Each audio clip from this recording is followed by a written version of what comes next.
The House on the Borderland by William Hope Hodgson.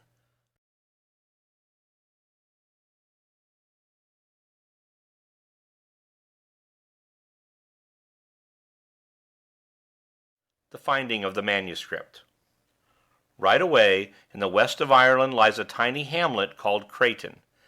It is situated alone at the base of a low hill. Far around there spreads a waste of bleak and totally inhospitable country, where, here and there at great intervals, one may come upon the ruins of some long desolate cottage, unthatched and stark. The whole land is bare and unpeopled, the very earth scarcely covering the rock that lies beneath it, and with which the country abounds, in places rising out of the soil in wave-shaped ridges. Yet in spite of its desolation, my friend Tonneson and I had elected to spend our vacation there. He had stumbled on the place by mere chance the year previously, during the course of a long walking tour, and discovered the possibilities for the angler in a small and unnamed river that runs past the outskirts of the little village. I have said that the river is without name. I may add that no map that I have hitherto consulted has shown either village or stream. They seem to have entirely escaped observation. Indeed, they might never exist at all, that the average guide tells one. Possibly this can be partly accounted for by the fact that the nearest railway station, Ardrahan, is some 40 miles distant. It was early one warm evening when my friend and I arrived in Crayton. We had reached Ardrahan previous night, sleeping there in rooms hired at the village post office, and leaving in good time on the following morning, clinging insecurely to one of the typical jaunting cars. It had taken us all day to accomplish our journey over some of the roughest tracks imaginable, with the result that we were thoroughly tired and somewhat bad-tempered. However, the tent had to be erected and our goods stowed away before we could think of food or rest, and so we set to work with the aid of our driver, and soon had the tent up upon a small patch of ground just outside the little village and quite near to the river. Then, having stored all our belongings, we dismissed the driver, as he had to make his way back as speedily as possible, and told him to come across to us at the end of a fortnight.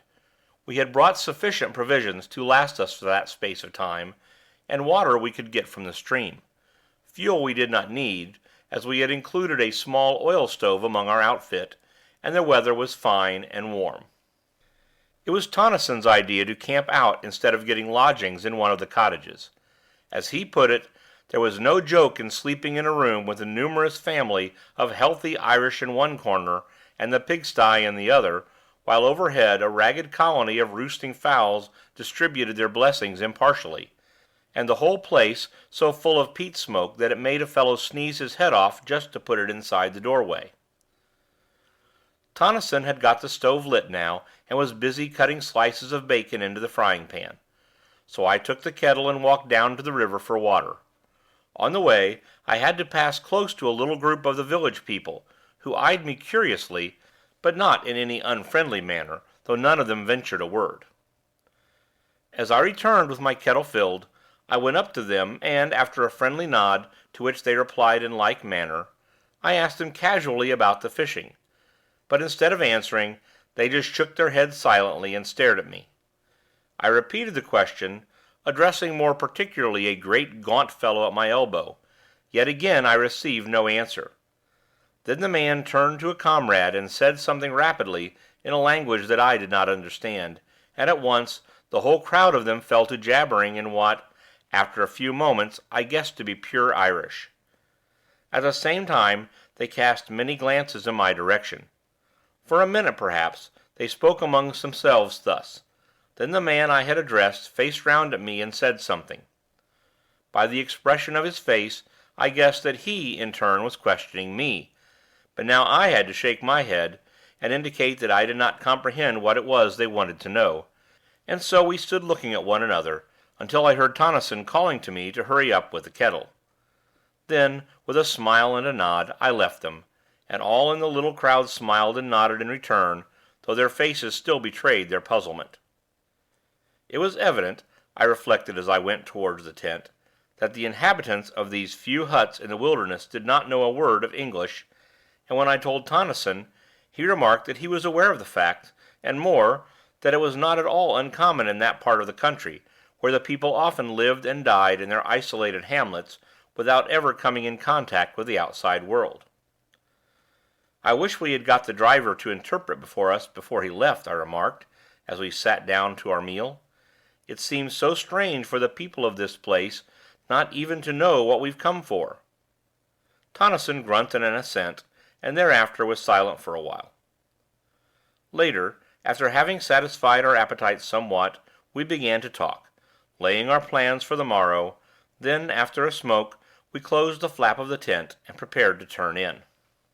"I suppose there's no chance of those fellows outside taking anything?" I asked, as we rolled ourselves in our blankets. Tonneson said that he did not think so, at least while we were about, and as he went on to explain, we could lock up everything, except the tent, in the big chest that we had brought to hold our provisions. I agreed to this, and soon we were both asleep. Next morning early, we rose and went for a swim in the river, after which we dressed and had breakfast. Then we roused out our fishing tackle and overhauled it, by which time, our breakfast having settled somewhat, we made all secure within the tent, and strode off in the direction my friend had explored on his previous visit. During the day we fished happily, working steadily upstream, and by evening we had one of the prettiest creels of fish that I had seen for a long while. Returning to the village, we made a good feed off our day's spoil, after which, having selected a few of the finer fish for our breakfast, we presented the remainder to the group of villagers who had assembled at a respectful distance to watch our doings. They seemed wonderfully grateful, and heaped mountains of what I presumed to be Irish blessings upon our heads. Thus we spent several days, having splendid sport, and first-rate appetites to do justice upon our prey. We were pleased to find how friendly the villagers were inclined to be, and that there was no evidence of their having ventured to meddle with our belongings during our absences. It was on a Tuesday that we arrived in Crayton, and it would be on the Sunday following that we made a great discovery. Hitherto we had always gone upstream. On that day, however, we laid aside our rods, and, taking some provisions, set off for a long ramble in the opposite direction. The day was warm, and we trudged along leisurely enough, stopping about midday to eat our lunch upon a great flat rock near the river bank. Afterward we sat and smoked a while, resuming our walk only when we were tired of inaction. For perhaps another hour we wandered onward, chatting quietly and comfortably on this and that matter, and on several occasions stopping while my companion, who was something of an artist, made rough sketches of striking bits in the wild scenery. And then, without any warning whatsoever, the river we had followed so confidently came to an abrupt end, vanishing into the earth. "Good Lord!" I said. "Who would ever have thought of this?" And I stared in amazement. Then I turned to Tonneson. He was looking, with a blank expression upon his face, at the place where the river disappeared. In a moment he spoke. "Let us go on a bit. It may reappear again. Anyhow, it is worth investigating." I agreed, and we went forward once more, though rather aimlessly, for we were not at all certain in which direction to prosecute our search. For perhaps a mile we moved onward, then Tonneson, who had been gazing about curiously, stopped and shaded his eyes. "See," he said, after a moment, "isn't that mist or something, over there to the right, away in a line with that great piece of rock?" And he indicated with his hand. I stared, and, after a minute, seemed to see something, but could not be certain, and said so. "Anyway," my friend replied, "we'll just go across and have a glance." And he started off in the direction he had suggested, I following. Presently we came among bushes, and, after a time, out upon the top of a high, boulder-strewn bank, from which we looked down into a wilderness of bushes and trees. "Seems as though we had come upon an oasis in this desert of stone," muttered Tonneson, as he gazed interestedly. Then he was silent, his eyes fixed, and I looked also, for up from somewhere about the center of the wooded lowland there rose high into the quiet air a great column of haze-like spray upon which the sun shone, causing innumerable rainbows. "How beautiful!" I exclaimed. "Yes," answered Tonneson, thoughtfully. There must be a waterfall or something over there. Perhaps it's our river come to light again. Let's go and see." Down the sloping bank we made our way, and entered among the trees and shrubberies. The bushes were matted, and the trees overhung us, so that the place was disagreeably gloomy, though not dark enough to hide from me the fact that many of the trees were fruit trees, and that, here and there, one could trace indistinctly signs of a long departed cultivation. Thus it came to me that we were making our way through the riot of a great and ancient garden. I said as much to Tonneson, and he agreed that there certainly seemed reasonable grounds for my belief. What a wild place it was, so dismal and somber! Somehow, as we went forward, a sense of the silent loneliness and desertion of the old garden grew upon me, and I felt shivery. One could imagine things lurking among the tangled bushes, while, in the very air of the place, there seemed something uncanny. I think Tonneson was conscious of this also, though he said nothing. Suddenly we came to a halt. Through the trees there had grown upon our ears a distant sound. Tonneson bent forward, listening. I could hear it more plainly now. It was continuous and harsh, a sort of droning roar, seeming to come from far away. I experienced a queer, indescribable little feeling of nervousness. What sort of place was it into which we had got? I looked at my companion to see what he thought of the matter, and noticed that there was only puzzlement in his face. And then, as I watched his features, an expression of comprehension crept over them, and he nodded his head. "That's a waterfall!" he exclaimed, with conviction. "I know the sound now." And he began to push vigorously through the bushes in the direction of the noise. As we went forward, the sound became plainer continually, showing that we were heading straight toward it. Steadily the roaring grew louder and nearer, until it appeared, as I remarked to Tonneson, almost to come from under our feet, and still we were surrounded by the trees and shrubs. "Take care!" Tonneson called to me. "Look where you're going!" And then suddenly we came out from among the trees onto a great open space, where not 6 paces in front of us yawned the mouth of a tremendous chasm, from the depths of which the noise appeared to rise, along with the continuous mist-like spray that we had witnessed from the top of the distant bank. For quite a minute we stood in silence, staring in bewilderment at the sight. Then my friend went forward cautiously to the edge of the abyss. I followed, and, together, we looked down through a boil of spray at a monster cataract of frothing water that burst spouting from the side of the chasm, nearly 100 feet below. "Good Lord!" said Tonneson. I was silent, and rather awed. The sight was so unexpectedly grand and eerie, though this latter quality came more upon me later. Presently I looked up and across to the further side of the chasm. There I saw something towering up among the spray. It looked like a fragment of a great ruin, and I touched Tonneson on the shoulder. He glanced round with a start, and I pointed towards the thing.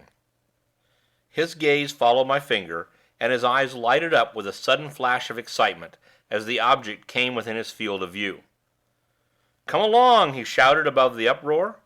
"We'll have a look at it. There's something queer about this place. I feel it in my bones." And he started off round the edge of the crater-like abyss. As we neared this new thing, I saw that I had not been mistaken in my first impression.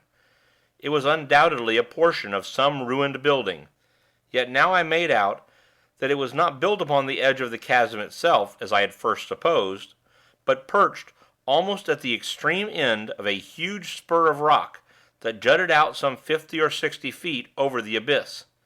In fact, the jagged mass of ruin was literally suspended in mid-air.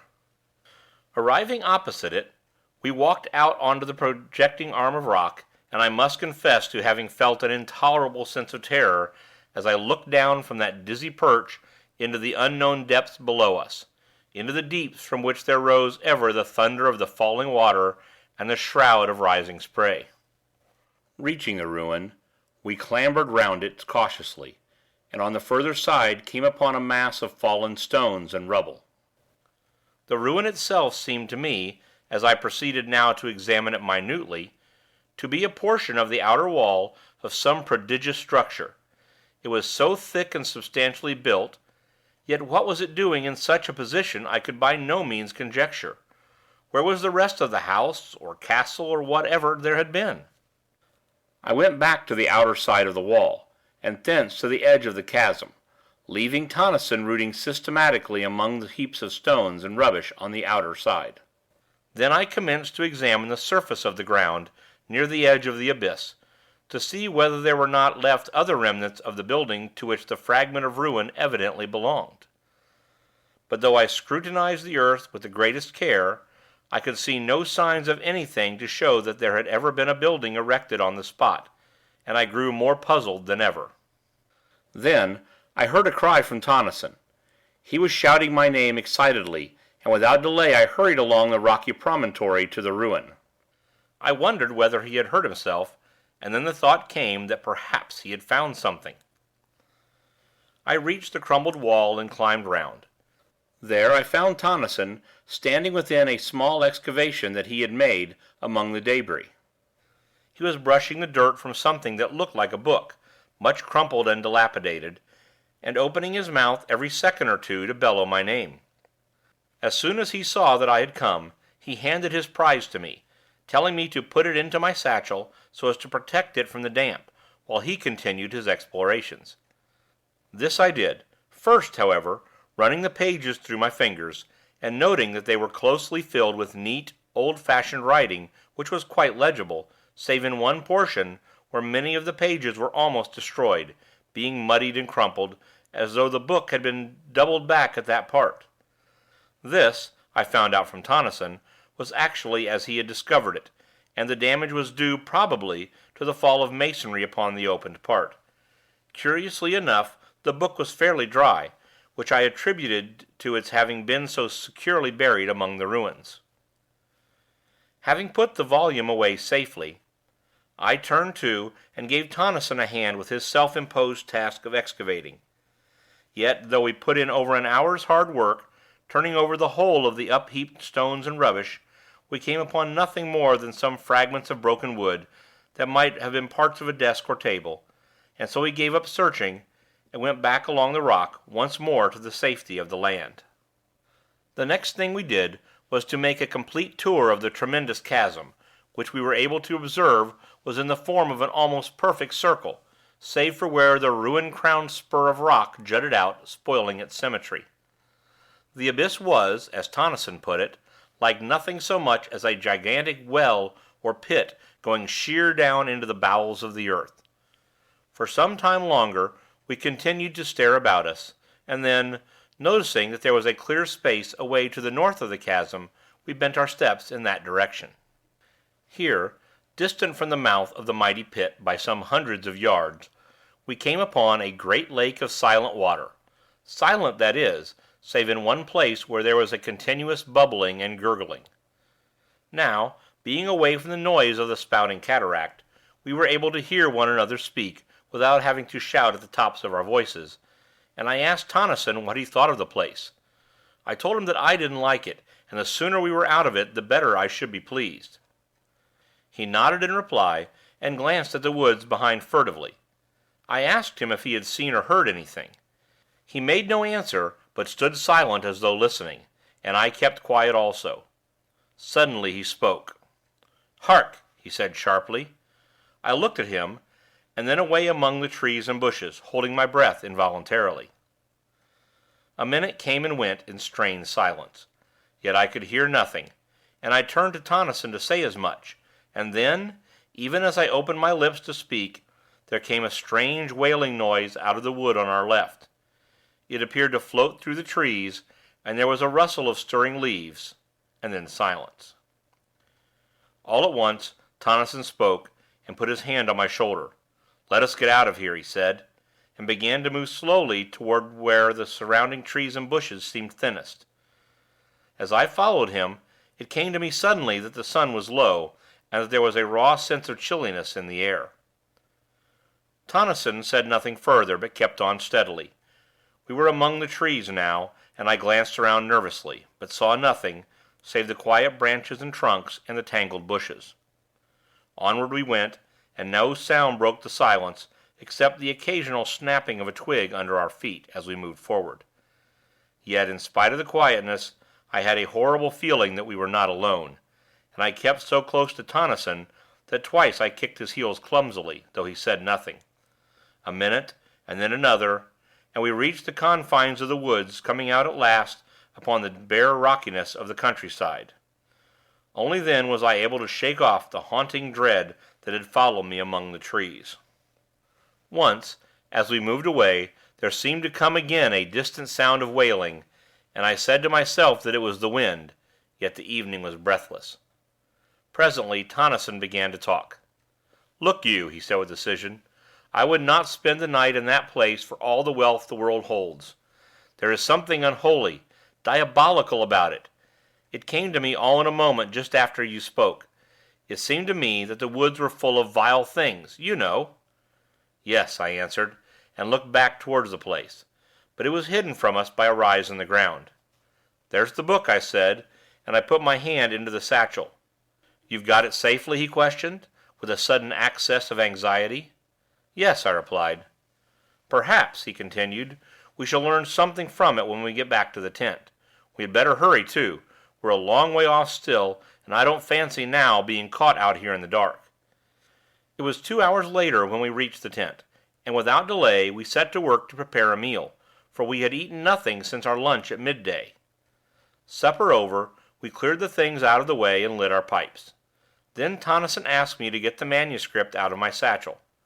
This I did, and then, as we could not both read from it at the same time, he suggested that I should read the thing loud. "And mind," he cautioned, knowing my propensities, "don't go skipping half the book."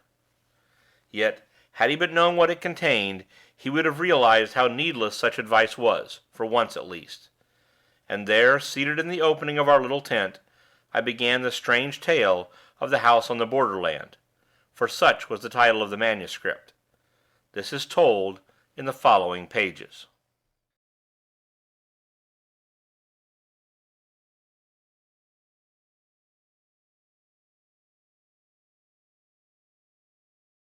The Plain of Silence. I am an old man. I live here in this ancient house, surrounded by huge, unkempt gardens. The peasantry, who inhabit the wilderness beyond, say that I am mad. That is because I will have nothing to do with them. I live here alone with my old sister, who is also my housekeeper. We keep no servants. I hate them. I have one friend, a dog. Yes, I would sooner have Old Pepper than the rest of creation together. He at least understands me, and has sense enough to leave me alone when I am in my dark moods. I have decided to start a kind of diary. It may enable me to record some of the thoughts and feelings that I cannot express to anyone, but beyond this, I am anxious to make some record of the strange things that I have heard and seen during many years of loneliness in this weird old building. For a couple of centuries, this house has had a reputation, a bad one, and until I bought it, for more than 80 years no one had lived here. Consequently, I got the old place at a ridiculously low figure. I am not superstitious, but I have ceased to deny that things happen in this old house, things that I cannot explain, and therefore I must needs ease my mind by writing down an account of them to the best of my ability. Though should this, my diary, ever be read when I am gone, the readers will but shake their heads, and be the more convinced that I was mad. This house, how ancient it is! Though its ages strike one less, perhaps, than the quaintness of the structure, which is curious and fantastic to the last degree. Little curved towers and pinnacles, with outlines suggestive of leaping flames, predominate, while the body of the building is in the form of a circle. I have heard that there is an old story, told amongst the country people, to the effect that the devil built the place. However, that is as it may be. True or not, I neither know nor care, save as it may have helped to cheapen it ere I came. I must have been here some 10 years before I saw sufficient to warrant any belief in the stories current in the neighborhood about this house.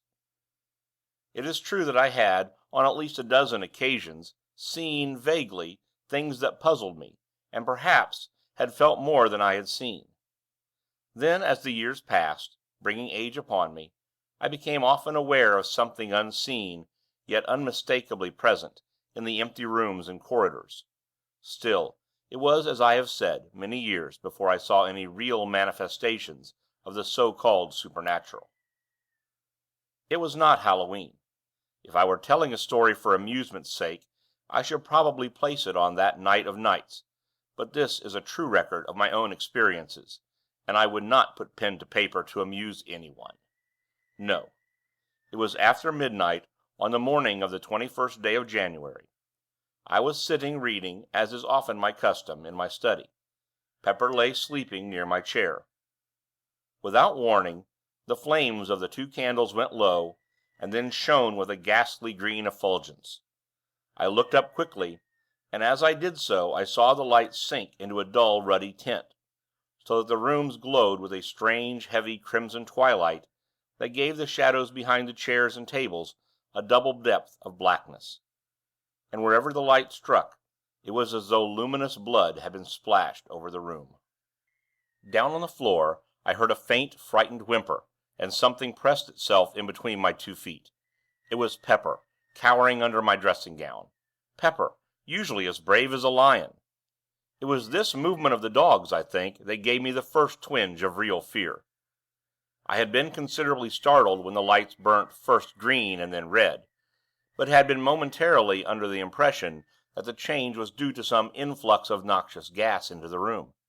Now, however, I saw that it was not so, for the candles burned with a steady flame, and showed no signs of going out, as would have been the case had the change been due to fumes in the atmosphere.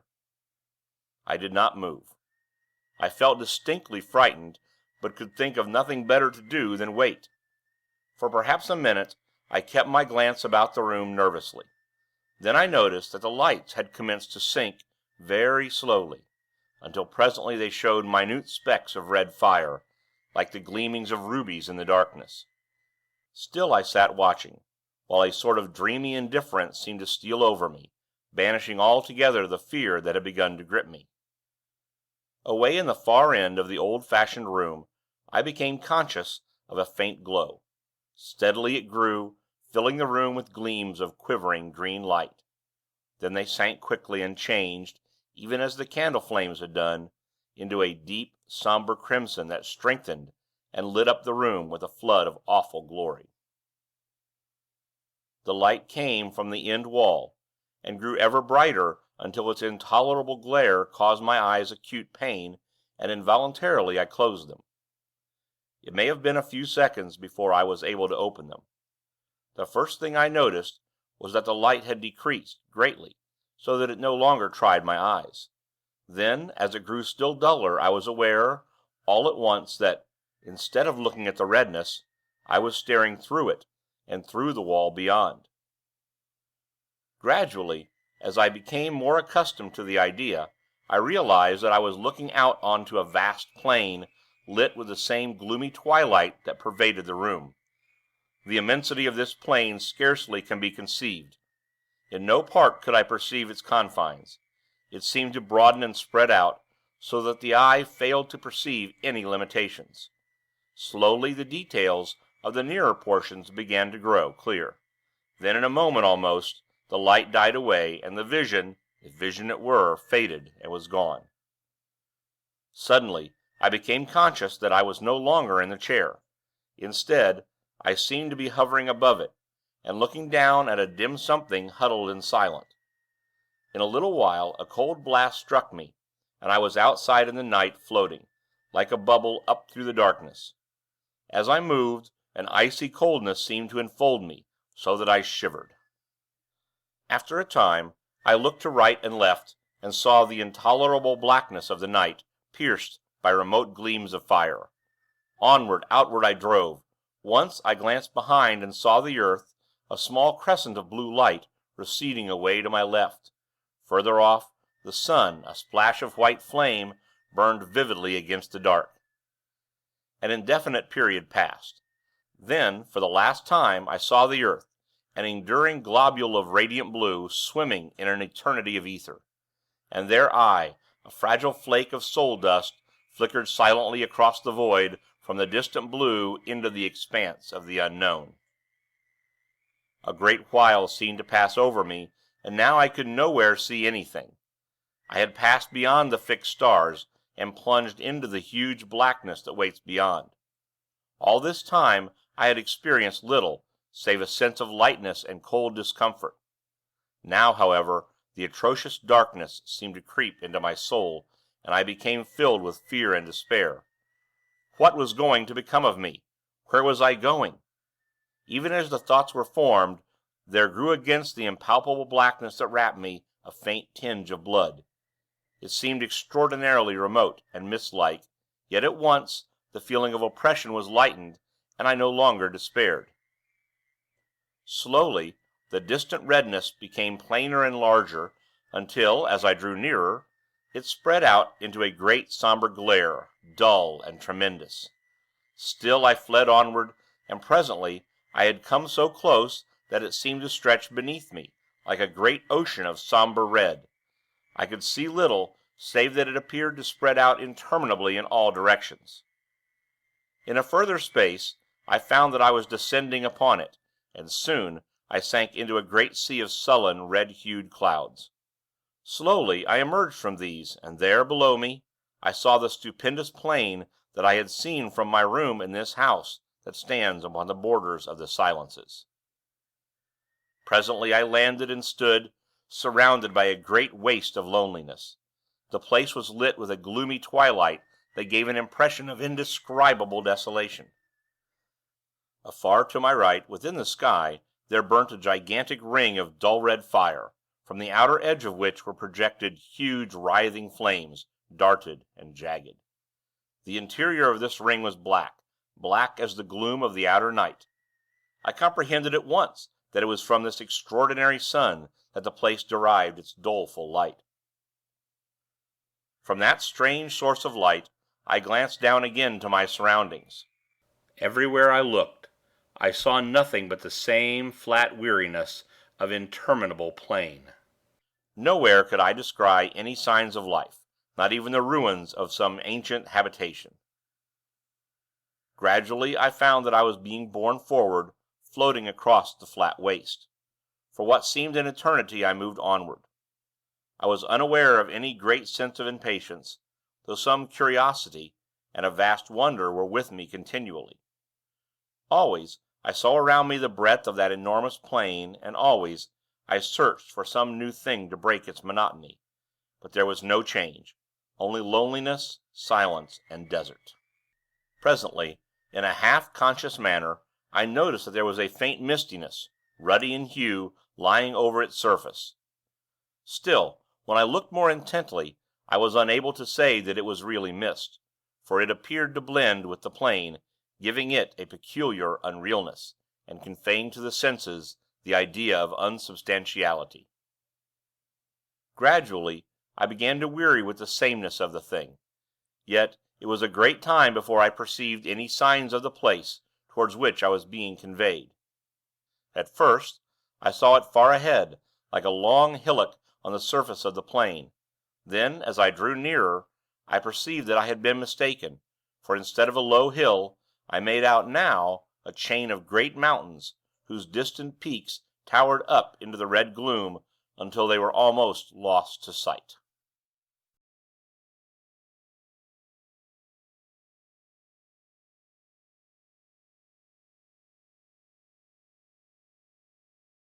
The house in the arena. And so, after a time, I came to the mountains. Then the course of my journey was altered, and I began to move along their bases, until, all at once, I saw that I had come opposite to a vast rift opening into the mountains. Through this I was borne, moving at no great speed. On either side of me huge scarped walls of rock-like substance rose sheer. Far overhead I discerned a thin ribbon of red, where the mouth of the chasm opened among inaccessible peaks. Within was gloom, deep and somber and chilly silence. For a while I went onward steadily, and then at last I saw ahead a deep red glow that told me I was near upon the further opening of the gorge. A minute came and went, and I was at the exit of the chasm, staring out upon an enormous amphitheater of mountains. Yet of the mountains and the terrible grandeur of the place I recked nothing, for I was confounded with amazement to behold, at a distance of several miles, and occupying the center of the arena, a stupendous structure built apparently of green jade. Yet, in itself, it was not the discovery of the building that had so astonished me, but the fact, which became every moment more apparent, that in no particular save in color and its enormous size did the lonely structure vary from this house in which I live. For a while I continued to stare fixedly. Even then I could scarcely believe that I saw aright. In my mind a question formed, reiterating incessantly, "What does it mean? What does it mean?" And I was unable to make answer, even out of the depths of my imagination. I seemed capable only of wonder and fear. For a time longer I gazed, noting continually some fresh point of resemblance that attracted me. At last, wearied and sorely puzzled, I turned from it, to view the rest of the strange place onto which I had intruded. Hitherto I had been so engrossed in my scrutiny of the house that I had given only a cursory glance round. Now as I looked, I began to realize upon what sort of place I had come. The arena, for so I have termed it, appeared a perfect circle of about 10 to 12 miles in diameter, the house, as I have mentioned before, standing in the center. The surface of the place, like to that of the plain, had a peculiar misty appearance that was yet not mist. From a rapid survey my glance passed quickly upward along the slopes of the circling mountains. How silent they were! I think that this same abominable stillness was more trying to me than anything that I had so far seen or imagined. I was looking up now at the great crags towering so loftily. Up there the impalpable redness gave a blurred appearance to everything. And then, as I peered curiously, a new terror came to me. For away up among the dim peaks to my right, I had descried a vast shape of blackness, giant-like. It grew upon my sight. It had an enormous equine head with gigantic ears, and seemed to peer steadfastly down into the arena. There was that about the pose that gave me the impression of an eternal watchfulness, of having warded that dismal place through unknown eternities. Slowly the monster became plainer to me, and then suddenly my gaze sprang from it to something further off and higher among the crags. For a long minute I gazed fearfully. I was strangely conscious of something not altogether unfamiliar, as though something stirred in the back of my mind. The thing was black, and had 4 grotesque arms. The features showed indistinctly. Round the neck I made out several light-colored objects. Slowly the details came to me, and I realized coldly that they were skulls. Further down the body was another circling belt, showing less dark against the black trunk. Then, even as I puzzled to know what the thing was, a memory slid into my mind, and straightway I knew that I was looking at a monstrous representation of Kali, the Hindu goddess of death. Other remembrances of my old student days drifted into my thoughts. My glance fell back upon the huge beast-headed thing. Simultaneously I recognized it for the ancient Egyptian god Set, or Seth, the destroyer of souls. With the knowledge there came a great sweep of questioning. Two of the... I stopped and endeavored to think. Things beyond my imagination peered into my frightened mind. I saw obscurely the old gods of mythology. I tried to comprehend to what it was all pointing. My gaze dwelt flickeringly between the two. An idea came swiftly, and I turned, and glanced rapidly upward, searching the gloomy crags away to my left. Something loomed out under a great peak, a shape of grayness. I wondered I had not seen it earlier, and then remembered I had not yet viewed that portion. I saw it more plainly now. It was, as I have said, gray. It had a tremendous head, but no eyes. That part of its face was blank. Now I saw that there were other things up among the mountains. Further off, reclining on a lofty ledge, I made out a livid mass, irregular and ghoulish. It seemed without form, save for an unclean, half-animal face that looked out, vilely, from somewhere about its middle. And then I saw others. There were hundreds of them. They seemed to grow out of the shadows. Several I recognized almost immediately as mythological deities. Others were strange to me, utterly strange, beyond the power of a human mind to conceive. On each side I looked and saw more continually. The mountains were full of strange things, beast gods, and horrors so atrocious and bestial that possibility and decency deny any further attempt to describe them.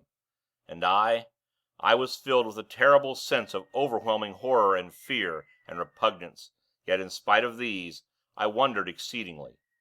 Was there then, after all, something in the whole heathen worship, something more than the mere deifying of men and animals and elements?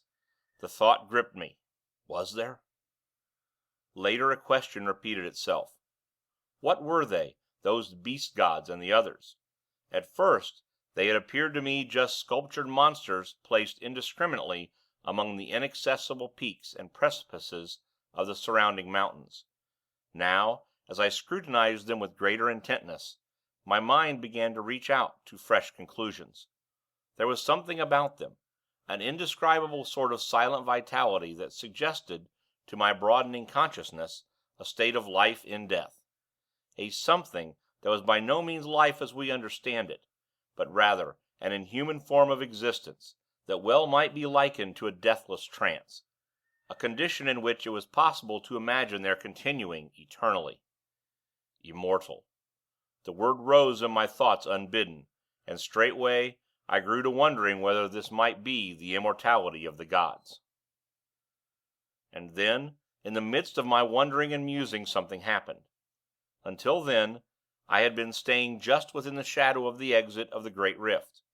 Now, without volition on my part, I drifted out of the semi-darkness, and began to move slowly across the arena, toward the house. At this, I gave up all thoughts of those prodigious shapes above me, and could only stare frightenedly at the tremendous structure towards which I was being conveyed so remorselessly. Yet though I searched earnestly, I could discover nothing that I had not already seen, and so became gradually calmer. Presently I had reached a point more than halfway between the house and the gorge. All around was spread the stark loneliness of the place and the unbroken silence. Steadily I neared the great building. Then all at once something caught my vision, something that came round one of the huge buttresses of the house, and so into full view. It was a gigantic thing, and moved with a curious lope, going almost upright after the manner of a man. It was quite unclothed, and had a remarkable luminous appearance. Yet it was the face that attracted and frightened me the most. It was the face of a swine. Silently, intently I watched this horrible creature, and forgot my fear momentarily in my interest in its movements. It was making its way cumbrously round the building, stopping as it came to each window to peer in and shake at the bars, with which, as in this house, they were protected, and whenever it came to a door, it would push at it, fingering the fastening stealthily. Evidently it was searching for an ingress into the house. I had now come to within less than a quarter of a mile of the great structure, and still I was compelled forward. Abruptly the thing turned and gazed hideously in my direction. It opened its mouth, and for the first time the stillness of that abominable place was broken by a deep, booming note that sent an added thrill of apprehension through me. Then immediately I became aware that it was coming toward me, swiftly and silently. In an instant it had covered half the distance that lay between, and still I was borne helplessly to meet it. Only 100 yards, and the brutish ferocity of the giant face numbed me with a feeling of unmitigated horror. I could have screamed, in the supremeness of my fear, and then, in the very moment of my extremity and despair, I became conscious that I was looking down upon the arena from a rapidly increasing height. I was rising. In an inconceivably short while, I had reached an altitude of many hundred feet. Beneath me, the spot that I had just left was occupied by the foul swine creature. It had gone down on all fours, and was snuffling and rooting like a veritable hog at the surface of the arena. A moment, and it rose to its feet, clutching upward with an expression of desire upon its face such as I have never seen in this world. Continually I mounted higher. A few minutes it seemed, and I had risen above the great mountains, floating alone afar in the redness. At a tremendous distance below, the arena showed dimly, with the mighty house looking no larger than a tiny spot of green. The Swine-Thing was no longer visible. Presently I passed over the mountains, out above the huge breadth of the plain. Far away on its surface, in the direction of the ring-shaped sun, there showed a confused blur. I looked toward it indifferently. It reminded me somewhat of the first glimpse I had caught of the mountain amphitheater. With a sense of weariness, I glanced upward at the immense ring of fire. What a strange thing it was! Then, as I stared, out from the dark center there spurted a sudden flare of extraordinary vivid fire. Compared with the size of the black center, it was as naught, yet in itself stupendous. With awakened interest, I watched it carefully, noting its strange boiling and glowing. Then in a moment the whole thing grew dim and unreal, and so passed out of sight. Much amazed, I glanced down to the plain from which I was still rising. Thus I received a fresh surprise. The plain, everything, had vanished, and only a sea of red mist was spread far below me. Gradually, as I stared, this grew remote, and died away into a dim far mystery of red against an unfathomable night. A while, and even this had gone, and I was wrapped in an impalpable, lightless gloom.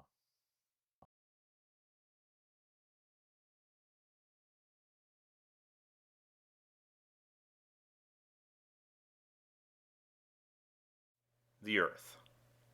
Thus I was, and only the memory that I had lived through the dark once before served to sustain my thoughts. A great time passed, ages, and then a single star broke its way through the darkness. It was the first of one of the outlying clusters of this universe. Presently it was far behind, and all about me shone the splendor of the countless stars. Later, years it seemed, I saw the sun, a clot of flame. Around it I made out presently several remote specks of light, the planets of the solar system. And so I saw the earth again, blue and unbelievably minute. It grew larger and became defined. A long space of time came and went, and then at last I entered into the shadow of the world, plunging headlong into the dim and holy earth night. Overhead were the old constellations, and there was a crescent moon. Then, as I neared the earth's surface, a dimness swept over me, and I appeared to sink into a black mist. For a while I knew nothing. I was unconscious. Gradually I became aware of a faint, distant whining. It became plainer. A desperate feeling of agony possessed me. I struggled madly for breath, and tried to shout. A moment, and I got my breath more easily. I was conscious that something was licking my hand. Something damp swept across my face. I heard a panting, and then again the whining. It seemed to come to my ears now with a sense of familiarity, and I opened my eyes. All was dark, but the feeling of oppression had left me. I was seated, and something was whining piteously, and licking me. I felt strangely confused, and instinctively tried to ward off the thing that licked. My head was curiously vacant, and for the moment I seemed incapable of action or thought. Then things came back to me, and I called "Pepper," faintly. I was answered by a joyful bark, and renewed and frantic caresses. In a little while I felt stronger, and put out my hand for the matches. I groped about for a few moments blindly. Then my hands lit upon them, and I struck a light, and looked confusedly around. All about me I saw the old familiar things. And there I sat, full of dazed wonders, until the flame of the match burnt my finger, and I dropped it, while a hasty expression of pain and anger escaped my lips, surprising me with the sound of my own voice. After a moment I struck another match, and, stumbling across the room, lit the candles. As I did so, I observed that they had not burned away, but had been put out. As the flames shot up, I turned and stared about the study, yet there was nothing unusual to see, and suddenly a gust of irritation took me. What had happened? I held my head with both hands and tried to remember. Ah, the great silent plain, and the ring-shaped sun of red fire. Where were they? Where had I seen them? How long ago? I felt dazed and muddled. Once or twice I walked up and down the room unsteadily. My memory seemed dulled, and already the thing I had witnessed came back to me with an effort. I have a remembrance of cursing, peevishly, in my bewilderment. Suddenly, I turned faint and giddy, and had to grasp at the table for support. During a few moments, I held on weakly, and then managed to totter sideways into a chair.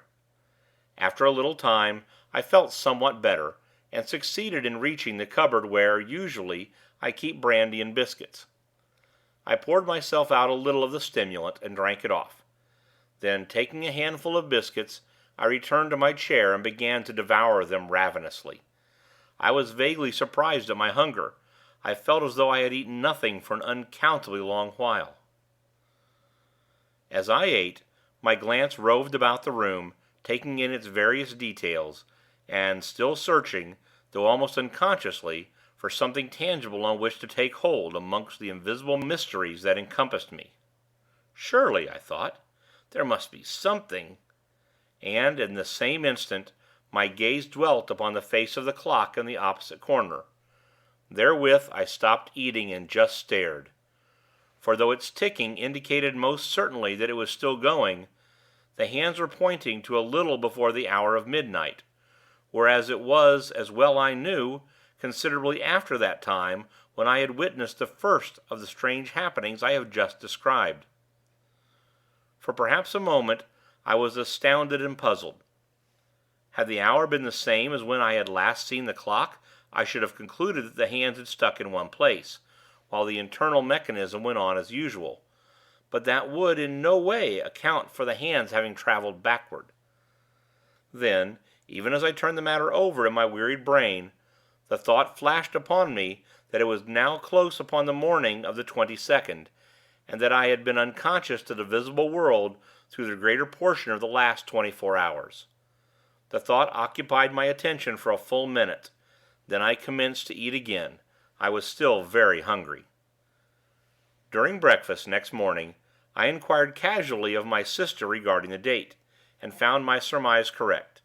I had indeed been absent, at least in spirit, for nearly a day and a night.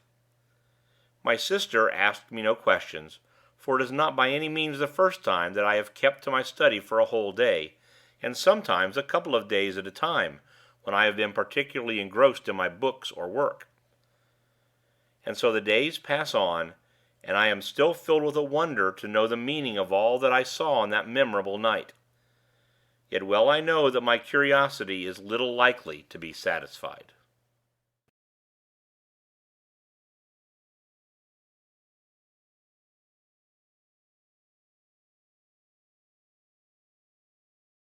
The Thing in the Pit. This house is, as I have said before, surrounded by a huge estate, and wild and uncultivated gardens. Away at the back, distant some 300 yards, is a dark, deep ravine, spoken of as the Pit by the peasantry. At the bottom runs a sluggish stream so overhung by trees as scarcely to be seen from above. In passing, I must explain that this river has a subterranean origin, emerging suddenly at the east end of the ravine, and disappearing as abruptly beneath the cliffs that form its western extremity. It was some months after my vision, if vision it were, of the great plain that my attention was particularly attracted to the pit. I happened, one day, to be walking along its southern edge, when, suddenly, several pieces of rock and shale were dislodged from the face of the cliff immediately beneath me, and fell with a sullen crash through the trees. I heard them splash in the river at the bottom, and then silence. I should not have given this incident more than a passing thought, had not Pepper at once begun to bark savagely, nor would he be silent when I bade him, which is most unusual behavior on his part. Feeling that there must be some one or something in the pit, I went back to the house quickly for a stick. When I returned, Pepper had ceased his barks and was growling and smelling uneasily along the top. Whistling to him to follow me, I started to descend cautiously. The depth to the bottom of the pit must be about 150 feet, and some time, as well as considerable care, was expended before we reached the bottom in safety. Once down, Pepper and I started to explore among the banks of the river. It was very dark there due to the overhanging trees, and I moved warily, keeping my glance about me and my stick ready. Pepper was quiet now, and kept close to me all the time. Thus we searched right up one side of the river, without hearing or seeing anything. Then we crossed over, by the simple method of jumping, and commenced to beat our way back through the underbrush. We had accomplished perhaps half the distance, when I heard again the sound of falling stones on the other side, the side from which we had just come. One large rock came thundering down through the tree tops, struck the opposite bank, and bounded into the river, driving a great jet of water right over us. At this, Pepper gave out a deep growl, then stopped and pricked up his ears. I listened also. A second later, a loud, half-human, half-pig-like squeal sounded from among the trees, abruptly about halfway up the south cliff. It was answered by a similar note from the bottom of the pit. At this, Pepper gave a short, sharp bark, and, springing across the little river, disappeared into the bushes. Immediately afterward, I heard his barks increase in depth and number, and in between there sounded a noise of confused jabbering. This ceased, and in the succeeding silence there rose a semi-human yell of agony. Almost immediately, Pepper gave a long-drawn howl of pain, and then the shrubs were violently agitated, and he came running out with his tail down, and glancing as he ran over his shoulder. As he reached me, I saw that he was bleeding from what appeared to be a great claw wound in the side that had almost laid bare his ribs. Seeing Pepper thus mutilated, a furious feeling of anger seized me, and whirling my staff, I sprang across, and into the bushes from which Pepper had emerged. As I forced my way through, I thought I heard a sound of breathing. Next instant, I had burst into a little clear space, just in time to see something, livid white in color, disappear among the bushes on the opposite side. With a shout, I ran toward it, but though I struck and probed among the bushes with my stick, I neither saw nor heard anything further, and so returned to Pepper. There, after bathing his wound in the river, I bound my wetted handkerchief around his body, having done which we retreated up the ravine and into the daylight again. On reaching the house, my sister inquired what had happened to Pepper, and I told her he had been fighting with a wildcat, of which I had heard there were several about. I knew it would be better not to tell her how it had really happened, though, to be sure, I scarcely knew myself; but this I did know, that the thing I had seen run into the bushes was no wildcat. It was much too big, and had, so far as I had observed, a skin like a hog's, only of a dead, unhealthy white color. And then, it had run upright, or nearly so, upon its hind feet, with a motion somewhat resembling that of a human being. This much I had noticed in my brief glimpse, and, truth to tell, I felt a good deal of uneasiness, besides curiosity, as I turned the matter over in my mind. It was in the morning that the above incident had occurred. Then, it would be after dinner, as I sat reading, that, happening to look up suddenly, I saw something peering in over the window ledge, the eyes and ears alone showing. "A pig, by Jove!" I said, and rose to my feet. Thus I saw the thing more completely, but it was no pig. God alone knows what it was. It reminded me vaguely of the hideous thing that had haunted the great arena. It had a grotesquely human mouth and jaw, but with no chin of which to speak. The nose was prolonged into a snout. Thus it was that, with the little eyes and queer ears, gave it such an extraordinarily swine-like appearance. Of forehead there was little, and the whole face was of an unwholesome white color. For perhaps a minute I stood looking at the thing with an ever-growing feeling of disgust, and some fear. The mouth kept jabbering inanely, and once emitted a half-swinish grunt. I think it was the eyes that attracted me the most. They seemed to glow at times, with a horribly human intelligence, and kept flickering away from my face, over the details of the room, as though my stare disturbed it. It appeared to be supporting itself by two claw-like hands upon the window-sill. These claws, unlike the face, were of a clayey brown hue, and bore an indistinct resemblance to human hands, in that they had 4 fingers and a thumb, though these were webbed up to the first joint, much as are a duck's. Nails it had also, but so long and powerful that they were more like the talons of an eagle than aught else. As I have said before, I felt some fear, though almost of an impersonal kind. I may explain my feeling better by saying that it was more a sensation of abhorrence, such as one might expect to feel if brought into contact with something superhumanly foul, something unholy, belonging to some hitherto undreamt of state of existence. I cannot say that I grasped these various details of the brute at the time. I think they seemed to come back to me, afterward, as though imprinted upon my brain. I imagined more than I saw as I looked at the thing, and the material details grew upon me later. For perhaps a minute I stared at the creature. Then, as my nerves steadied a little, I shook off the vague alarm that held me, and took a step toward the window. Even as I did so, the thing ducked and vanished. I rushed to the door and looked round hurriedly, but only the tangled bushes and shrubs met my gaze. I ran back into the house, and getting my gun, sallied out to search through the gardens. As I went, I asked myself whether the thing I had just seen was likely to be the same of which I had caught a glimpse in the morning. I inclined to think it was. I would have taken Pepper with me, but judged it better to give his wound a chance to heal. Besides, if the creature I had just seen was, as I imagined, his antagonist of the morning, it was not likely that he would be of much use. I began my search systematically. I was determined, if it were possible, to find and put an end to that swine-thing. This was, at least, a material horror. At first, I searched cautiously, with the thought of Pepper's wound in my mind. But as the hours passed, and not a sign of anything living showed in the great lonely gardens, I became less apprehensive. I felt almost as though I would welcome the sight of it. Anything seemed better than this silence, with the ever-present feeling that the creature might be lurking in every bush I passed. Later I grew careless of danger, to the extent of plunging right through the bushes, probing with my gun-barrel as I went. At times I shouted, but only the echoes answered back.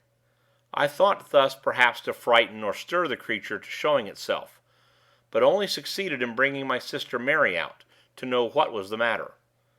I told her that I had seen the wildcat that had wounded Pepper, and that I was trying to hunt it out of the bushes. She seemed only half satisfied, and went back into the house, with an expression of doubt upon her face. I wondered whether she had seen or guessed anything. For the rest of the afternoon, I prosecuted the search anxiously. I felt that I should be unable to sleep with that bestial thing haunting the shrubberies, and yet when evening fell I had seen nothing. Then, as I turned homeward, I heard a short, unintelligible noise among the bushes to my right. Instantly I turned, and aiming quickly, fired in the direction of the sound. Immediately afterward I heard something scuttling away among the bushes. It moved rapidly, and in a minute had gone out of hearing. After a few steps I ceased my pursuit, realizing how futile it must be in the fast-gathering gloom, and so, with a curious feeling of depression, I entered the house. That night, after my sister had gone to bed, I went round to all the windows and doors on the ground floor, and saw to it that they were securely fastened. This precaution was scarcely necessary as regards the windows, as all of those on the lower story are strongly barred; but with the doors, of which there were 5, it was wisely thought, as not one was locked. Having secured these, I went to my study, yet, somehow, for once, the place jarred upon me, it seemed so huge and echoey. For some time I tried to read, but at last, finding it impossible, I carried my book down to the kitchen where a large fire was burning, and sat there. I dare say I had read for a couple of hours, when suddenly I heard a sound that made me lower my book and listen intently. It was a noise of something rubbing and fumbling against the back door. Once the door creaked loudly, as though force were being applied to it. During those few short moments I experienced an indescribable feeling of terror, such as I should have believed impossible. My hand shook, a cold sweat broke out on me, and I shivered violently. Gradually I calmed. The stealthy movements outside had ceased. Then for an hour I sat silent and watchful. All at once the feeling of fear took me again. I felt as I imagine an animal must under the eye of a snake. Yet now I could hear nothing. Still, there was no doubting that some unexplained influence was at work. Gradually, imperceptibly almost, something stole on my ear. A sound that resolved itself into a faint murmur. Quickly it developed and grew into a muffled but hideous chorus of bestial shrieks. It appeared to rise from the bowels of the earth. I heard a thud, and realized in a dull, half-comprehending way that I had dropped my book. After that I just sat, and thus the daylight found me, when it crept wanly in through the barred, high windows of the great kitchen. With the dawning light, the feeling of stupor and fear left me, and I came more into possession of my senses. Thereupon I picked up my book, and crept to the door to listen. Not a sound broke the chilly silence. For some minutes I stood there. Then, very gradually and cautiously, I drew back the bolt, and, opening the door, peeped out. My caution was unneeded. Nothing was to be seen, save the gray vista of dreary, tangled bushes and trees, extending to the distant plantation. With a shiver, I closed the door, and made my way quietly up to bed.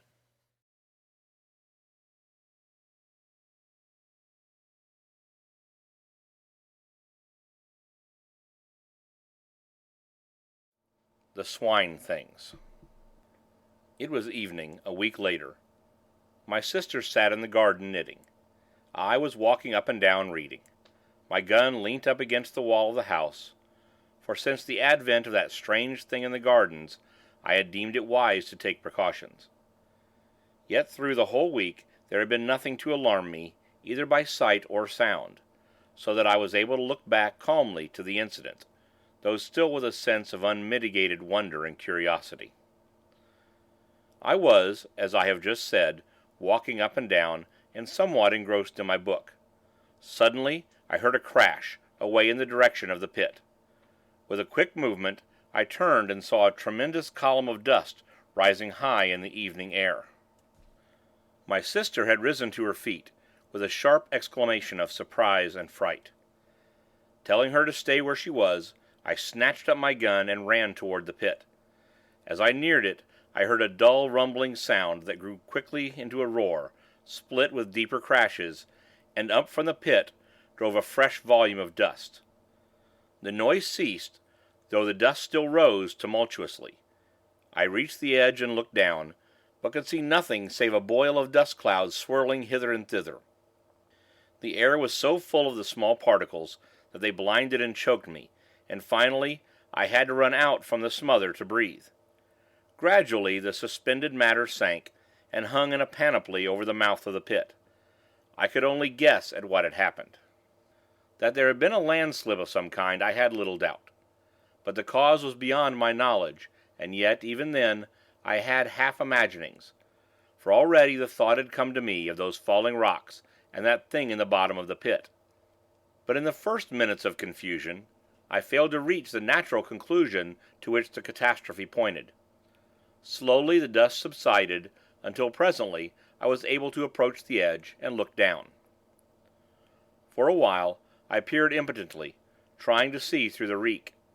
At first it was impossible to make out anything. Then as I stared, I saw something below to my left that moved.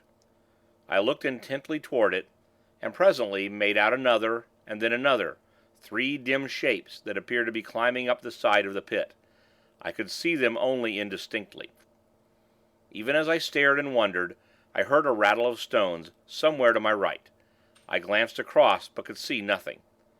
I leant forward, and peered over and down into the pit just beneath where I stood, and saw no further than a hideous white swine face that had risen to within a couple of yards of my feet.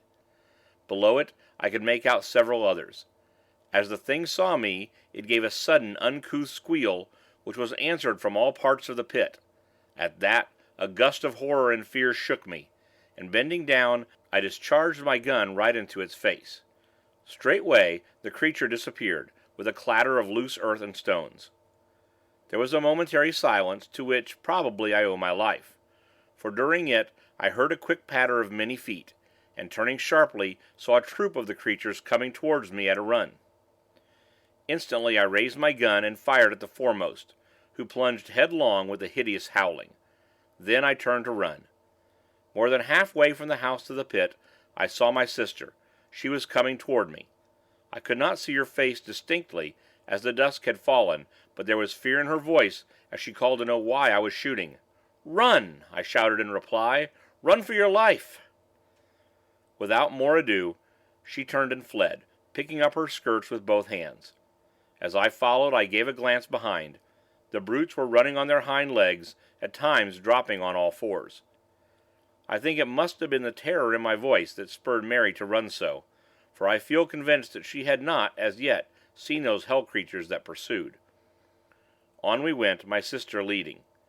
Each moment, the nearing sounds of the footsteps told me that the brutes were gaining on us rapidly. Fortunately, I am accustomed to live in some ways an active life. As it was, the strain of the race was beginning to tell severely upon me. Ahead I could see the back door. Luckily it was open. I was some half-dozen yards behind Mary now, and my breath was sobbing in my throat. Then something touched my shoulder. I wrenched my head round quickly, and saw one of those monstrous pallid faces close to mine. One of the creatures, having outrun its companions, had almost overtaken me. Even as I turned, it made a fresh grab. With a sudden effort, I sprang to one side, and swinging my gun by the barrel, brought it crashing down upon the foul creature's head. The thing dropped, with an almost human groan. Even this short delay had been nearly sufficient to bring the rest of the brutes down upon me, so that, without an instant's waste of time, I turned and ran for the door. Reaching it, I burst into the passage, then turning quickly, slammed and bolted the door, just as the first of the creatures rushed against it with a sudden shock. My sister sat gasping in a chair. She seemed in a fainting condition, but I had no time then to spend on her. I had to make sure that all the doors were fastened. Fortunately they were. The one leading from my study into the gardens was the last to which I went. I had just had time to note that it was secured when I thought I heard a noise outside. I stood perfectly silent and listened. Yes, now I could distinctly hear a sound of whispering, and something slithered over the panels with a rasping, scratchy noise. Evidently some of the brutes were feeling with their claw hands about the door to discover whether there were any means of ingress. That the creatures should so soon have found the door was, to me, a proof of their reasoning capabilities. It assured me that they must not be regarded by any means as mere animals. I had felt something of this before, when that first thing peered in through my window.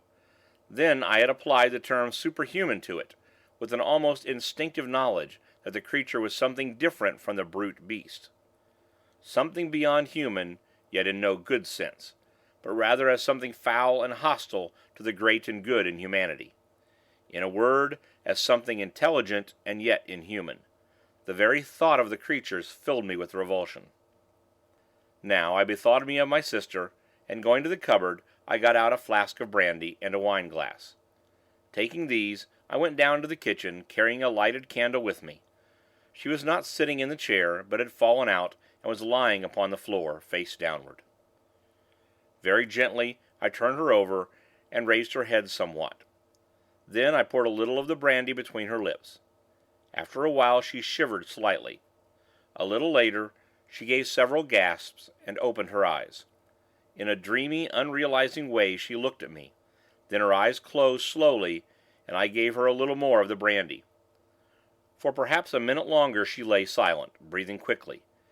All at once her eyes opened again, and it seemed to me as I looked that the pupils were dilated, as though fear had come with returning consciousness. Then, with a movement so unexpected that I started backward, she sat up. Noticing that she seemed giddy, I put out my hand to steady her. At that, she gave a loud scream, and scrambling to her feet, ran from the room. For a moment I stayed there, kneeling and holding the brandy flask. I was utterly puzzled and astonished. Could she be afraid of me? But no, why should she? I could only conclude that her nerves were badly shaken, and that she was temporarily unhinged. Upstairs I heard a door bang loudly, and I knew that she had taken refuge in her room. I put the flask down on the table. My attention was distracted by a noise in the direction of the back door. I went toward it and listened. It appeared to be shaken, as though some of the creatures struggled with it silently, but it was far too strongly constructed and hung to be easily moved. Out in the gardens rose a continuous sound. It might have been mistaken by a casual listener for the grunting and squealing of a herd of pigs. But as I stood there, it came to me that there was a sense and meaning to all those swinish noises. Gradually, I seemed able to trace a semblance in it to human speech, glutinous and sticky, as though each articulation were made with difficulty.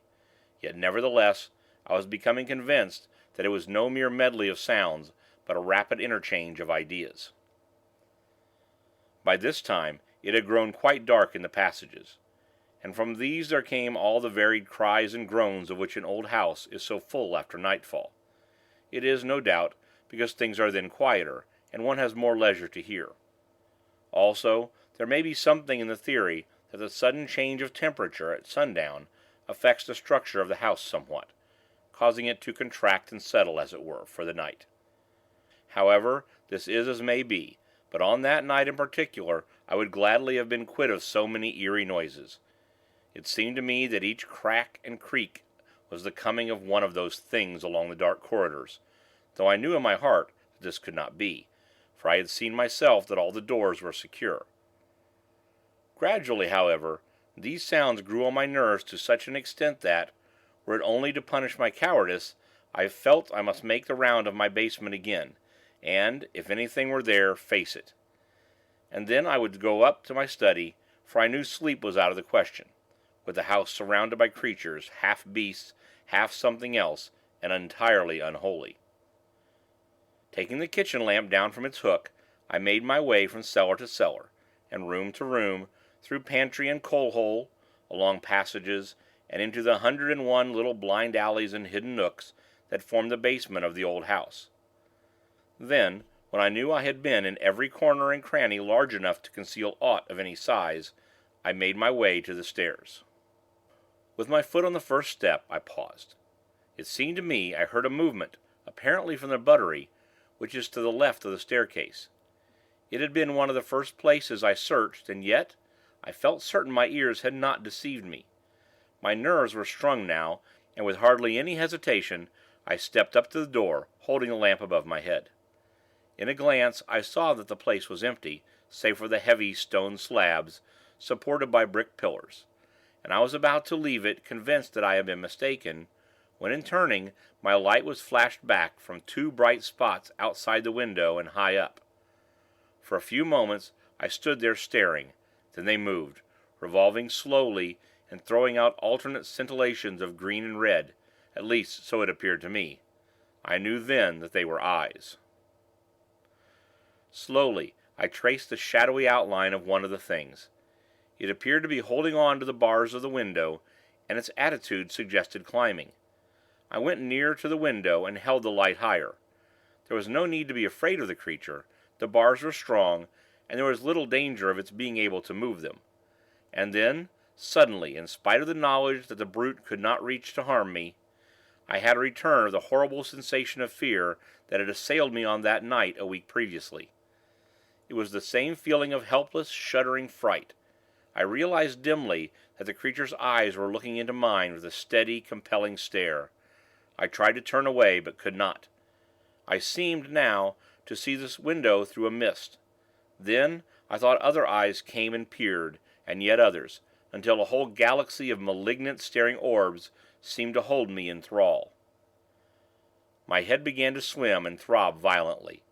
Then, I was aware of a feeling of acute physical pain in my left hand. It grew more severe, and literally forced my attention. With a tremendous effort I glanced down, and with that, the spell that had held me was broken. I realized then that I had, in my agitation, unconsciously caught hold of the hot lamp glass and burnt my hand badly. I looked up to the window again. The misty appearance had gone, and now I saw that it was crowded with dozens of bestial faces. With a sudden access of rage, I raised the lamp and hurled it, full at the window. It struck the glass, smashing a pane, and passed between two of the bars out into the garden, scattering burning oil as it went. I heard several loud cries of pain, and, as my sight became accustomed to the dark, I discovered that the creatures had left the window. Pulling myself together, I groped for the door, and having found it, made my way upstairs, stumbling at each step. I felt dazed, as though I had received a blow on the head. At the same time, my hands smarted badly, and I was full of a nervous, dull rage against those things. Reaching my study, I lit the candles. As they burnt up, their rays were reflected from the rack of firearms on the side wall. At the sight, I remembered that I had there a power which, as I had proved earlier, seemed as fatal to those monsters as to more ordinary animals, and I determined I would take the offensive. First of all, I bound up my hand, for the pain was fast becoming intolerable. After that it seemed easier, and I crossed the room to the rifle stand. There I selected a heavy rifle, an old and tried weapon, and having procured ammunition, I made my way up into one of the small towers with which the house is crowned. From there, I found that I could see nothing. The gardens presented a dim blur of shadows, a little blacker perhaps where the trees stood. That was all, and I knew that it was useless to shoot down into all that darkness. The only thing to be done was to wait for the moon to rise, then I might be able to do a little execution. In the meantime, I sat still and kept my ears open. The gardens were comparatively quiet now, and only an occasional grunt or squeal came up to me. I did not like this silence. It made me wonder on what devilry the creatures were bent.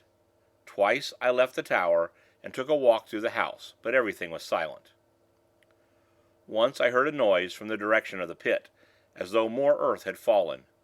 Following this, and lasting for some 15 minutes, there was a commotion among the denizens of the gardens. This died away, and after that all was again quiet. About an hour later, the moon's light showed above the distant horizon. From where I sat, I could see it over the trees, but it was not until it rose clear of them that I could make out any of the details in the gardens below. Even then, I could see none of the brutes, until, happening to crane forward, I saw several of them lying prone up against the wall of the house. What they were doing I could not make out. It was, however, a chance too good to be ignored, and taking aim, I fired at the one directly beneath. There was a shrill scream, and as the smoke cleared away, I saw that it had turned on its back and was writhing feebly. Then it was quiet. The others had disappeared. Immediately after this, I heard a loud squeal in the direction of the pit. It was answered 100 times from every part of the garden. This gave me some notion of the number of the creatures, and I began to feel that the whole affair was becoming even more serious than I had imagined. As I sat there, silent and watchful, the thought came to me. Why was all this? What were these things? What did it mean? Then my thoughts flew back to that vision, though even now I doubt whether it was a vision, of the Plain of Silence. What did that mean, I wondered? And that thing in the arena? Ugh! Lastly, I thought of the house I had seen in that faraway place. That house, so like this in every detail of external structure, that it might have been modeled from it, or this from that. I had never thought of that. At this moment there came another long squeal from the pit, followed a second later by a couple of shorter ones. At once the garden was filled with answering cries. I stood up quickly and looked over the parapet. In the moonlight it seemed as though the shrubberies were alive. They tossed hither and thither as though shaken by a strong, irregular wind, while a continuous rustling and a noise of scampering feet rose up to me. Several times I saw the moonlight gleam on running white figures among the bushes, and twice I fired. The second time my shot was answered by a short squeal of pain. A minute later the gardens lay silent. From the pit came a deep, hoarse babble of swine talk. At times angry cries smote the air, and they would be answered by multitudinous gruntings.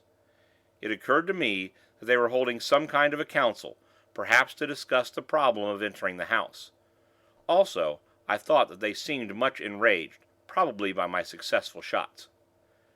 It occurred to me that now would be a good time to make a final survey of our defenses. This I proceeded to do at once, visiting the whole of the basement again, and examining each of the doors. Luckily they are all, like the back one, built of solid, iron-studded oak. Then I went upstairs to the study. I was more anxious about this door. It is palpably of a more modern make than the others, and though a stout piece of work, it has little of their ponderous strength. I must explain here that there is a small raised lawn on this side of the house, upon which this door opens, the windows of the study being barred on this account. All the other entrances, excepting the great gateway which is never opened, are in the lower story.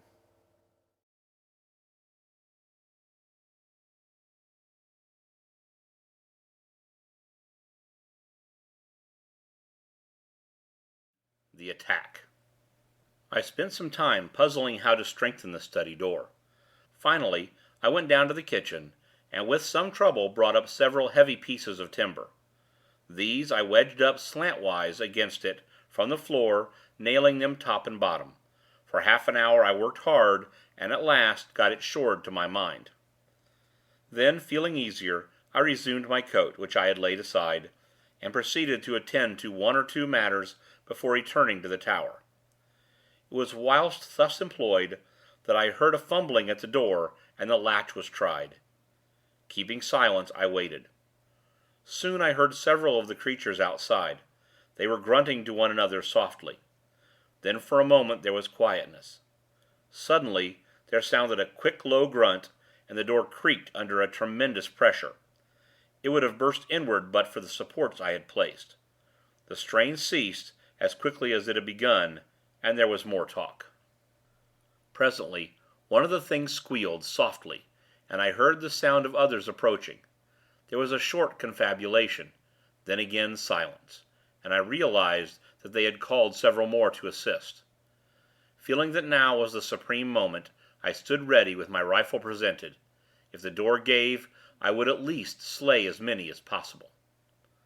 Again came the low signal, and once more the door creaked under a huge force. For a minute perhaps the pressure was kept up, and I waited nervously, expecting each moment to see the door come down with a crash. But no, the struts held, and the attempt proved abortive. Then followed more of their horrible grunting talk, and whilst it lasted I thought I distinguished the noise of fresh arrivals. After a long discussion, during which the door was several times shaken, they became quiet once more, and I knew that they were going to make a third attempt to break it down. I was almost in despair. The props had been severely tried in the two previous attacks, and I was sorely afraid that this would prove too much for them. At that moment, like an inspiration, a thought flashed into my troubled brain. Instantly, for it was no time to hesitate, I ran from the room, and up stair after stair. This time, it was not to one of the towers that I went, but out onto the flat, leaded roof itself. Once there, I raced across to the parapet that walls it round, and looked down. As I did so, I heard the short, grunted signal, and even up there, caught the crying of the door under the assault. There was not a moment to lose, and leaning over, I aimed quickly and fired. The report rang sharply, and, almost blending with it, came the loud splut of the bullet striking its mark. From below rose a shrill wail, and the door ceased its groaning. Then, as I took my weight from off the parapet, a huge piece of the stone coping slid from under me, and fell with a crash among the disorganized throng beneath. Several horrible shrieks quavered through the night air, and then I heard a sound of scampering feet. Cautiously I looked over. In the moonlight I could see the great coping stone lying right across the threshold of the door. I thought I saw something under it. Several things, white, but I could not be sure. And so a few minutes passed.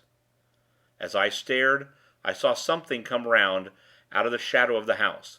It was one of the things. It went up to the stone silently, and bent down. I was unable to see what it did. In a minute it stood up. It had something in its talons, which it put to its mouth and tore at. For the moment I did not realize. Then slowly I comprehended. The thing was stooping again. It was horrible. I started to load my rifle. When I looked again, the monster was tugging at the stone, moving it to one side. I leant the rifle on the coping and pulled the trigger. The brute collapsed, on its face, and kicked slightly. Simultaneously, almost, with the report, I heard another sound, that of breaking glass. Waiting only to recharge my weapon, I ran from the roof, and down the first 2 flights of stairs. Here I paused to listen. As I did so, there came another tinkle of falling glass. It appeared to come from the floor below. Excitedly I sprang down the steps, and, guided by the rattle of the window sash, reached the door of one of the empty bedrooms, at the back of the house. I thrust it open. The room was but dimly illuminated by the moonlight, most of the light being blotted out by moving figures at the window. Even as I stood, one crawled through into the room. Leveling my weapon, I fired point blank at it, filling the room with a deafening bang. When the smoke cleared, I saw that the room was empty, and the window free. The room was much lighter. The night air blew in coldly through the shattered panes. Down below, in the night, I could hear a soft moaning and a confused murmur of swine voices. Stepping to one side of the window, I reloaded, and then stood there waiting. Presently I heard a scuffling noise. From where I stood in the shadow I could see without being seen. Nearer came the sounds, and then I saw something come up above the sill and clutch at the broken window frame. It caught a piece of the woodwork, and now I could make out that it was a hand and arm. A moment later the face of one of the swine creatures rose into view. Then, before I could use my rifle or do anything, there came a sharp crack, crack, and the window frame gave way under the weight of the thing. Next instant a squashing thud and a loud outcry told me that it had fallen to the ground. With a savage hope that it had been killed, I went to the window. The moon had gone behind a cloud, so that I could see nothing, though a steady hum of jabbering, just beneath where I stood, indicated that there were several more of the brutes close at hand. As I stood there, looking down, I marveled how it had been possible for the creatures to climb so far, for the wall is comparatively smooth, while the distance to the ground must be at least 80 feet. All at once, as I bent peering, I saw something indistinctly that cut the gray shadow of the house side with a black line. It passed the window to the left, at a distance of about 2 feet. Then I remembered that it was a gutter pipe that had been put there some years ago to carry off the rainwater. I had forgotten about it. I could see now how the creatures had managed to reach the window. Even as the solution came to me, I heard a faint slithering, scratching noise, and knew that another of the brutes was coming. I waited some odd moments, then leant out of the window and felt the pipe. To my delight I found that it was quite loose, and I managed, using the rifle barrel as a crowbar, to lever it out from the wall. I worked quickly. Then, taking hold with both hands, I wrenched the whole concern away and hurled it down, with the thing still clinging to it, into the garden. For a few minutes longer I waited there, listening. But after the first general outcry I heard nothing. I knew now there was no more reason to fear an attack from this quarter. I had removed the only means of reaching the window, and, as none of the other windows had any adjacent water pipes to tempt the climbing powers of the monsters, I began to feel more confident of escaping their clutches. Leaving the room, I made my way down to the study. I was anxious to see how the door had withstood the test of that last assault. Entering, I lit 2 of the candles, and then turned to the door. One of the large props had been displaced, and on that side the door had been forced inward some 6 inches. It was providential that I had managed to drive the brutes away just when I did. And that coping stone! I wondered vaguely how I had managed to dislodge it. I had not noticed it loose as I took my shot, and then, as I stood up, it had slipped away from beneath me. I felt that I owed the dismissal of the attacking force more to its timely fall than to my rifle. Then the thought came that I had better seize this chance to shore up the door again. It was evident that the creatures had not returned since the fall of the coping stone, but who was to say how long they would keep away? There and then I set to at repairing the door, working hard and anxiously. First I went down to the basement, and rummaging round found several pieces of heavy oak planking. With these I returned to the study, and having removed the props, placed the planks up against the door. Then I nailed the heads of the struts to these, and driving them well home at the bottoms, nailed them again there. Thus I made the door stronger than ever, for now it was solid with the backing of boards, and would, I felt convinced, stand a heavier pressure than hitherto without giving away. After that I lit the lamp which I had brought from the kitchen, and went down to have a look at the lower windows.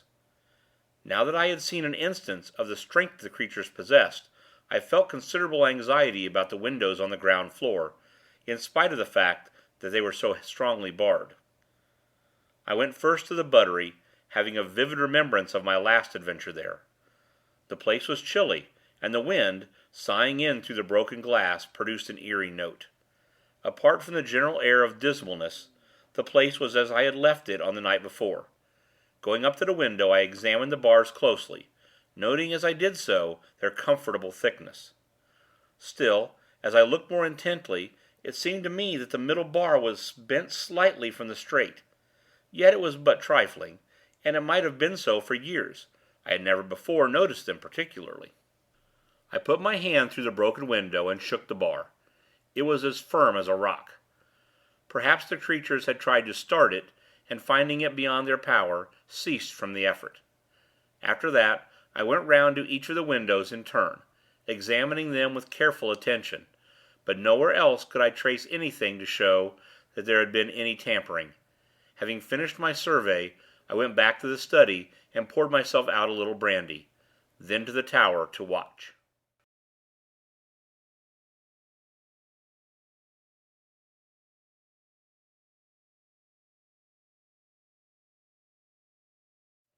After the attack. It was now about 3 a.m., and presently the eastern sky began to pale with the coming of dawn. Gradually the day came, and by its light I scanned the gardens earnestly, but nowhere could I see any signs of the brutes. I leaned over, and glanced down at the foot of the wall to see whether the body of the thing I had shot the night before was still there. It was gone. I supposed that the others of the monsters had removed it during the night. Then I went down onto the roof, and crossed over to the gap from which the coping stone had fallen. Reaching it, I looked over. Yes, there was the stone as I had seen it last, but there was no appearance of anything beneath it, nor could I see the creatures I had killed after its fall. Evidently they had also been taken away. I turned and went down to my study. There I sat down wearily. I was thoroughly tired. It was quite light now, though the sun's rays were not as yet perceptibly hot. A clock chimed the hour of 4.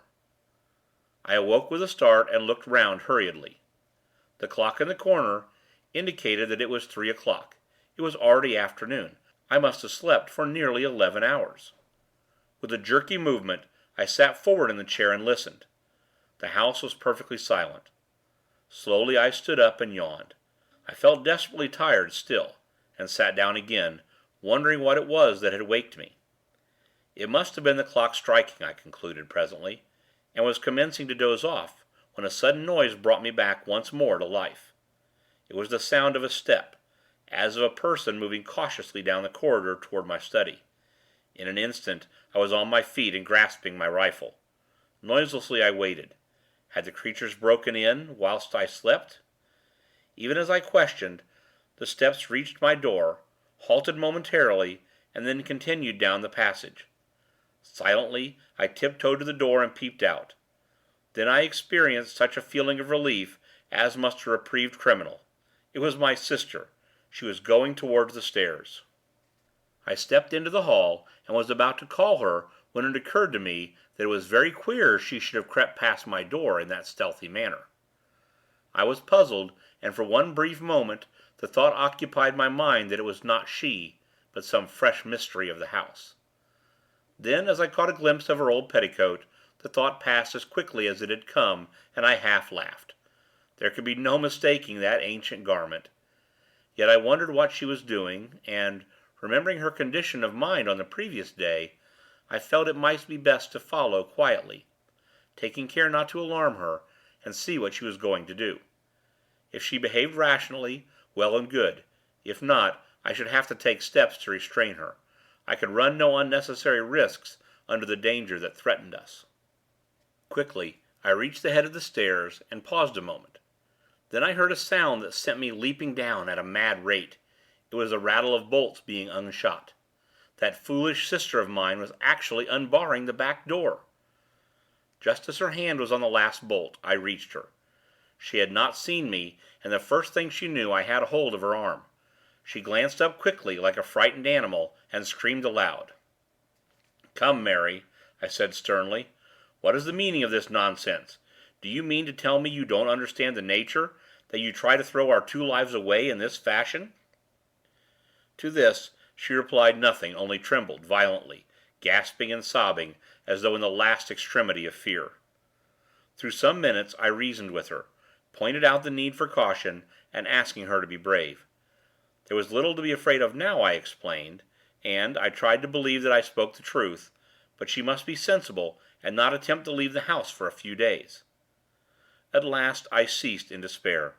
It was no use talking to her; she was obviously not quite herself for the time being. Finally I told her she had better go to her room, if she could not behave rationally. Still she took not any notice, so without any more ado I picked her up in my arms, and carried her there. At first she screamed wildly, but had relapsed into silent trembling by the time I reached the stairs. Arriving at her room, I laid her upon the bed. She lay there quietly enough, neither speaking nor sobbing, just shaking in a very ague of fear. I took a rug from a chair near by, and spread it over her. I could do nothing more for her, and so crossed to where Pepper lay in a big basket. My sister had taken charge of him since his wound, to nurse him, for it had proved more severe than I had thought, and I was pleased to note that, in spite of her state of mind, she had looked after the old dog carefully. Stooping, I spoke to him, and in reply he licked my hand feebly. He was too ill to do more. Then, going to the bed, I bent over my sister, and asked her how she felt, but she only shook the more, and much as it pained me, I had to admit that my presence seemed to make her worse. And so I left her, locking the door and pocketing the key. It seemed to be the only course to take. The rest of the day I spent between the tower and my study. For food, I brought up a loaf from the pantry, and on this and some claret I lived for that day. What a long, weary day it was! If only I could have gone out into the gardens, as is my wont, I should have been content enough; but to be cooped in this silent house, with no companion save a mad woman and a sick dog, was enough to prey upon the nerves of the hardiest. And out in the tangled shrubberies that surrounded the house lurked, for all I could tell, those infernal swine creatures waiting their chance. Was ever a man in such straits? Once in the afternoon, and again later, I went to visit my sister. The second time I found her tending Pepper, but at my approach she slid over unobtrusively to the far corner, with a gesture that saddened me beyond belief. Poor girl, her fear cut me intolerably, and I would not intrude on her unnecessarily. She would be better, I trusted, in a few days. Meanwhile I could do nothing, and I judged it still needful, hard as it seemed, to keep her confined to her room. One thing there was that I took for encouragement: she had eaten some of the food I had taken to her on my first visit. And so the day passed. As the evening drew on, the air grew chilly, and I began to make preparations for passing a second night in the tower, taking up 2 additional rifles and a heavy ulster. The rifles I loaded, and laid alongside my other, as I intended to make things warm for any of the creatures who might show during the night. I had plenty of ammunition, and I thought to give the brutes such a lesson as should show them the uselessness of attempting to force an entrance. After that, I made the round of the house again, paying particular attention to the props that supported the study door. Then, feeling that I had done all that lay in my power to ensure our safety, I returned to the tower, calling in on my sister and Pepper for a final visit on the way. Pepper was asleep, but woke as I entered and wagged his tail in recognition. I thought he seemed slightly better. My sister was lying on the bed, though whether asleep or not I was unable to tell, and thus I left them. Reaching the tower, I made myself as comfortable as circumstances would permit, and settled down to watch through the night. Gradually darkness fell, and soon the details of the gardens were merged into shadows. During the first few hours I sat alert, listening for any sound that might help to tell me if anything were stirring down below. It was far too dark for my eyes to be of much use. Slowly the hours passed without anything unusual happening, and the moon rose, showing the gardens apparently empty and silent, and so through the night without disturbance or sound. Toward morning I began to grow stiff and cold with my long vigil. Also, I was getting very uneasy concerning the continued quietness on the part of the creatures. I mistrusted it, and would sooner far have had them attack the house openly. Then, at least, I should have known my danger, and been able to meet it. But to wait like this, through a whole night, picturing all kinds of unknown devilment, was to jeopardize one's sanity. Once or twice, the thought came to me that perhaps they had gone, but in my heart I found it impossible to believe that it was so.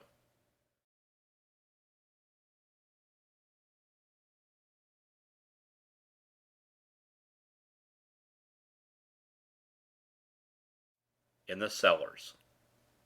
At last, what with being tired and cold, and the uneasiness that possessed me, I resolved to take a walk through the house, first calling in at the study for a glass of brandy to warm me.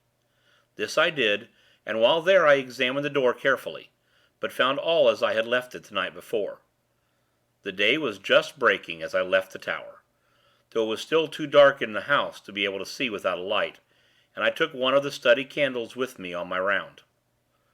By the time I had finished the ground floor, the daylight was creeping in wanly through the barred windows. My search had shown me nothing fresh. Everything appeared to be in order, and I was on the point of extinguishing my candle, when the thought suggested itself to me to have another glance round the cellars. I had not, if I remembered rightly, been into them since my hasty search on the evening of the attack. For perhaps the half of a minute I hesitated. I would have been very willing to forego the task, as indeed I am inclined to think any man well might, for of all the great, awe-inspiring rooms in this house, the cellars are the hugest and weirdest. Great gloomy caverns of places, unlit by any ray of daylight. Yet I would not shrink to work. I felt that to do so would smack of sheer cowardice. Besides, as I reassured myself, the cellars were really the most unlikely places in which to come across anything dangerous, considering that they can be entered only through a heavy oaken door, the key of which I carry always on my person.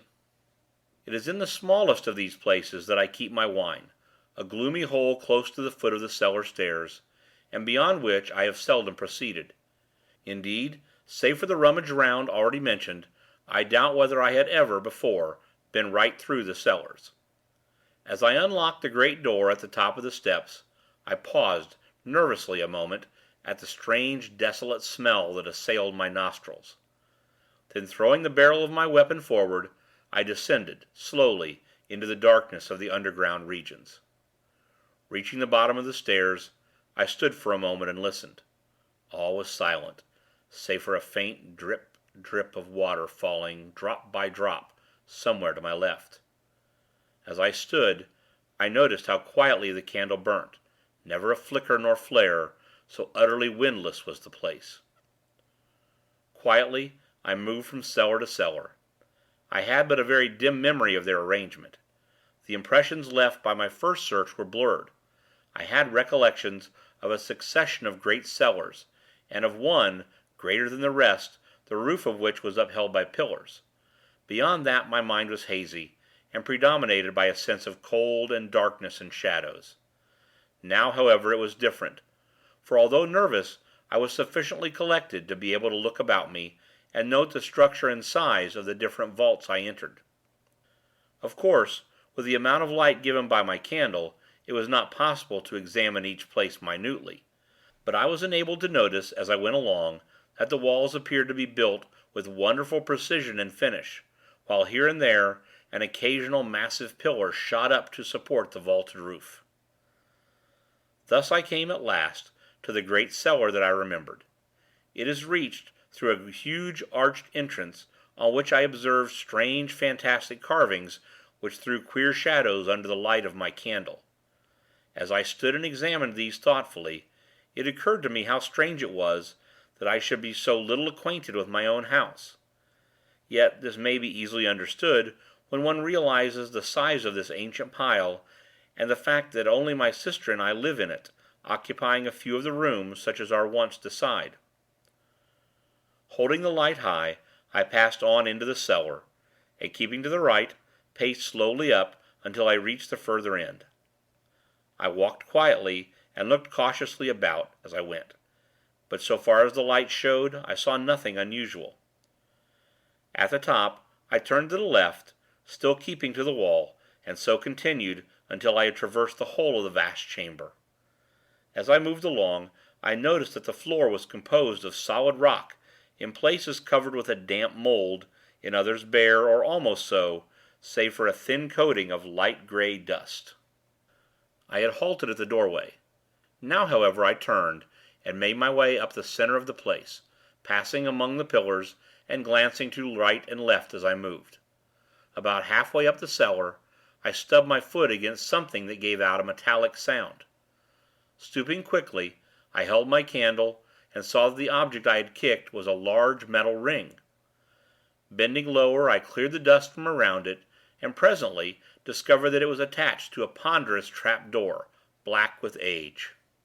Feeling excited, and wondering to where it could lead, I laid my gun on the floor, and, sticking the candle in the trigger guard, took the ring in both hands and pulled.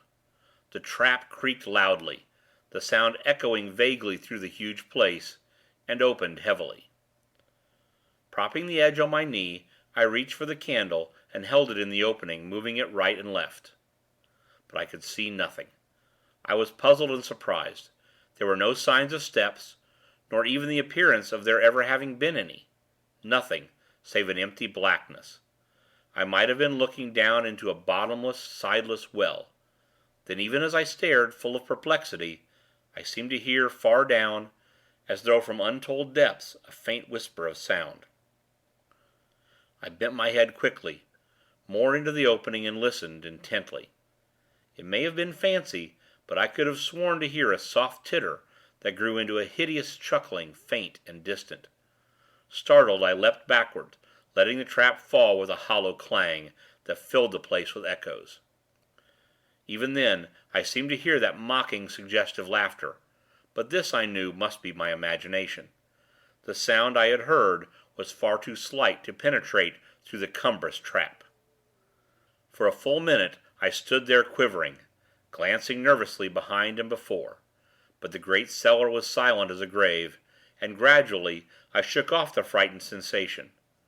With a calmer mind, I became again curious to know into what the trap opened, but could not then summon sufficient courage to make a further investigation. One thing I felt, however, was that the trap ought to be secured. This I accomplished by placing upon it several large pieces of dressed stone, which I had noticed in my tour along the east wall. Then, after a final scrutiny of the rest of the place, I retraced my way through the cellars, to the stairs, and so reached the daylight with an infinite feeling of relief that the uncomfortable task was accomplished.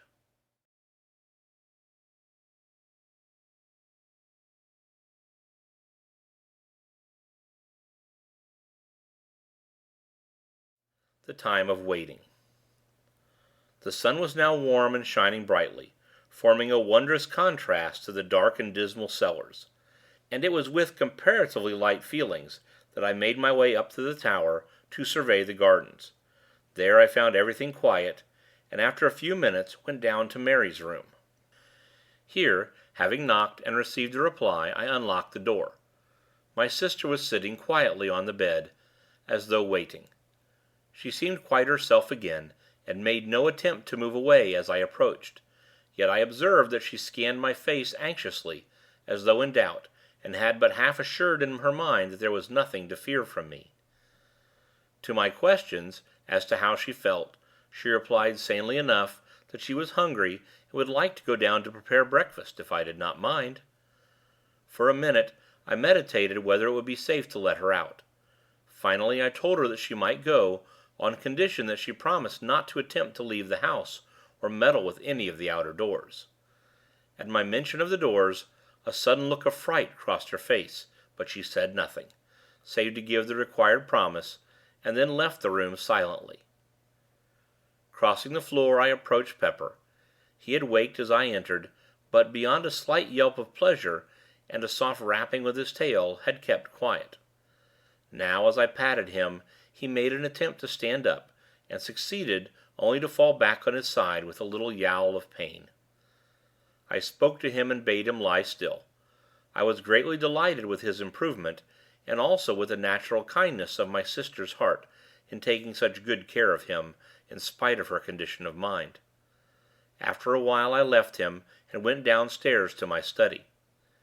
In a little time Mary appeared, carrying a tray on which smoked a hot breakfast. As she entered the room, I saw her gaze fasten on the props that supported the study door. Her lips tightened, and I thought she paled slightly, but that was all. Putting the tray down at my elbow, she was leaving the room quietly when I called her back. She came, it seemed a little timidly, as though startled, and I noted that her hand clutched at her apron nervously. "Come, Mary," I said, "cheer up. Things look brighter. I've seen none of the creatures since yesterday morning early." She looked at me in a curiously puzzled manner, as though not comprehending. Then intelligence swept into her eyes, and fear, but she said nothing beyond an unintelligible murmur of acquiescence. After that I kept silence. It was evident that any reference to the Swine-Things was more than her shaken nerves could bear. Breakfast over, I went up to the tower. Here, during the greater part of the day, I maintained a strict watch over the gardens. Once or twice I went down to the basement to see how my sister was getting along.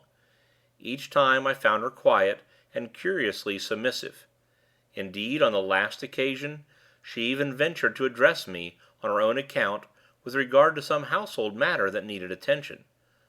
Though this was done with an almost extraordinary timidity, I hailed it with happiness, as being the first words voluntarily spoken since the critical moment when I had caught her unbarring the back door to go out among those waiting brutes. I wondered whether she was aware of her attempt, and how near a thing it had been, but refrained from questioning her, thinking it best to let well alone. That night I slept in a bed, the first time for 2 nights. In the morning I rose early, and took a walk through the house. All was as it should be, and I went up to the tower to have a look at the gardens. Here again I found perfect quietness. At breakfast, when I met Mary, I was greatly pleased to see that she had sufficiently regained command over herself to be able to greet me in a perfectly natural manner. She talked sensibly and quietly, only keeping carefully from any mention of the past couple of days. In this I humored her, to the extent of not attempting to lead the conversation in that direction. Earlier in the morning, I had been to see Pepper. He was mending rapidly, and bade fair to be on his legs in earnest in another day or 2. Before leaving the breakfast table, I made some reference to his improvement. In the short discussion that followed, I was surprised to gather, from my sister's remarks, that she was still under the impression that his wound had been given by the wildcat of my invention. It made me feel almost ashamed of myself for deceiving her. Yet the lie had been told to prevent her from being frightened. And then, I had been sure that she must have known the truth, later, when those brutes had attacked the house. During the day, I kept on the alert, spending much of my time, as on the previous day, in the tower, but not a sign could I see of the swine creatures, nor hear any sound. Several times, the thought had come to me that the things had, at last, left us, but up to this time I had refused to entertain the idea seriously. Now, however, I began to feel that there was reason for hope. It would soon be 3 days since I had seen any of the things, but still I intended to use the utmost caution. For all that I could tell, this protracted silence might be a ruse to tempt me from the house, perhaps right into their arms. The thought of such a contingency was, alone, sufficient to make me circumspect. So it was that the 4th, 5th, and 6th days went by, quietly, without my making any attempt to leave the house. On the 6th day, I had the pleasure of seeing Pepper once more upon his feet, and though still very weak, he managed to keep me company during the whole of that day.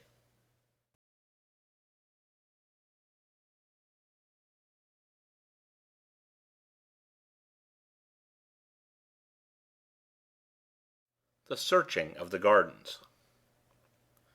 How slowly the time went, and never a thing to indicate that any of the brutes still infested the gardens.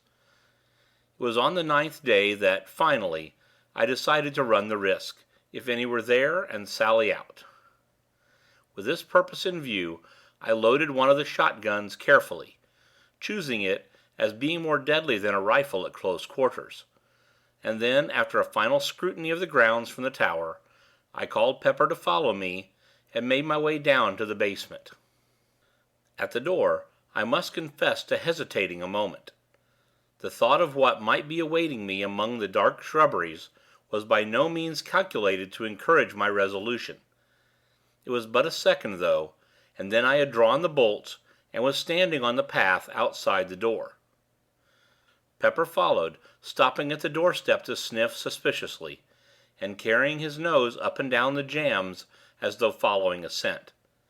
Then suddenly he turned sharply, and started to run here and there, in semicircles and circles, all around the door, finally returning to the threshold. Here he began again to nose about. Hitherto I had stood watching the dog, yet all the time with half my gaze on the wild tangle of garden stretching round me. Now I went toward him, and bending down examined the surface of the door where he was smelling. I found that the wood was covered with a network of scratches, crossing and recrossing one another in inextricable confusion. In addition to this, I noticed that the doorposts themselves were gnawed in places. Beyond these I could find nothing, and so, standing up, I began to make the tour of my house wall. Pepper, as soon as I walked away, left the door and ran ahead, still nosing and sniffing as he went along. At times he stopped to investigate. Here it would be a bullet hole in the pathway, or perhaps a powder-stained wad. Anon it might be a piece of torn sod, or a disturbed patch of weedy path; but save for such trifles he found nothing. I observed him critically as he went along, and could discover nothing of uneasiness in his demeanor to indicate that he felt the nearness of any of the creatures. By this I was assured that the gardens were empty, at least for the present, of those hateful things. Pepper could not be easily deceived, and it was a relief to feel that he would know and give me timely warning if there were any danger. Reaching the place where I had shot that first creature, I stopped and made a careful scrutiny, but could see nothing. From there I went on to where the great coping stone had fallen. It lay on its side, apparently just as it had been left when I shot the brute that was moving it. A couple of feet to the right of the nearer end was a great dent in the ground, showing where it had struck. The other end was still within the indentation, half in and half out. Going nearer, I looked at the stone more closely. What a huge piece of masonry it was! And that creature had moved it, single-handed, in its attempt to reach what lay below. I went round to the further end of the stone. Here I found that it was possible to see under it, for a distance of nearly a couple of feet. Still, I could see nothing of the stricken creatures, and I felt much surprised. I had, as I have said before, guessed that the remains had been removed, yet I could not conceive that it had been done so thoroughly as not to leave some certain sign, beneath the stone, indicative of their fate. I had seen several of the brutes struck down beneath it, with such force that they must have been literally driven into the earth, but now not a vestige of them was to be seen, not even a blood-stain. I felt more puzzled than ever, as I turned the matter over in my mind, but could think of no plausible explanation, and so finally gave it up, as one of the many things that were unexplainable. From there, I transferred my attention to the study door. I could see now even more plainly the effects of the tremendous strain to which it had been subjected, and I marveled how, even with the support offered by the props, it had withstood the attack so well. There were no marks of blows, indeed none had been given, but the door had been literally riven from its hinges by the application of enormous silent force. One thing that I observed affected me profoundly. The head of one of the props had been driven right through a panel. This was, of itself, sufficient to show how huge an effort the creatures had made to break down the door, and how nearly they had succeeded. Leaving, I continued my tour round the house, finding little else of interest, save at the back, where I came across the piece of piping I had torn from the wall, lying among the long grass underneath the broken window. Then I returned to the house, and having rebolted the back door, went up to the tower. Here I spent the afternoon reading and occasionally glancing down into the gardens. I had determined, if the night passed quietly, to go as far as the pit on the morrow. Perhaps I should be able to learn then something of what had happened. The day slipped away, and the night came and went much as the last few nights had gone. When I rose, the morning had broken fine and clear, and I determined to put my project into action. During breakfast I considered the matter carefully, after which I went to the study for my shotgun. In addition, I loaded and slipped into my pocket a small but heavy pistol. I quite understood that, if there were any danger, it lay in the direction of the pit, and I intended to be prepared. Leaving the study, I went down to the back door, followed by Pepper. Once outside, I took a quick survey of the surrounding gardens, and then set off toward the pit. On the way I kept a sharp lookout, holding my gun handily. Pepper was running ahead, I noticed, without any apparent hesitation. From this I augured that there was no imminent danger to be apprehended, and I stepped out more quickly in his wake. He had reached the top of the pit now, and was nosing his way along the edge. A minute later I was beside him, looking down into the pit. For a moment I could scarcely believe that it was the same place, so greatly was it changed. The dark wooded ravine of a fortnight ago, with a foliage-hidden stream running sluggishly at the bottom, existed no longer. Instead, my eyes showed me a ragged chasm, partly filled with a gloomy lake of turbid water. All one side of the ravine was stripped of underwood, showing the bare rock. A little to my left, the side of the pit appeared to have collapsed altogether, forming a deep V-shaped cleft in the face of the rocky cliff. This rift ran from the upper edge of the ravine nearly down to the water, and penetrated into the pit side, to a distance of some 40 feet. Its opening was at least 6 yards across, and from this it seemed to taper into about 2. But what attracted my attention, more than even the stupendous split itself, was a great hole, some distance down the cleft, and right in the angle of the V. It was clearly defined, and not unlike an arched doorway in shape, though lying as it did in the shadow, I could not see it very distinctly. The opposite side of the pit still retained its verdure, but so torn in places, and everywhere covered with dust and rubbish, that it was hardly distinguishable as such.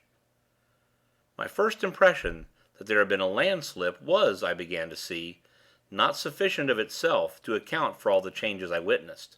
And the water? I turned suddenly, for I had become aware that, somewhere to my right, there was a noise of running water. I could see nothing, but, now that my attention had been caught, I distinguished easily that it came from somewhere at the east end of the pit. Slowly I made my way in that direction, the sound growing plainer as I advanced, until in a little I stood right above it. Even then I could not perceive the cause, until I knelt down and thrust my head over the cliff. Here the noise came up to me plainly, and I saw below me a torrent of clear water, issuing from a small fissure in the pit side, and rushing down the rocks into the lake beneath. A little further along the cliff I saw another, and beyond that again 2 smaller ones. These, then, would help to account for the quantity of water in the pit, and if the fall of rock and earth had blocked the outlet of the stream at the bottom, there was little doubt but that it was contributing a very large share. Yet I puzzled my head to account for the generally shaken appearance of the place. These streamlets, and that huge cleft further up the ravine? It seemed to me that more than the landslip was necessary to account for these. I could imagine an earthquake, or a great explosion, creating some such condition of affairs as existed, but of these there had been neither. Then I stood up quickly, remembering that crash, and the cloud of dust that had followed directly, rushing high into the air. But I shook my head, unbelieving. No, it must have been the noise of the falling rocks and earth I had heard. Of course the dust would fly, naturally. Still, in spite of my reasoning, I had an uneasy feeling that this theory did not satisfy my sense of the probable. And yet, was any other that I could suggest likely to be half so plausible? Pepper had been sitting on the grass while I conducted my examination. Now, as I turned up the north side of the ravine, he rose and followed. Slowly, and keeping a careful watch in all directions, I made the circuit of the pit, but found little else that I had not already seen. From the west end I could see the 4 waterfalls uninterruptedly.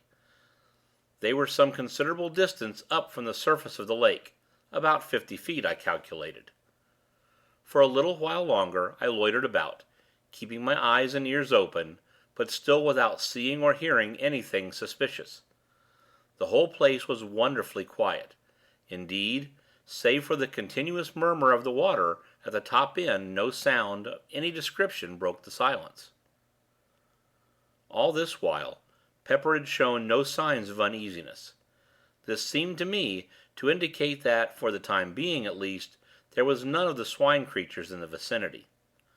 So far as I could see, his attention appeared to have been taken chiefly with scratching and sniffing among the grass at the edge of the pit. At times he would leave the edge and run along toward the house, as though following invisible tracks, but in all cases returning after a few minutes. I had little doubt but that he was really tracing out the footsteps of the Swine-Things, and the very fact that each one seemed to lead him back to the pit appeared to me a proof that the brutes had all returned whence they came. At noon I went home for dinner. During the afternoon I made a partial search of the gardens, accompanied by Pepper, but without coming upon anything to indicate the presence of the creatures. Once, as we made our way through the shrubberies, Pepper rushed in among some bushes with a fierce yelp. At that I jumped back in sudden fright, and threw my gun forward in readiness, only to laugh nervously as Pepper reappeared, chasing an unfortunate cat. Toward evening I gave up the search and returned to the house. All at once, as we were passing a great clump of bushes on our right, Pepper disappeared, and I could hear him sniffing and growling among them in a suspicious manner. With my gun barrel I parted the intervening shrubbery and looked inside. There was nothing to be seen, save that many of the branches were bent down and broken, as though some animal had made a lair there at no very previous date. It was probably, I thought, one of the places occupied by some of the swine creatures on the night of the attack. Next day I resumed my search through the gardens, but without result. By evening I had been right through them, and now I knew, beyond the possibility of doubt, that there were no longer any of the things concealed about the place. Indeed, I have often thought since that I was correct in my earlier surmise that they had left soon after the attack.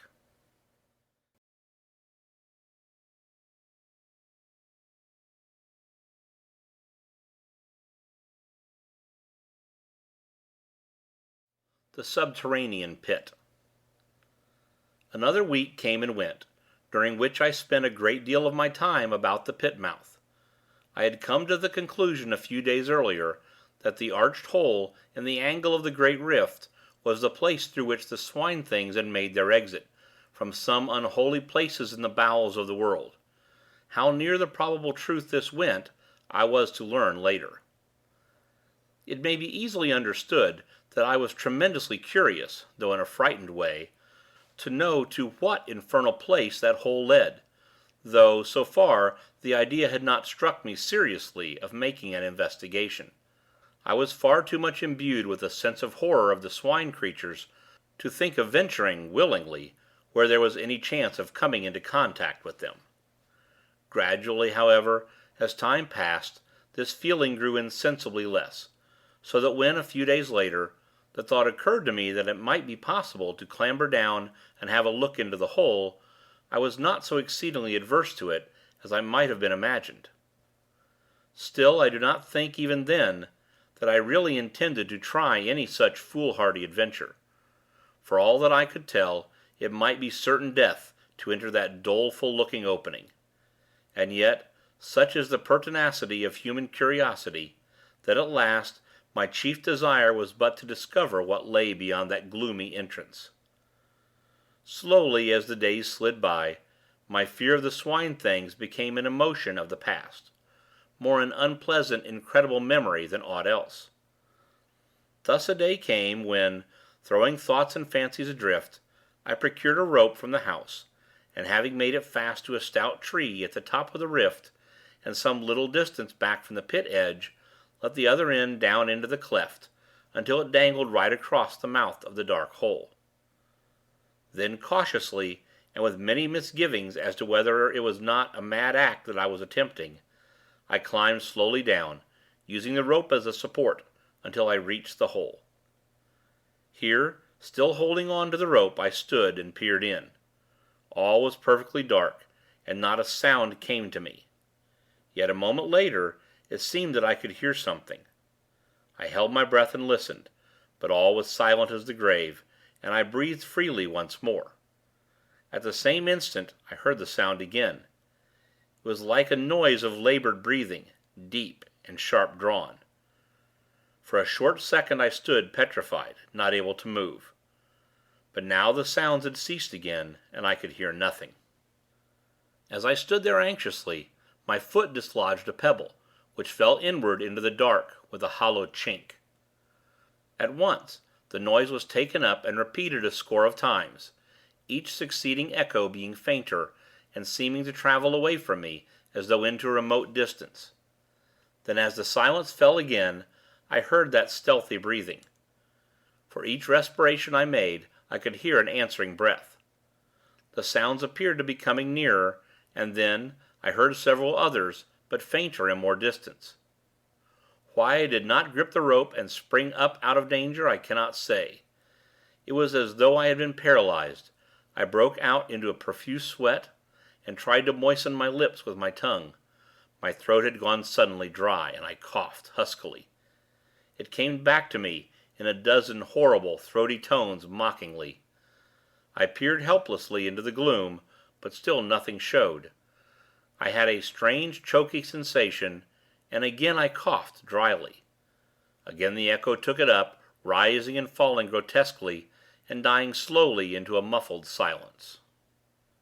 Then, suddenly, a thought came to me, and I held my breath. The other breathing stopped.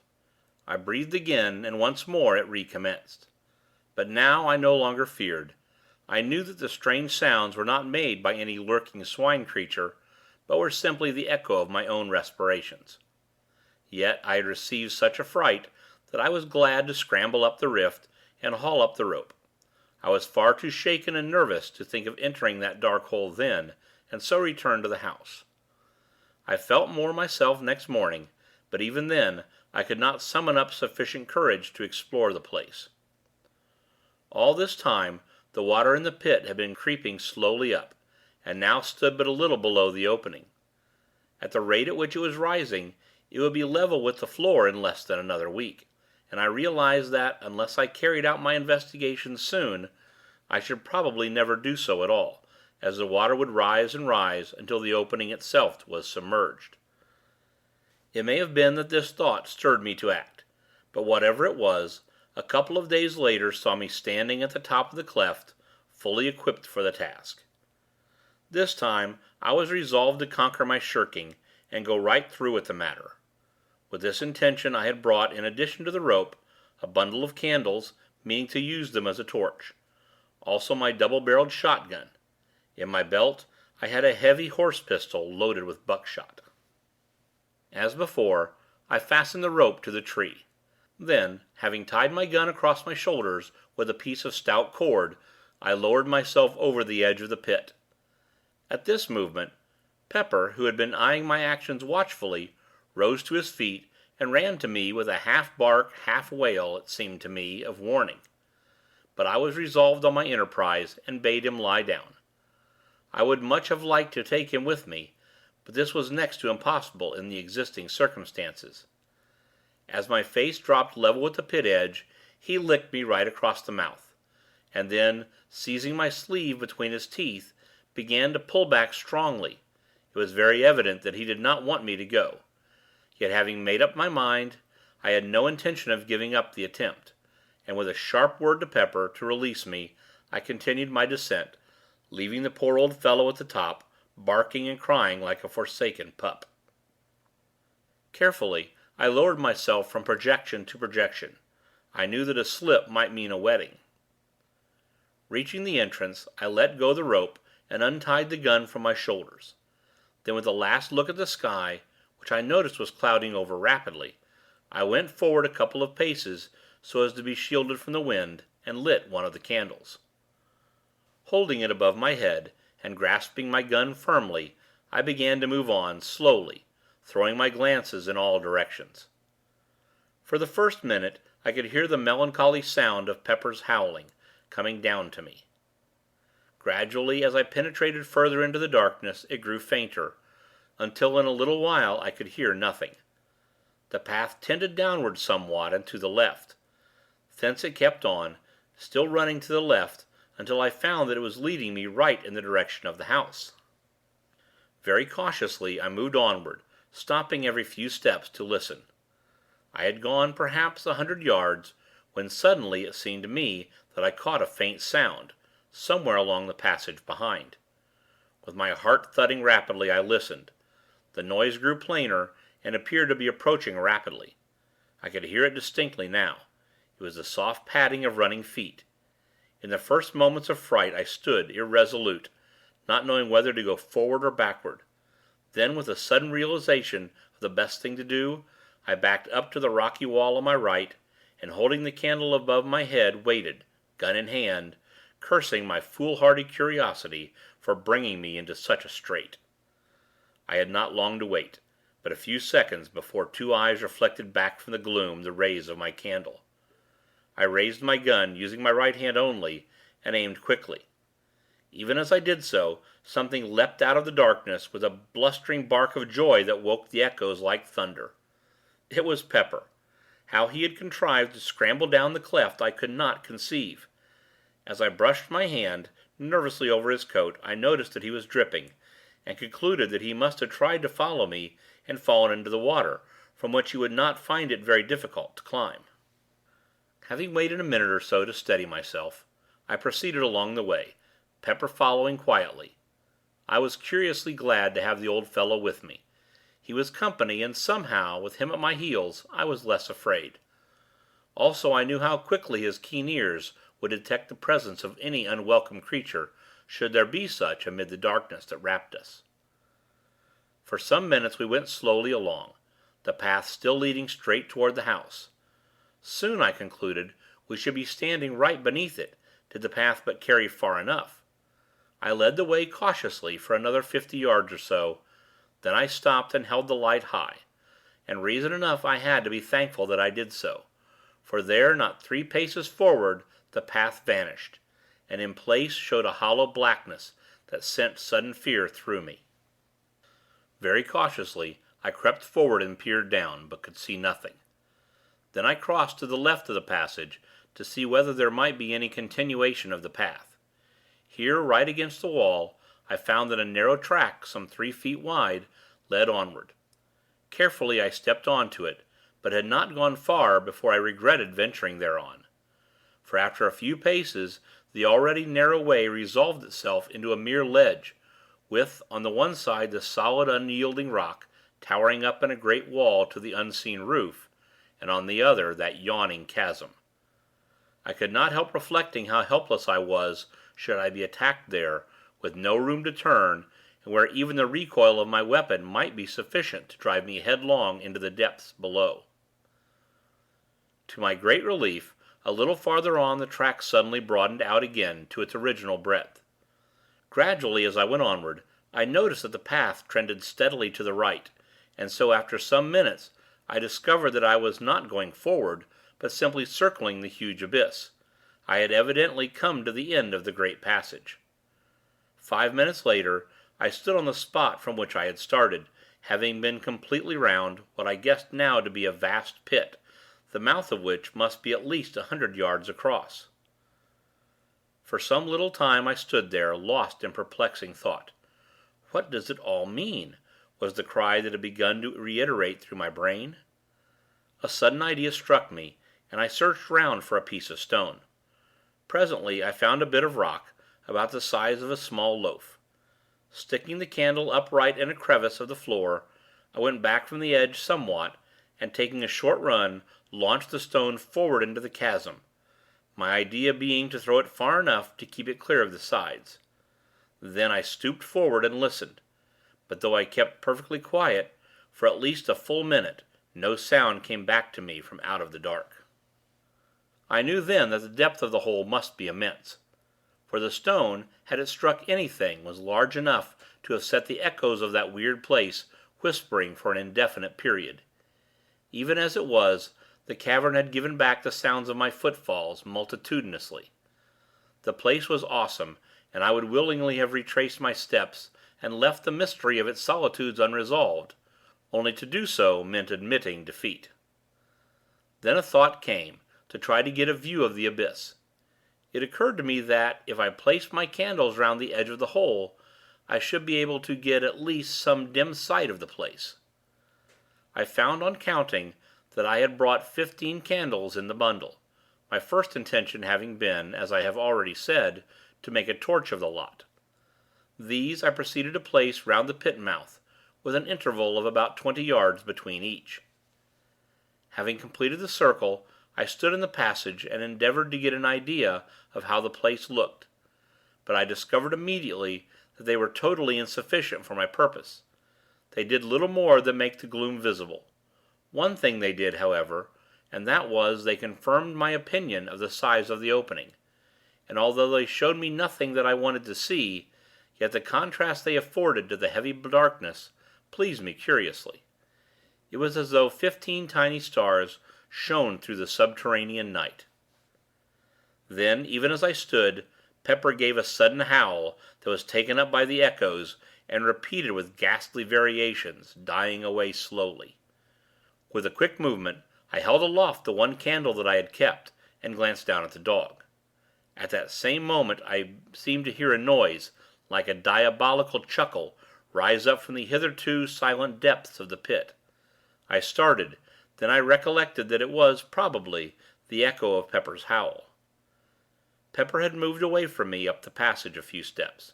He was nosing along the rocky floor, and I thought I heard him lapping. I went toward him, holding the candle low.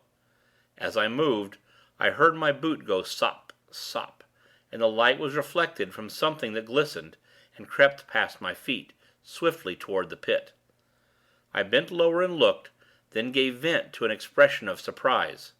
From somewhere, higher up the path, a stream of water was running quickly in the direction of the great opening, and growing in size every second. Again Pepper gave vent to that deep-drawn howl, and, running at me, seized my coat, and attempted to drag me up the path toward the entrance.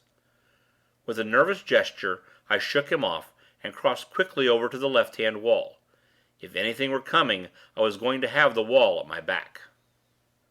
Then, as I stared anxiously up the pathway, my candle caught a gleam far up the passage. At the same moment, I became conscious of a murmurous roar that grew louder and filled the whole cavern with deafening sound. From the pit came a deep, hollow echo, like the sob of a giant. Then, I had sprung to one side, onto the narrow ledge that ran round the abyss, and, turning, saw a great wall of foam sweep past me and leap tumultuously into the waiting chasm. A cloud of spray burst over me, extinguishing my candle and wetting me to the skin. I still held my gun. The 3 nearest candles went out, but the further ones gave only a faint flicker. After the first rush, the flow of water eased down to a steady stream, maybe a foot in depth, though I could not see this until I had procured one of the lighted candles, and with it started to reconnoiter. Pepper had fortunately followed me as I leapt for the ledge, and now, very much subdued, kept close behind. A short examination showed me that the water reached right across the passage, and was running at a tremendous rate. Already, even as I stood there, it had deepened.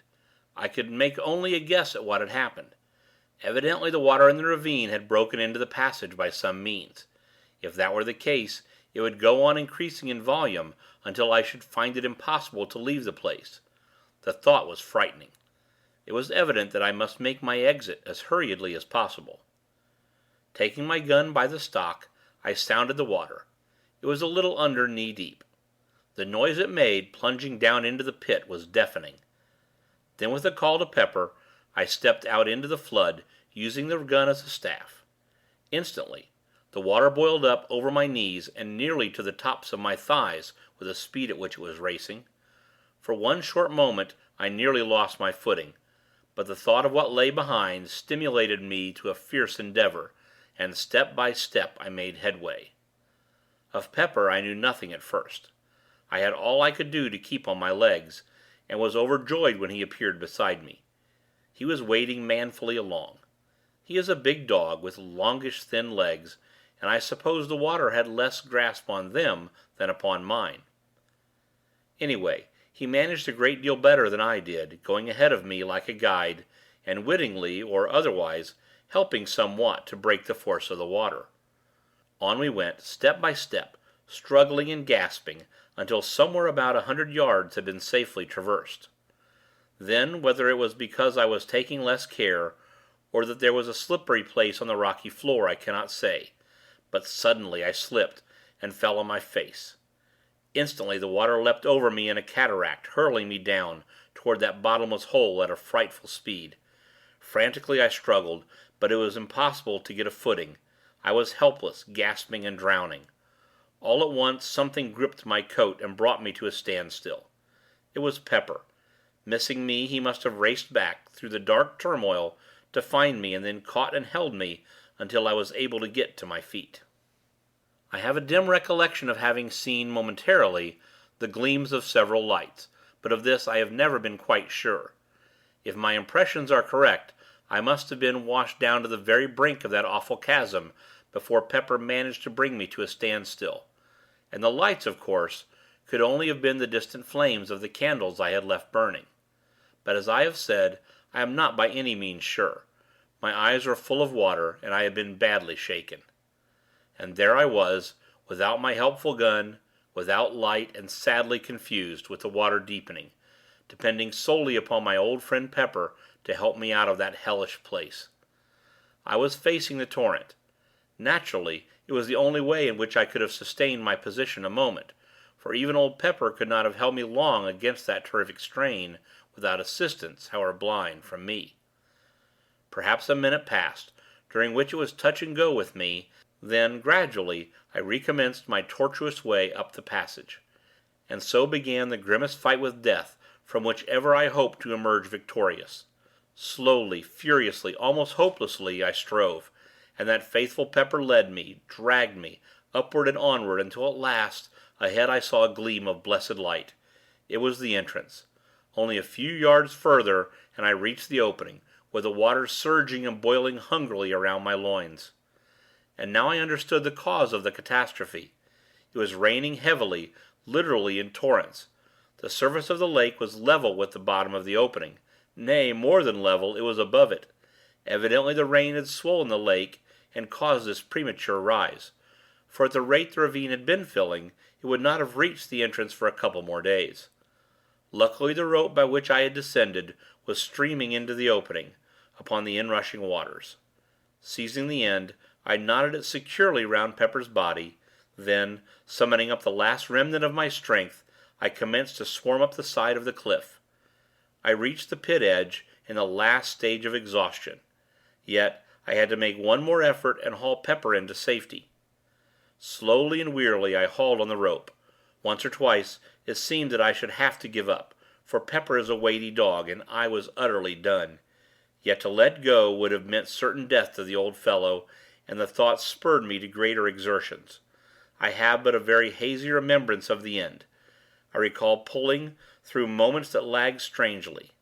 I have also some recollection of seeing Pepper's muzzle appearing over the pit edge after what seemed an indefinite period of time.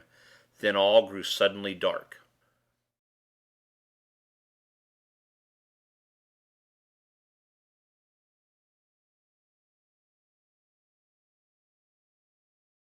The Trap in the Great Cellar.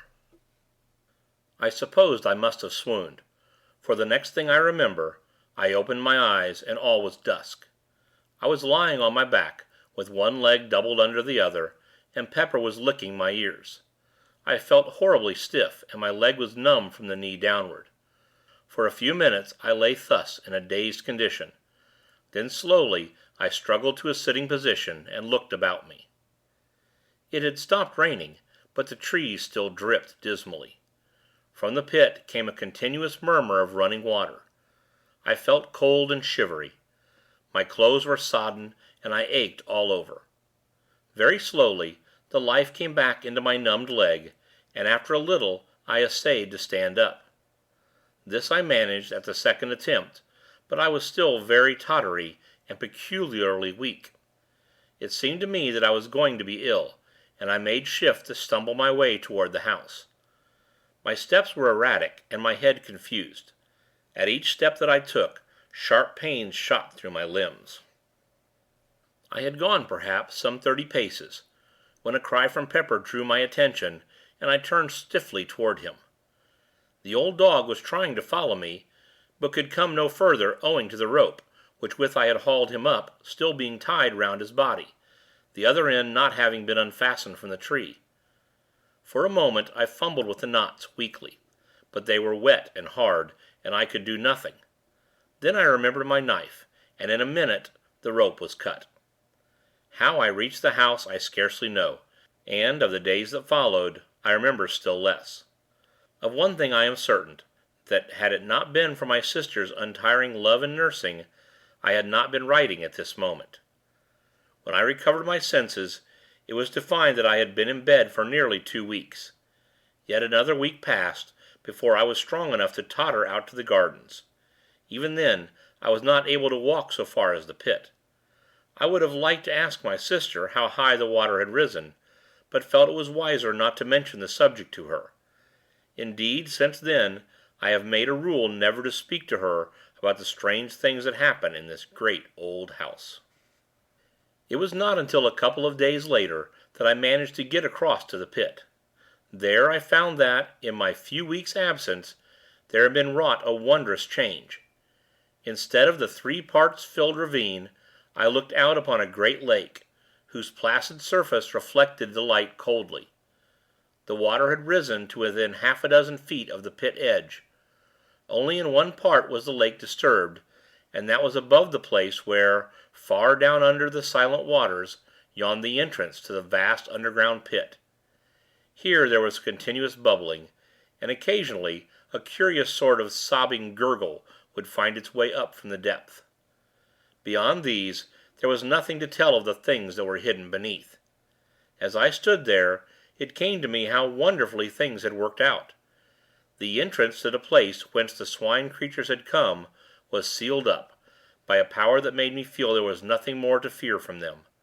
And yet, with the feeling, there was a sensation that now I should never learn anything further of the place from which those dreadful things had come.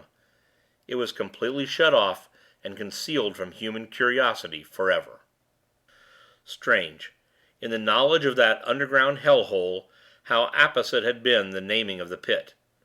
One wonders how it originated, and when. Naturally one concludes that the shape and depth of the ravine would suggest the name Pit. Yet, is it not possible that it has, all along, held a deeper significance? A hint, could one but have guessed, of the greater, more stupendous pit that lies far down in the earth, beneath this old house. Under this house. Even now, the idea is strange and terrible to me, for I have proved beyond doubt that the pit yawns right below the house, which is evidently supported, somewhere above the center of it, upon a tremendous arched roof of solid rock. It happened in this wise, that, having occasion to go down to the cellars, the thought occurred to me to pay a visit to the great vault, where the trap is situated, and see whether everything was as I had left it. Reaching the place, I walked slowly up the center, until I came to the trap. There it was, with the stones piled upon it, just as I had seen it last. I had a lantern with me, and the idea came to me that now would be a good time to investigate whatever lay under the great oak slab. Placing the lantern on the floor, I tumbled the stones off the trap, and grasping the ring, pulled the door open. As I did so, the cellar became filled with the sound of a murmurous thunder that rose from far below. At the same time, a damp wind blew up into my face, bringing with it a load of fine spray. Therewith I dropped the trap, hurriedly, with a half-frightened feeling of wonder. For a moment I stood puzzled. I was not particularly afraid. The haunting fear of the Swine-Things had left me long ago, but I was certainly nervous and astonished. Then a sudden thought possessed me, and I raised the ponderous door with a feeling of excitement. Leaving it standing open upon its end, I seized the lantern, and, kneeling down, thrust it into the opening. As I did so, the moist wind and spray drove in my eyes, making me unable to see for a few moments. Even when my eyes were clear, I could distinguish nothing below me, save darkness and the whirling spray. Seeing that it was useless to expect to make out anything, with the light so high, I felt in my pockets for a piece of twine with which to lower it further into the opening. Even as I fumbled, the lantern slipped from my fingers, and hurtled down into the darkness. For a brief instant, I watched its fall, and saw the light shine on a tumult of white foam, some 80 or 100 feet below me. Then it was gone. My sudden surmise was correct, and now I knew the cause of the wet and noise. The great cellar was connected with the pit by means of the trap, which opened right above it, and the moisture was the spray, rising from the water, falling into the depths. In an instant, I had an explanation of certain things that had hitherto puzzled me. Now I could understand why the noises, on the first night of the invasion, had seemed to rise directly from under my feet, and the chuckle that had sounded when first I opened the trap. Evidently, some of the Swine-Things must have been right beneath me. Another thought struck me. Were the creatures all drowned? Would they drown? I remember how unable I had been to find any trace to show that my shooting had been really fatal. Had they life as we understand life, or were they ghouls? These thoughts flashed through my brain as I stood in the dark, searching my pocket for matches. I had the box in my hand now, and, striking a light, I stepped to the trap door and closed it. Then I piled the stones back upon it, after which I made my way out from the cellars. And so I suppose the water goes on, thundering down into that bottomless hell pit. Sometimes I have an inexplicable desire to go down to the great cellar, open the trap, and gaze into the impenetrable spray-damp darkness. At times, the desire becomes almost overpowering in its intensity. It is not mere curiosity that prompts me, but more as though some unexplained influence were at work. Still, I never go, and intend to fight down the strange longing and crush it, even as I would the unholy thought of self-destruction. This idea of some intangible force being exerted may seem reasonless, yet my instinct warns me that it is not so. In these things reason seems to me less to be trusted than instinct. One thought there is, in closing, that impresses itself upon me with ever-growing insistence. It is, that I live in a very strange house, a very awful house, and I have begun to wonder whether I am doing wisely in staying here. Yet if I left, where could I go and still obtain the solitude and the sense of her presence that alone makes my old life bearable?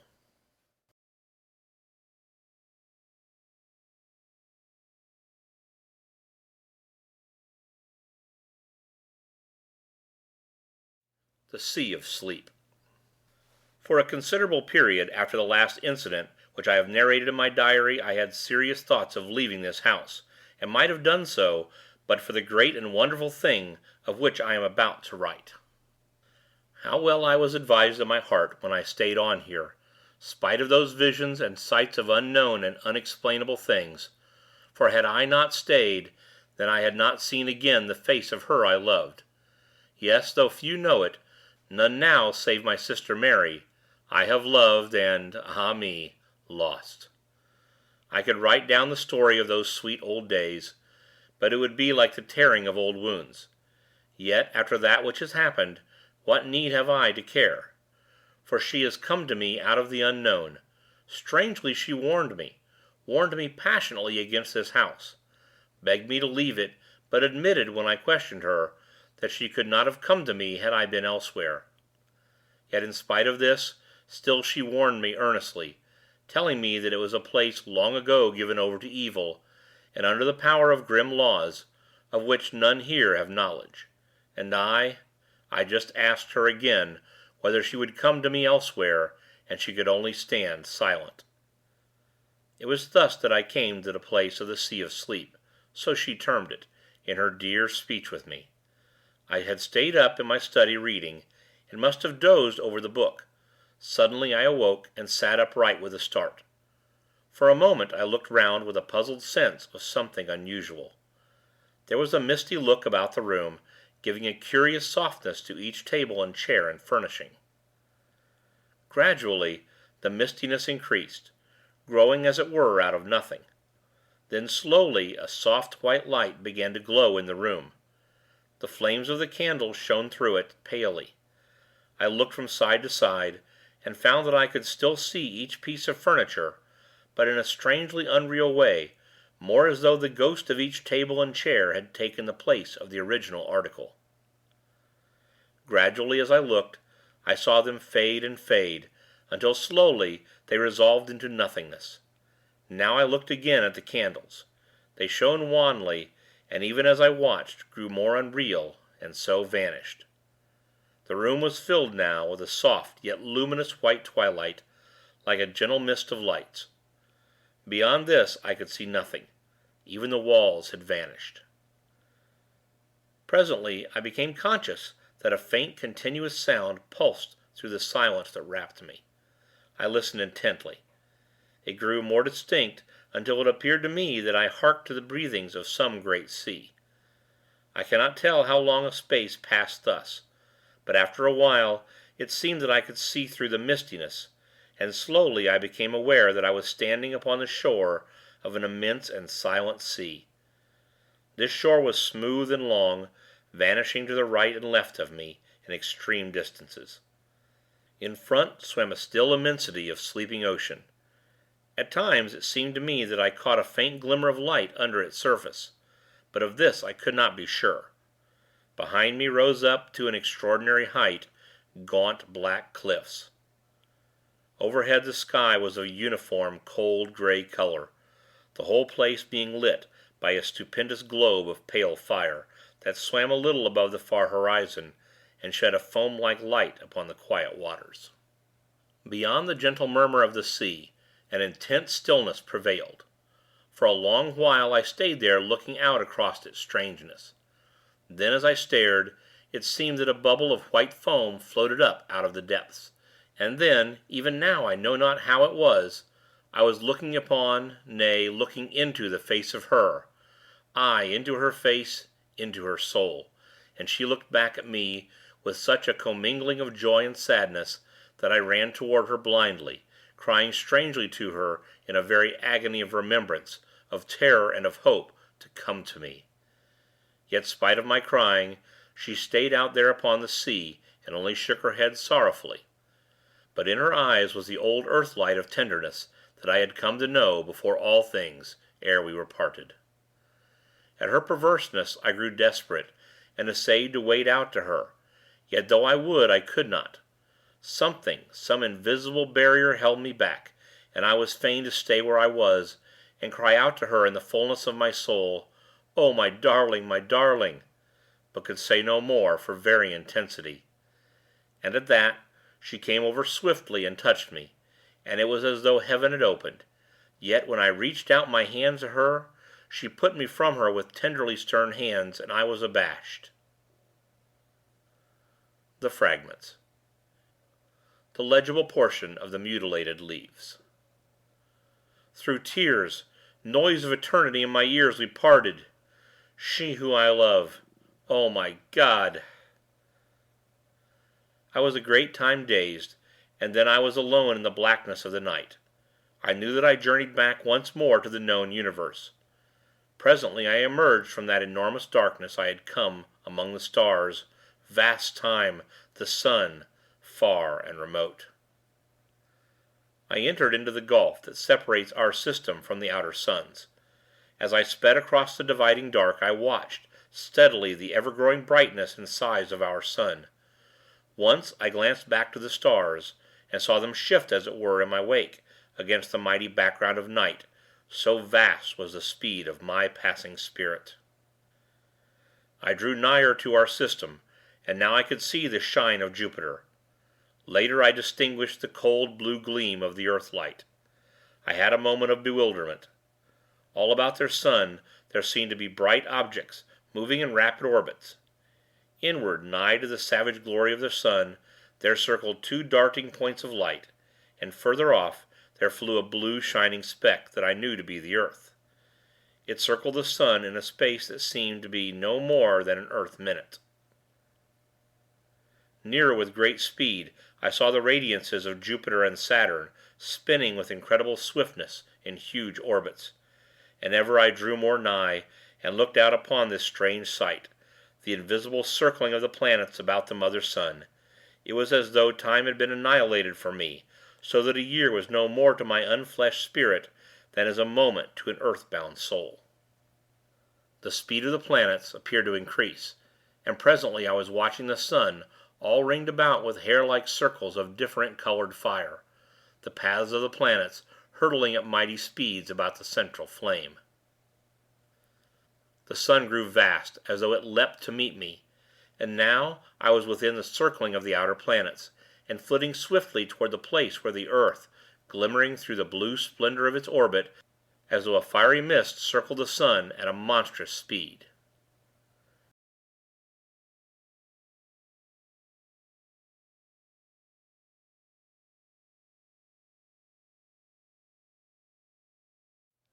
The noise in the night. And now, I come to the strangest of all the strange happenings that have befallen me in this house of mysteries. It occurred quite lately, within the month, and I have little doubt but what I saw was in reality the end of all things. However, to my story. I do not know how it is, but up to the present I have never been able to write these things down directly they happened. It is as though I have to wait a time, recovering my just balance and digesting, as it were, the things I have heard or seen. No doubt this is as it should be, for by waiting I see the incidents more truly, and write of them in a calmer and more judicial frame of mind. This by the way. It is now the end of November. My story relates to what happened in the first week of the month. It was night, about 11 o'clock. Pepper and I kept one another company in the study, that great old room of mine, where I read and work. I was reading, curiously enough, the Bible. I have begun, in these later days, to take a growing interest in that great and ancient book. Suddenly a distinct tremor shook the house, and there came a faint and distant whirring buzz that grew rapidly into a far muffled screaming. It reminded me, in a queer gigantic way, of the noise that a clock makes when the catch is released and it is allowed to run down. The sound appeared to come from some remote height, somewhere up in the night. There was no repetition of the shock. I looked across at Pepper. He was sleeping peacefully. Gradually the whirring noise decreased, and there came a long silence. All at once a glow lit up the end window, which protrudes far out from the side of the house, so that from it one may look both east and west. I felt puzzled, and after a moment's hesitation walked across the room and pulled aside the blind. As I did so, I saw the sun rise from behind the horizon. It rose with a steady, perceptible movement. I could see it travel upward. In a minute, it seemed, it had reached the tops of the trees through which I had watched it. Up, up, it was broad daylight now. Behind me, I was conscious of a sharp, mosquito-like buzzing. I glanced round, and knew that it came from the clock. Even as I looked, it marked off an hour. The minute hand was moving round the dial, faster than an ordinary second hand. The hour hand moved quickly from space to space. I had a numb sense of astonishment.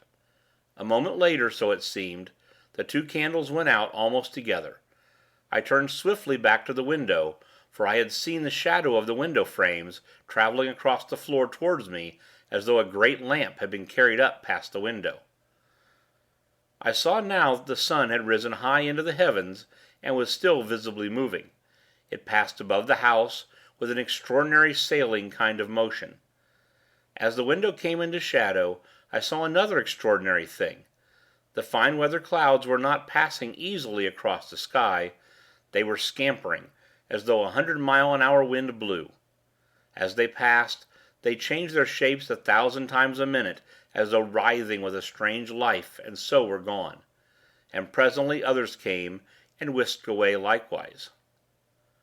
To the west, I saw the sun drop with an incredible, smooth, swift motion.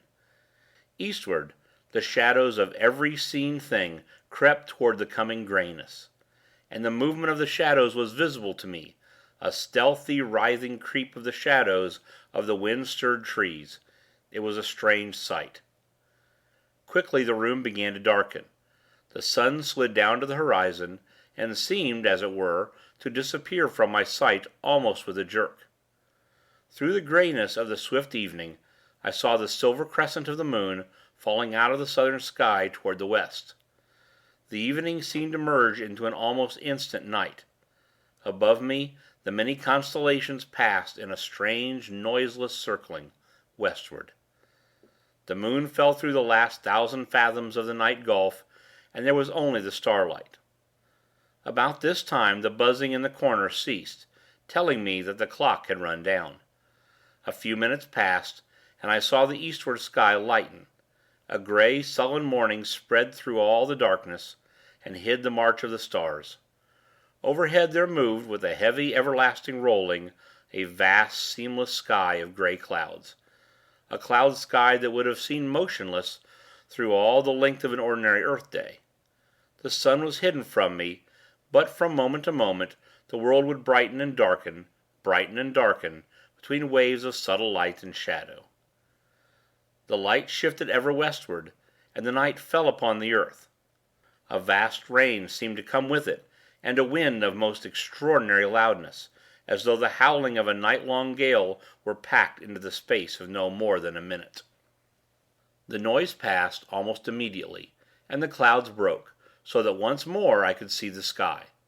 The stars were flying westward with astounding speed. It came to me now, for the first time, that, though the noise of the wind had passed, yet a constant, blurred sound was in my ears. Now that I noticed it, I was aware that it had been with me all the time. It was the world noise. And then, even as I grasped at so much comprehension, there came the eastward light. No more than a few heartbeats, and the sun rose swiftly. Through the trees I saw it, and then it was above the trees. Up, up it soared, and all the world was light. It passed, with a swift, steady swing, to its highest altitude, and fell thence. Westward, I saw the day roll visibly over my head. A few light clouds flittered northward and vanished. The sun went down with one swift, clear plunge, and there was about me, for a few seconds, the darker, growing gray of the gloaming. Southward and westward, the moon was sinking rapidly. The night had come already. A minute it seemed, and the moon fell those remaining fathoms of dark sky. Another minute or so, and the eastward sky glowed with the coming dawn. The sun leapt upon me with a frightening abruptness, and soared ever more swiftly towards the zenith. Then, suddenly, a fresh thing came to my sight. A black thundercloud rushed up out of the south, and seemed to leap all the arc of the sky in a single instant. As it came, I saw that its advancing edge flapped like a monstrous black cloth in the heaven, twirling and undulating rapidly, with a horrid suggestiveness. In an instant, all the air was full of rain, and 100 lightning flashes seemed to flood downward, as it were in one great shower. In the same second of time, the world noise was drowned in the roar of the wind, and then my ears ached under the stunning impact of the thunder. And, in the midst of this storm, the night came, and then, within the space of another minute, the storm had passed, and there was only the constant blur of the world noise on my hearing. Overhead, the stars were gliding quickly westward, and something, mayhaps the particular speed to which they had attained, brought home to me for the first time a keen realization of the knowledge that it was the world that revolved. I seemed to see suddenly the world, a vast dark mass, revolving visibly against the stars. The dawn and the sun seemed to come together, so greatly had the speed of this world revolution increased. The sun drove up in one long steady curve, passed its highest point, and swept down into the western sky and disappeared. I was scarcely conscious of evening, so brief was it. Then I was watching the flying constellations and the westward hastening moon. In but a space of seconds, so it seemed, it was sliding swiftly downward through the night blue, and then was gone, and almost directly came the morning. And now there seemed to come a strange acceleration. The sun made one clean, clear sweep through the sky, and disappeared behind the westward horizon, and the night came and went with a like haste. As the succeeding day opened and closed upon the world, I was aware of a sweat of snow suddenly upon the earth. The night came, and, almost immediately, the day. In the brief leap of the sun, I saw that the snow had vanished, and then once more it was night. Thus matters were, and, even after the many incredible things that I have seen, I experienced all the time a most profound awe. To see the sun rise and set within a space of time to be measured by seconds, to watch, after a little, the moon leap, a pale and ever-growing orb, up into the night sky and glide, with a strange swiftness, through the vast arc of blue, and presently to see the sun follow, springing out of the eastern sky as though in chase, and then again the night, with the swift and ghostly passing of starry constellations, was all too much to view believingly. Yet so it was, the day slipping from dawn to dusk, and the night sliding swiftly into day, ever rapidly and more rapidly. The last 3 passages of the sun had shown me a snow-covered earth, which at night had seemed, for a few seconds, incredibly weird under the fast-shifting light of the soaring and falling moon. Now, however, for a little space, the sky was hidden by a sea of swaying leaden-white clouds, which lightened and blackened alternately with the passage of day and night. The clouds rippled and vanished, and there was once more before me the vision of the rapidly leaping sun, and nights that came and went like shadows. Faster and faster spun the world, and now each day and night was completed within the space of but a few seconds, and still the speed increased. It was a little later that I noticed that the sun had begun to have the suspicion of a trail of fire behind it. This was due, evidently, to the speed at which it apparently traversed the heavens, and as the days sped, each one quicker than the last, the sun began to assume the appearance of a vast flaming comet flaring across the sky at short periodic intervals. At night the moon presented, with a much greater truth, a comet-like aspect, a pale and singularly clear, fast-traveling shape of fire, trailing streaks of cold flame. The stars showed now merely as fine hairs of fire against the dark. Once I turned from the window and glanced at Pepper. In the flash of a day I saw that he slept quietly, and I moved once more to my watching. The sun was now bursting up from the eastern horizon like a stupendous rocket, seeming to occupy no more than a second or two in hurtling from east to west. I could no longer perceive the passage of clouds across the sky, which seemed to have darkened somewhat. The brief nights appeared to have lost the proper darkness of night, so that the hair-like fire of the flying stars showed but dimly.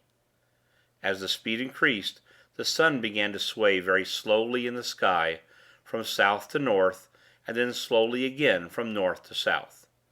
So, amid a strange confusion of mind, the hours passed. All this while had Pepper slept. Presently, feeling lonely and distraught, I called to him softly, but he took no notice. Again I called, raising my voice slightly; still he moved not. I walked over to where he lay, and touched him with my foot to rouse him. At the action, gentle though it was, he fell to pieces. That is what happened. He literally and actually crumbled into a mouldering heap of bones and dust. For the space of perhaps a minute, I stared down at the shapeless heap that had once been Pepper. I stood, feeling stunned. What can have happened? I asked myself, not at once grasping the grim significance of that little hill of ash. Then, as I stirred the heap with my foot, it occurred to me that this could only happen in a great space of time. Years and years. Outside, the weaving, fluttering light held the world. Inside, I stood, trying to understand what it meant, what that little pile of dust and dry bones on the carpet meant, but I could not think coherently. I glanced away, round the room, and now, for the first time, noticed how dusty and old the place looked. Dust and dirt everywhere, piled in little heaps in the corners, and spread about upon the furniture. The very carpet itself was invisible beneath a coating of the same all-pervading material. As I walked, little clouds of the stuff rose up from under my footsteps and assailed my nostrils with a dry, bitter odor that made me wheeze huskily. Suddenly, as my glance fell again upon Pepper's remains, I stood still and gave voice to my confusion, questioning aloud whether the years were indeed passing, whether this, which I had taken to be a form of vision, was in truth a reality. I paused. A new thought had struck me. Quickly, but with steps which, for the first time, I noticed tottered, I went across the room to the great pier glass and looked in. It was too covered with grime to give back any reflection, and with trembling hands I began to rub off the dirt. Presently I could see myself. The thought that had come to me was confirmed. Instead of the great hale man, who scarcely looked 50, I was looking at a bent, decrepit man, whose shoulders stooped, and whose face was wrinkled with the years of a century. The hair, which a few short hours ago had been nearly coal black, was now silvery white. Only the eyes were bright. Gradually I traced, in that ancient man, a faint resemblance to myself of other days. I turned away and tottered to the window. I knew now that I was old, and the knowledge seemed to confirm my trembling walk. For a little space I stared moodily out into the blurred vista of changeful landscape. Even in that short time a year passed, and, with a petulant gesture, I left the window.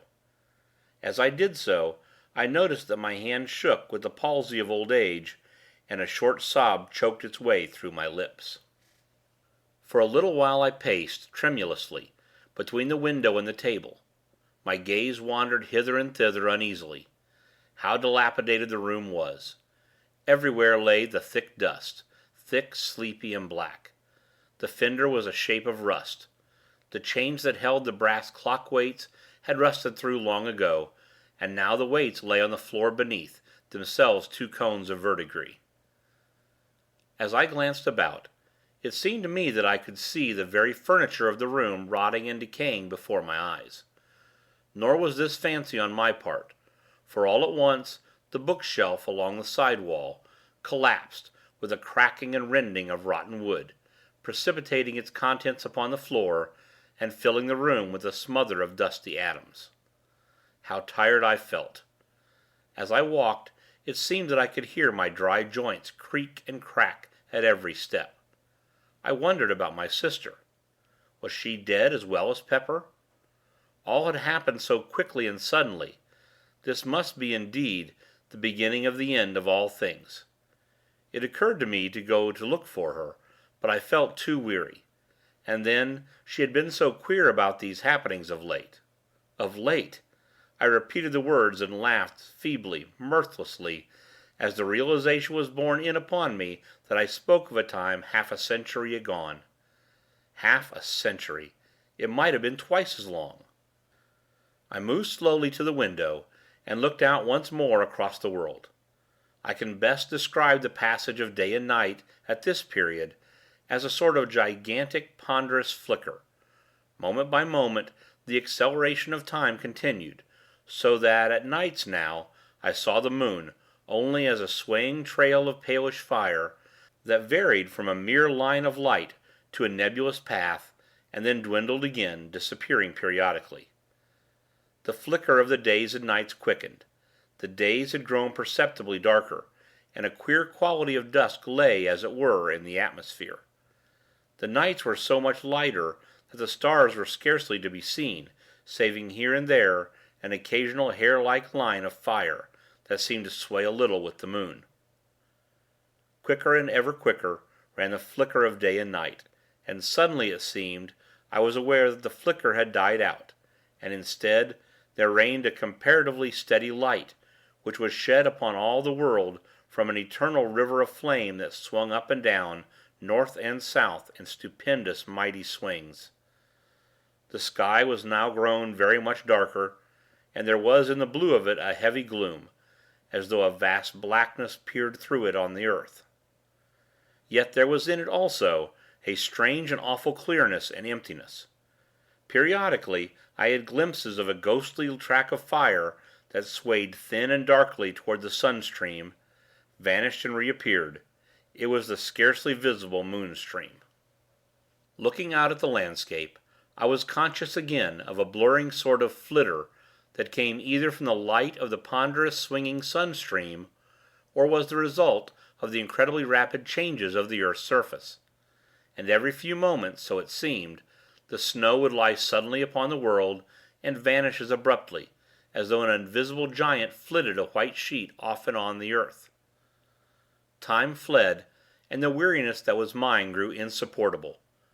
I turned from the window, and walked once across the room, the heavy dust deadening the sound of my footsteps. Each step that I took seemed a greater effort than the one before. An intolerable ache knew me in every joint and limb as I trod my way with a weary uncertainty. By the opposite wall I came to a weak pause, and wondered dimly what was my intent. I looked to my left and saw my old chair. The thought of sitting in it brought a faint sense of comfort to my bewildered wretchedness. Yet because I was so weary and old and tired, I would scarcely brace my mind to do anything but stand, and wished myself past those few yards. I rocked as I stood. The floor even seemed a place for rest, but the dust lay so thick and sleepy and black. I turned with a great effort of will, and made toward my chair. I reached it. With a groan of thankfulness, I sat down. Everything about me appeared to be growing dim. It was all so strange and unthought of. Last night, I was a comparatively strong, though elderly man, and now, only a few hours later. I looked at the little dust heap that had once been Pepper. Hours, and I laughed, a feeble, bitter laugh, a shrill, cackling laugh that shocked my dimming senses. For a while I must have dozed. Then I opened my eyes with a start. Somewhere across the room there had been a muffled noise of something falling. I looked and saw vaguely a cloud of dust hovering above a pile of debris.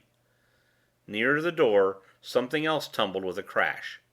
It was one of the cupboards, but I was tired and took little notice. I closed my eyes and sat there in a state of drowsy semi-unconsciousness. Once or twice, as though coming through thick mists, I heard noises faintly. Then I must have slept.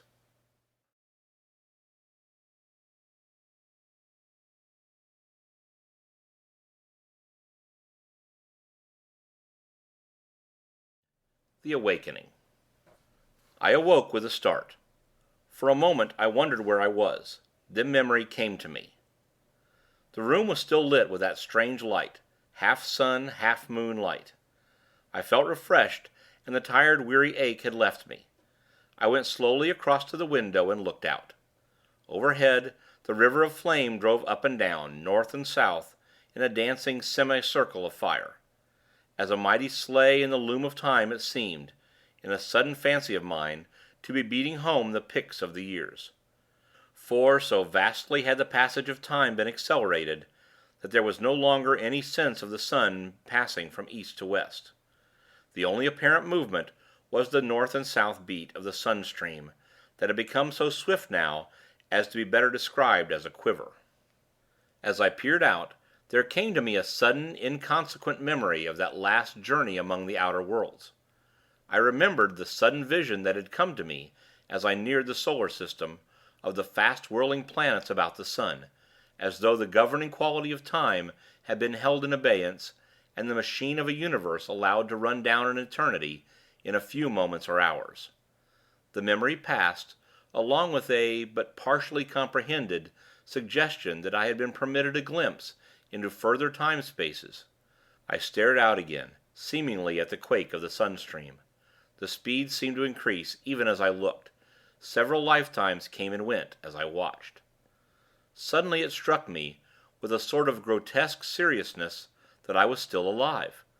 I thought of Pepper, and wondered how it was that I had not followed his fate. He had reached the time of his dying, and had passed, probably through sheer length of years. And here I was, alive, hundreds of thousands of centuries after my rightful period of years. For a time I mused, absently. Yesterday... I stopped suddenly. Yesterday... There was no yesterday.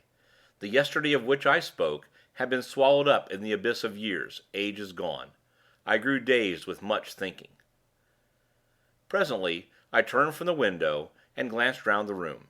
It seemed so different, strangely, utterly different. Then I knew what it was that made it appear so strange. It was bare.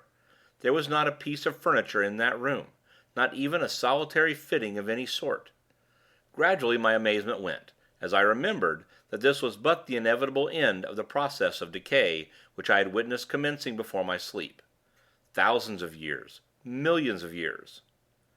Over the floor was spread a deep layer of dust, that reached halfway up to the window-seat. It had grown immeasurably while I slept, and represented the dust of untold ages.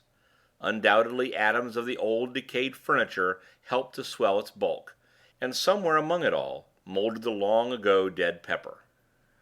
All at once it occurred to me that I had no recollection of wading knee-deep through all that dust after I awoke.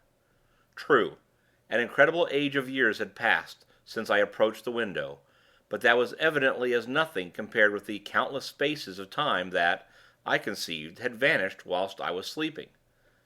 I remembered now that I had fallen asleep sitting in my old chair. Had it gone? I glanced toward where it had stood. Of course there was no chair to be seen. I could not satisfy myself whether it had disappeared after my waking or before. If it had mouldered under me, surely I should have been waked by the collapse.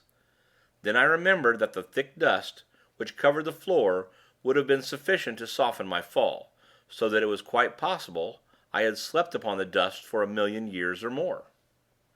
As these thoughts wandered through my brain, I glanced again casually to where the chair had stood. Then, for the first time, I noticed that there were no marks in the dust of my footprints between it and the window. But then ages of years had passed since I had awakened, tens of thousands of years. My look rested thoughtfully again upon the place where once had stood my chair. Suddenly I passed from abstraction to intentness, for there, in its standing place, I made out a long undulation rounded off with the heavy dust. Yet it was not so much hidden but that I could tell what had caused it. I knew, and shivered at the knowledge, that it was a human body, ages dead, lying there, beneath the place where I had slept. It was lying on its right side, its back turned toward me. I could make out and trace each curve and outline, softened and molded, as it were, in the black dust. In a vague sort of way, I tried to account for its presence there. Slowly I began to grow bewildered, as the thought came to me that it lay just about where I must have fallen when the chair collapsed. Gradually an idea began to form itself within my brain, a thought that shook my spirit. It seemed hideous and insupportable, yet it grew upon me steadily until it became a conviction.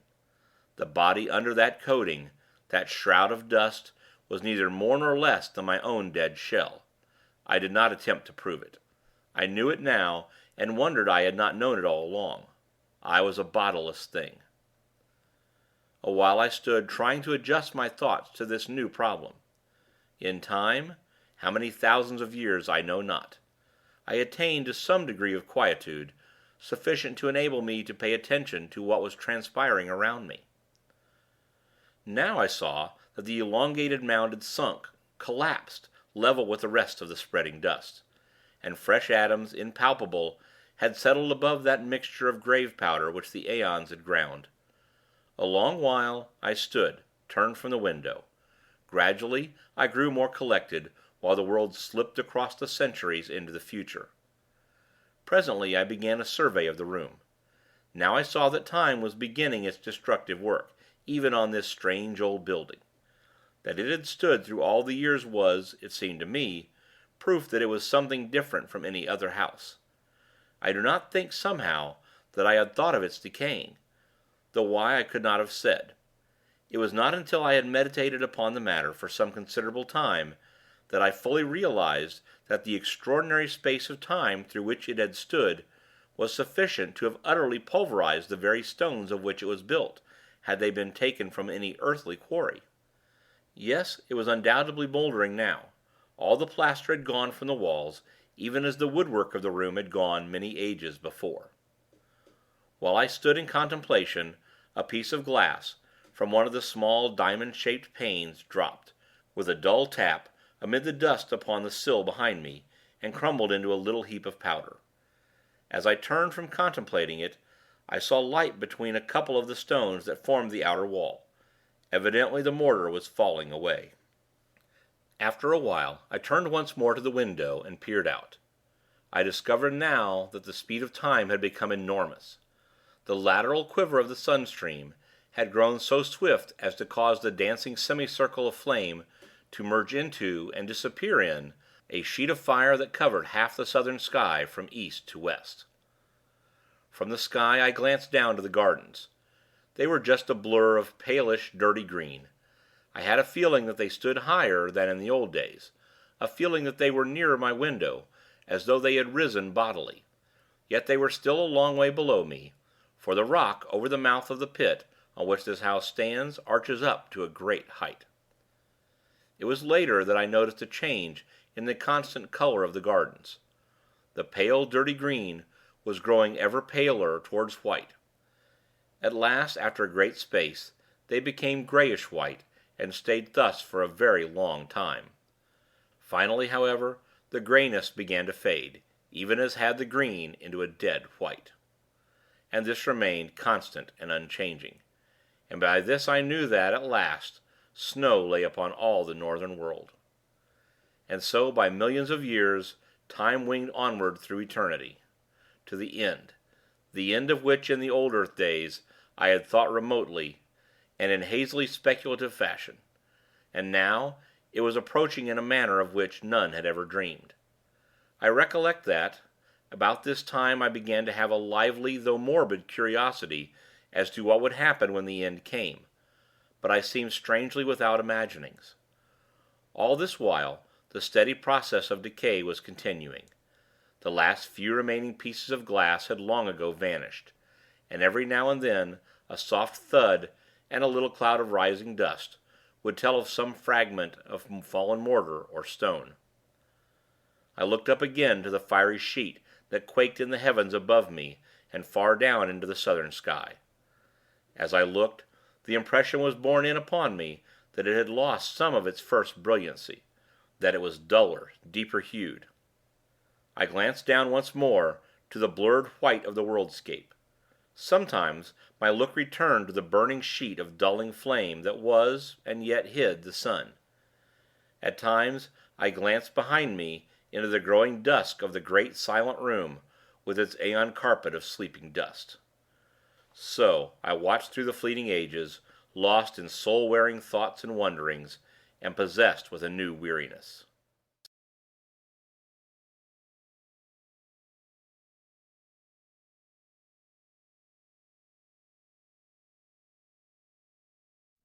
The slowing rotation. It might have been a million years later that I perceived, beyond a possibility of doubt, that the fiery sheet that lit the world was indeed darkening. Another vast space went by, and the whole enormous flame had sunk to a deep copper color. Gradually it darkened, from copper to copper red, and from this, at times, to a deep, heavy, purplish tint, with, in it, a strange loom of blood. Although the light was decreasing, I could perceive no diminishment in the apparent speed of the sun. It still spread itself in that dazzling veil of speed. The world, so much of it as I could see, had assumed a dreadful shade of gloom, as though, in very deed, the last day of the worlds approached.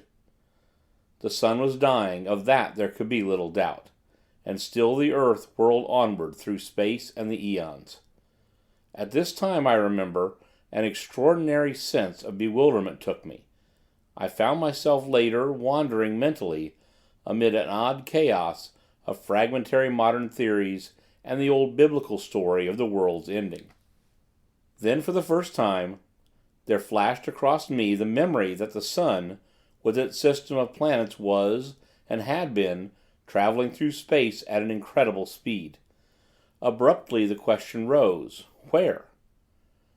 For a very great time I pondered this matter, but finally, with a certain sense of the futility of my puzzlings, I let my thoughts wander to other things. I grew to wondering how much longer the house would stand. Also I queried to myself whether I should be doomed to stay bodiless upon the earth through the dark time that I knew was coming. From these thoughts I fell again to speculations upon the possible direction of the sun's journey through space, and so another great while passed. Gradually, as time fled, I began to feel the chill of a great winter. Then I remembered that, with the sun dying, the cold must be necessarily extraordinarily intense. Slowly, slowly, as the aeons slipped into eternity, the earth sank into a heavier and redder gloom. The dull flame in the firmament took on a deeper tint, very somber and turbid. Then, at last, it was borne upon me that there was a change. The fiery, gloomy curtain of flame that hung quaking overhead and down away into the southern sky began to thin and contract, and in it, as one sees the fast vibrations of a jarred harp-string, I saw once more the sunstream quivering giddily north and south. Slowly the likeness to a sheet of fire disappeared, and I saw plainly the slowing beat of the sunstream. And even then, the speed of its swing was inconceivably swift, and all the time the brightness of the fiery arc grew ever duller. Underneath, the world loomed dimly, an indistinct, ghostly region. Overhead, the river of flame swayed slower and even slower, until at last it swung to the north and south in great ponderous beats that lasted through seconds.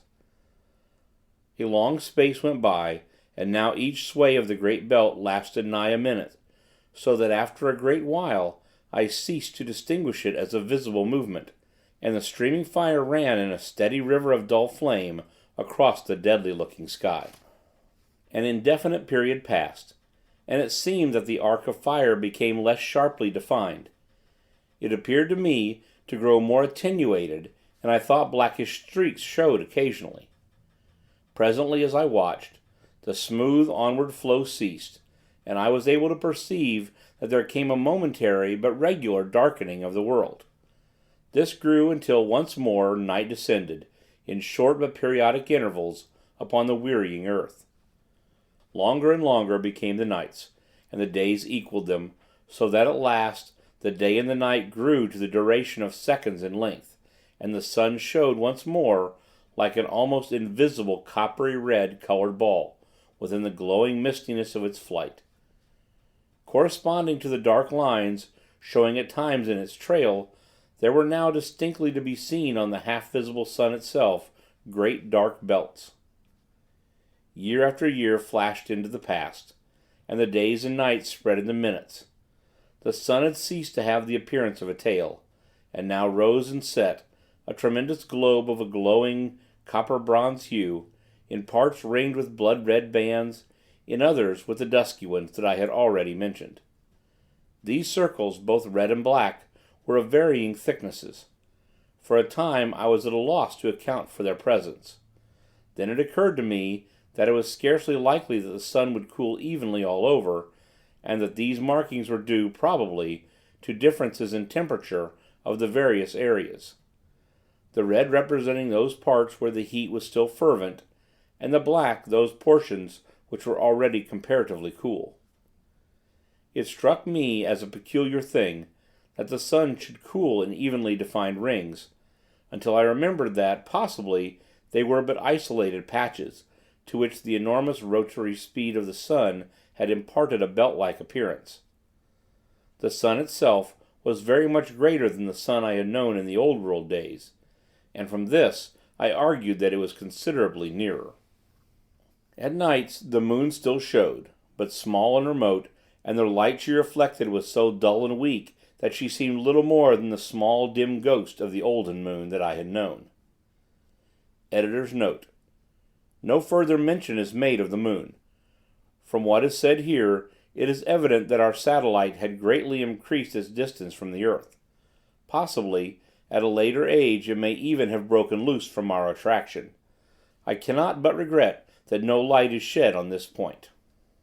Gradually, the days and nights lengthened out, until they equaled a space somewhat less than one of the old earth hours. The sun rising and setting like a great, ruddy bronze disk, crossed with ink-black bars.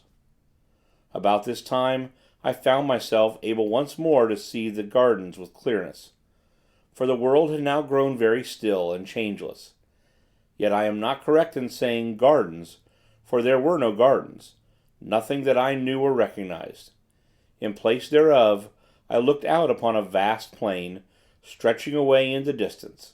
A little to my left, there was a low range of hills.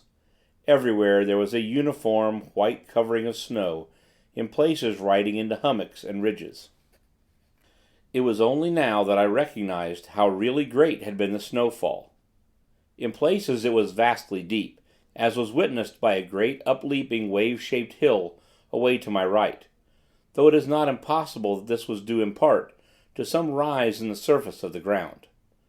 Strangely enough, the range of low hills to my left, already mentioned, was not entirely covered with the universal snow. Instead, I could see their bare, dark sides showing in several places. And everywhere and always there reigned an incredible death silence and desolation. The immutable, awful quiet of a dying world.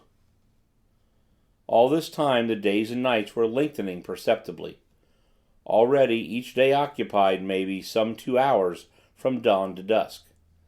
At night I had been surprised to find there were very few stars overhead, and these small, though of an extraordinary brightness, which I attributed to the peculiar but clear blackness of the night time. Away to the north I could discern a nebulous sort of mistiness, not unlike in appearance a small portion of the Milky Way. It might have been an extremely remote star cluster, or, the thought came to me suddenly, perhaps it was the sidereal universe that I had known and now left far behind, forever, a small, dimly glowing mist of stars far in the depths of space. Still the days and nights lengthened slowly. Each time the sun rose duller than it had set, and the dark belts increased in breadth. About this time there happened a fresh thing. The sun, earth, and sky were suddenly darkened, and, apparently, blotted out for a brief space. I had a sense, a certain awareness, I could learn a little by sight, that the earth was enduring a very great fall of snow. Then in an instant the veil that had obscured everything vanished, and I looked out once more. A marvelous sight met my gaze. The hollow in which this house with its garden stands was brimmed with snow. It lipped over the sill of my window. Everywhere it lay, a great level stretch of white, which caught and reflected gloomily the somber coppery glows of the dying sun. The world had become a shadowless plain from horizon to horizon. I glanced up at the sun. It shone with an extraordinary dull clearness. I saw it now as one who until then had seen it, only through a partially obscuring medium. All about it the sky had become black, with a clear, deep blackness frightful in its nearness, and its unmeasured deep, and its utter unfriendliness. For a great time I looked into it, newly and shaken and fearful. It was so near. Had I been a child I might have expressed some of my sensation and distress by saying that the sky had lost its roof. Later I turned and peered about me into the room. Everywhere it was covered with the thin shroud of the all-pervading white. I could see it but dimly by reason of the somber light that now lit the world. It appeared to cling to the ruined walls, and the thick soft dust of the years that covered the floor knee-deep was nowhere visible. The snow must have blown in through the open framework of the windows. Yet in no place had it drifted, but lay everywhere about the great old room, smooth and level. Moreover, there had been no wind these many thousand years, but there was the snow, as I have told. And all the earth was silent, and there was a cold such as no living man can ever have known. The earth was now illuminated by day with a most doleful light, beyond my power to describe. It seemed as though I looked at a great plain through the medium of a bronze-tinted sea. It was evident that the earth's rotatory movement was departing steadily. The end came all at once. The night had been the longest yet, and when the dying sun showed at last above the world's edge, I had grown so weary of the dark that I greeted it as a friend. It rose steadily until about 20 degrees above the horizon, then it stopped suddenly, and after a strange retrograde movement hung motionless, a great shield in the sky. Only the circular rim of the sun shone bright. Only this, and one thin streak of light near the equator. Gradually, even this thread of light died out, and now all that was left of our great and glorious sun was a vast dead disk, rimmed with a thin circle of bronze-red light.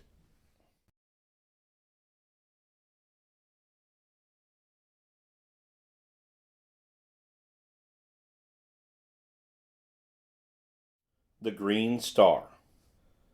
The world was held in a savage gloom, cold and intolerable. Outside all was quiet, quiet.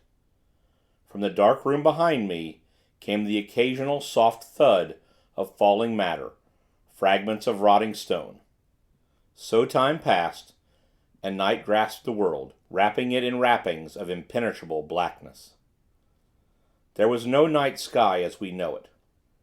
Even the few straggling stars had vanished conclusively. I might have been in a shuttered room, without a light, for all that I could see. Only, in the impalpableness of gloom, opposite burnt that vast encircling hair of dull fire. Beyond this, there was no ray in all the vastitude of night that surrounded me, save that far in the north, that soft, mist-like glow still shone. Silently, years moved on. What period of time passed, I shall never know. It seemed to me, waiting there, that eternities came and went, stealthily, and still I watched. I could see only the glow of the sun's edge at times, for now it had commenced to come and go, lighting up a while, and again becoming extinguished. All at once, during one of these periods of life, a sudden flame cut right across the night, a quick glare that lit up the dead earth, shortly, giving me a glimpse of its flat lonesomeness. The light appeared to come from the sun, shooting out from somewhere near its center diagonally. A moment I gazed, startled. Then the leaping flame sank, and the gloom fell again. But now it was not so dark, and the sun was belted by a thin line of vivid, white light. I stared intently. Had a volcano broken out on the sun? Yet, I negatived the thought as soon as formed. I felt that the light had been far too intensely white and large for such a cause. Another idea there was that suggested itself to me. It was that one of the inner planets had fallen into the sun, becoming incandescent under that impact. This theory appealed to me as being more plausible, and accounting more satisfactorily for the extraordinary size and brilliance of the blaze that had lit up the dead world so unexpectedly. Full of interest and emotion, I stared across the darkness at that line of white fire cutting the night. One thing it told to me unmistakably: the sun was yet rotating at an enormous speed. Thus I knew that the years were still fleeting at an incalculable rate, though so far as the earth was concerned, life and light and time were things belonging to a period lost in the long gone ages. After that one burst of flame, the light had shone only as an encircling band of bright fire. Now, however, as I watched, it began slowly to sink into a ruddy tint, and later to a dark copper red color, much as the sun had done. Presently it sank to a deeper hue, and in a still farther space of time it began to fluctuate, having periods of glowing, and anon dying. Thus, after a great while, it disappeared. Long before this, the smoldering edge of the sun had deadened into blackness, and so, in that supremely future time, the world, dark and intensely silent, rode on its gloomy orbit around the ponderous mass of the dead sun. My thoughts at this period can be scarcely described. At first they were chaotic and wanting in coherence, but later, as the ages came and went, my soul seemed to imbibe the very essence of the oppressive solitude and dreariness that held the earth. With this feeling there came a wonderful clearness of thought, and I realized, despairingly, that the whole world might wander forever through that enormous night. For a while the unwholesome idea filled me with a sensation of overbearing desolation, so that I could have cried like a child. In time, however, this feeling grew almost insensibly less, and an unreasoning hope possessed me. Patiently I waited. From time to time the noise of dropping particles, behind in the room, came dully to my ears. Once I heard a loud crash, and turned instinctively to look, forgetting for the moment the impenetrable night in which every detail was submerged. In a while my gaze sought the heavens, turning unconsciously toward the north. Yes, the nebulous glow still showed. Indeed, I could have almost imagined that it looked somewhat plainer. For a long time I kept my gaze fixed upon it, feeling in my lonely soul that its soft haze was in some way a tie with the past. Strange the trifles from which one can suck comfort, and yet, had I but known... But I shall come to that in its proper time. For a very long space I watched, without experiencing any of the desire for sleep that would so soon have visited me in the old earth days. How I should have welcomed it, if only to have passed the time away from my perplexities and thoughts. Several times the comfortless sound of some great piece of masonry falling disturbed my meditations, and once it seemed I could hear whispering in the room behind me. Yet it was utterly useless to try and see anything. Such blackness as existed scarcely can be conceived. It was palpable, and hideously brutal to the sense, as though something dead pressed up against me, something soft and icily cold. Under all this, there grew up within my mind a great and overwhelming distress of uneasiness that left me but to drop me into an uncomfortable brooding. I felt that I must fight against it, and presently, hoping to distract my thoughts, I turned to the window and looked up toward the north, in search of the nebulous whiteness which still I believed to be the far and misty glowing of the universe we had left.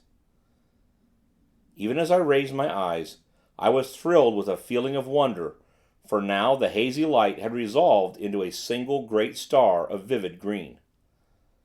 As I stared astonished, the thought flashed into my mind that the earth must be traveling toward the star, not away as I had imagined. Next, that it could not be the universe the earth had left, but possibly an outlying star, belonging to some vast star cluster hidden in the enormous depths of space. With a sense of commingled awe and curiosity I watched it, wondering what new thing was to be revealed to me. For a while, vague thoughts and speculations occupied me, during which my gaze dwelt insatiably upon that one spot of light, in the otherwise pit-like darkness. Hope grew up within me, banishing the oppression of despair that had seemed to stifle me. Wherever the earth was traveling, it was, at least, going once more toward the realm of light. Light! One must spend an eternity wrapped in soundless night to understand the full horror of being without it. Slowly but surely, the star grew upon my vision, until in time, it shone as brightly as had the planet Jupiter in the old earth days. With increased size, its color became more impressive, reminding me of a huge emerald scintillating rays of fire across the world. Years fled away in silence, and the green star grew into a great splash of flame in the sky. A little later, I saw a thing that filled me with amazement. It was the ghostly outline of a vast crescent in the night, a gigantic new moon, seeming to be growing out of the surrounding gloom. Utterly bemused, I stared at it. It appeared to be quite close, comparatively, and I puzzled to understand how the earth had come so near to it without my having seen it before. The light thrown by the star grew stronger, and presently I was aware that it was possible to see the earthscape again, though indistinctly. A while I stared, trying to make out whether I could distinguish any detail of the world's surface, but I found the light insufficient. In a little I gave up the attempt, and glanced once more toward the star. Even in the short space that my attention had been diverted, it had increased considerably, and seemed now, to my bewildered sight, about a quarter of the size of the full moon. The light it threw was extraordinarily powerful, yet its color was so abominably unfamiliar that such of the world as I could see showed unreal, more as though I looked out upon a landscape of shadow than aught else. All this time, the great crescent was increasing in brightness, and began now to shine with a perceptible shade of green. Steadily the star increased in size and brilliancy, until it showed, fully as large as half a moon, and as it grew greater and brighter, so did the vast crescent throw out more and more light, though of an ever deepening hue of green. Under the combined blaze of their radiances, the wilderness that stretched before me became steadily more visible. Soon I seemed able to stare across the whole world, which now appeared beneath the strange light, terrible in its cold and awful flat dreariness. It was a little later that my attention was drawn to the fact that the great star of green flame was slowly sinking out of the north toward the east. At first I could scarcely believe that I saw aright, but soon there could be no doubt that it was so. Gradually it sank, and, as it fell, the vast crescent of glowing green began to dwindle and dwindle, until it became a mere arc of light against the livid colored sky. Later it vanished, disappearing in the selfsame spot from which I had seen it slowly emerge.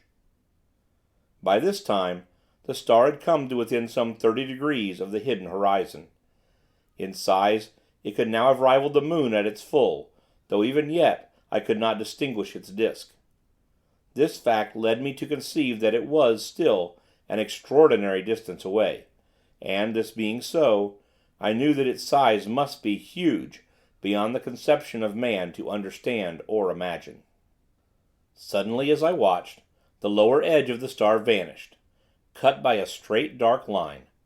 A minute or a century passed, and it dipped lower, until the half of it had disappeared from sight. Far away out on the great plain I saw a monstrous shadow blotting it out, and advancing swiftly. Only a third of the star was visible now. Then, like a flash, the solution of this extraordinary phenomenon revealed itself to me. The star was sinking behind the enormous mass of the dead sun, or rather the sun, obedient to its attraction, was rising toward it, with the earth following in its trail. As these thoughts expanded in my mind, the star vanished, being completely hidden by the tremendous bulk of the sun. Over the earth there fell, once more, the brooding night. With the darkness came an intolerable feeling of loneliness and dread. For the first time I thought of the pit and its inmates. After that, there rose in my memory the still more terrible thing that had haunted the shores of the Sea of Sleep, and lurked in the shadows of this old building. Where were they? I wondered and shivered with miserable thoughts. For a time, fear held me, and I prayed, wildly and incoherently, for some ray of light with which to dispel the cold blackness that enveloped the world. How long I waited it is impossible to say, certainly for a very great period. Then, all at once, I saw a loom of light shine out ahead. Gradually it became more distinct. Suddenly, a ray of vivid green flashed across the darkness. At the same moment, I saw a thin line of livid flame, far in the night. An instant it seemed, and it had grown into a great clot of fire, beneath which the world lay bathed in a blaze of emerald green light. Steadily it grew, until presently the whole of the green star had come into sight again. But now it could scarcely be called a star, for it had increased to vast proportions, being incomparably greater than the sun had been in the olden time. Then, as I stared, I became aware that I could see the edge of the lifeless sun, glowing like a great crescent moon. Slowly, its lighted surface broadened out to me, until half of its diameter was visible, and the star began to drop away on my right. Time passed, and the earth moved on, slowly traversing the tremendous face of the dead sun. Gradually, as the earth traveled forward, the star fell still more to the right, until at last it shone on the back of the house, sending a ray of broken rays in through the skeleton-like walls. Glancing upward, I saw that much of the ceiling had vanished, enabling me to see that the upper stories were even more decayed. The roof had evidently gone entirely, and I could see the green effulgence of the starlight shining in slantingly.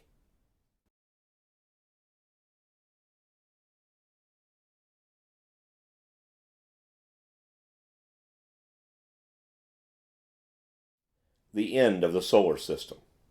From the abutment, where once had been the windows, through which I had watched that first fatal dawn, I could see that the sun was hugely greater than it had been when first the star lit the world.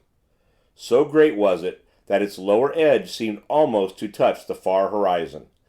Even as I watched, I imagined that it drew closer.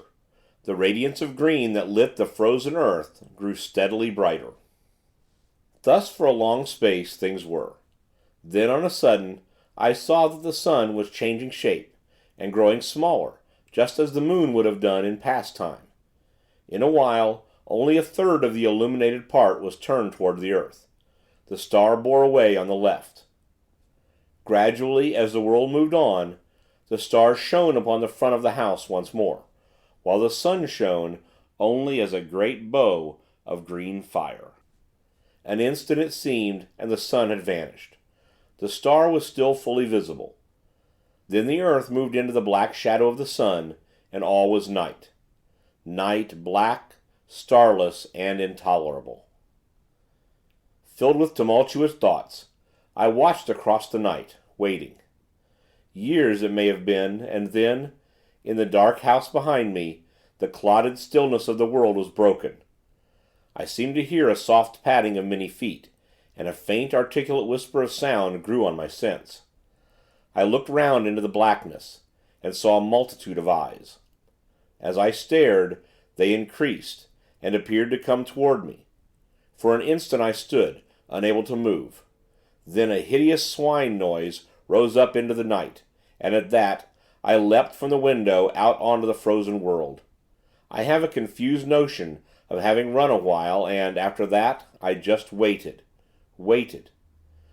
Several times I heard shrieks, but always as though from a distance. Except for these sounds, I had no idea of the whereabouts of the house. Time moved onward. I was conscious of little save a sensation of cold and hopelessness and fear. An age it seemed, and there came a glow that told of the coming light. It grew tardily. Then, with a loom of unearthly glory, the first ray from the green star struck over the edge of the dark sun and lit the world. It fell upon a great ruined structure some 200 yards away. It was the house. Staring, I saw a fearsome sight. Over its walls crawled a legion of unholy things, almost covering the old building, from tottering towers to base. I could see them plainly. They were the swine creatures. The world moved out into the light of the star, and I saw that now it seemed to stretch across a quarter of the heavens. The glory of its livid light was so tremendous that it appeared to fill the sky with quivering flames. Then I saw the sun. It was so close that half of its diameter lay below the horizon, and as the world circled across its face, It seemed to tower right up into the sky, a stupendous dome of emerald-colored fire. From time to time, I glanced toward the house, but the Swine-Things seemed unaware of my proximity. Years appeared to pass, slowly. The earth had almost reached the center of the sun's disk. The light from the green sun, as now it must be called, shone through the interstices that gapped the moldering walls of the old house, giving them the appearance of being wrapped in green flames. The swine creatures still crawled about the walls.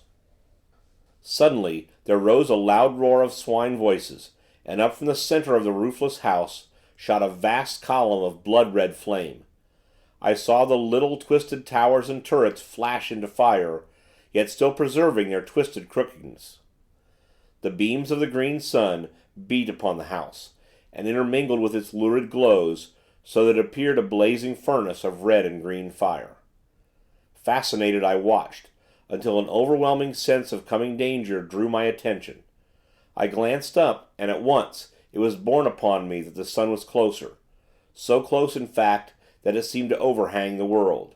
Then, I know not how, I was caught up into strange heights, floating like a bubble in the awful effulgence. Far below me I saw the earth, with the burning house leaping into an ever-growing mountain of flame.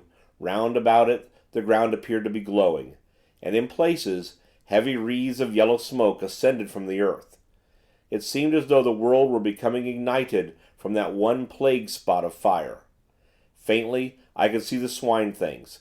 They appeared quite unharmed.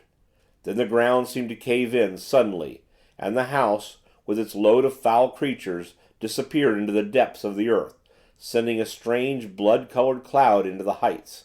I remembered the hell pit under the house. In a while I looked round. The huge bulk of the sun rose high above me. The distance between it and the earth grew rapidly less. Suddenly the earth appeared to shoot forward. In a moment it had traversed the space between it and the sun. I heard no sound, but out from the sun's face gushed an ever-growing tongue of dazzling flame. It seemed to leap almost to the distant green sun, shearing through the emerald light, a very cataract of blinding fire. It reached its limit and sank, and on the sun glowed a vast splash of burning white, the grave of the earth. The sun was very close to me now. Presently I found that I was rising higher, until at last I rode above it in the emptiness. The green sun was now so huge that its breadth seemed to fill up all the sky ahead. I looked down and noted that the sun was passing directly beneath me. A year may have gone by, or a century, and I was left suspended, alone. The sun showed far in front, a black circular mass against the molten splendor of the great green orb. Near one edge, I observed that a lurid glow had appeared, marking the place where the earth had fallen. By this I knew that the long-dead sun was still revolving, though with great slowness. Afar to my right, I seemed to catch at times a faint glow of whitish light. For a great time I was uncertain whether to put this down to fancy or not. Thus for a while I stared, with fresh wonderings, until at last I knew that it was no imaginary thing, but a reality. It grew brighter, and presently there slid out of the green a pale globe of softest white.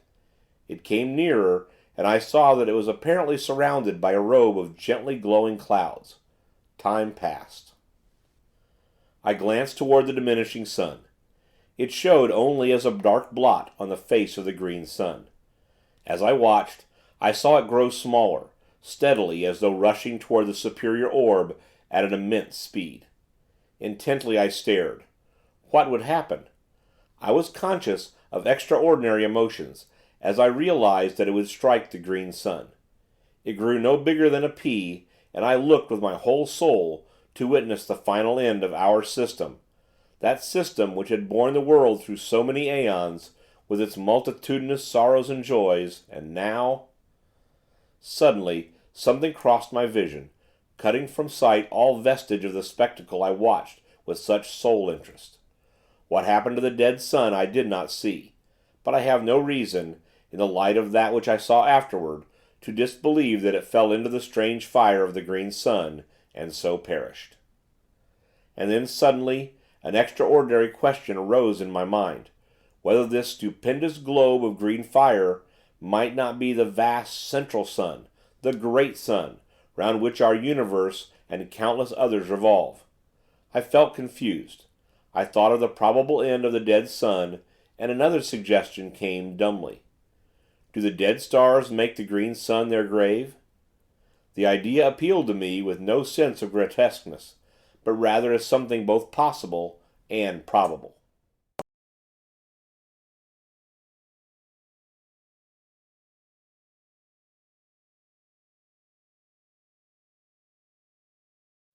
The celestial globes.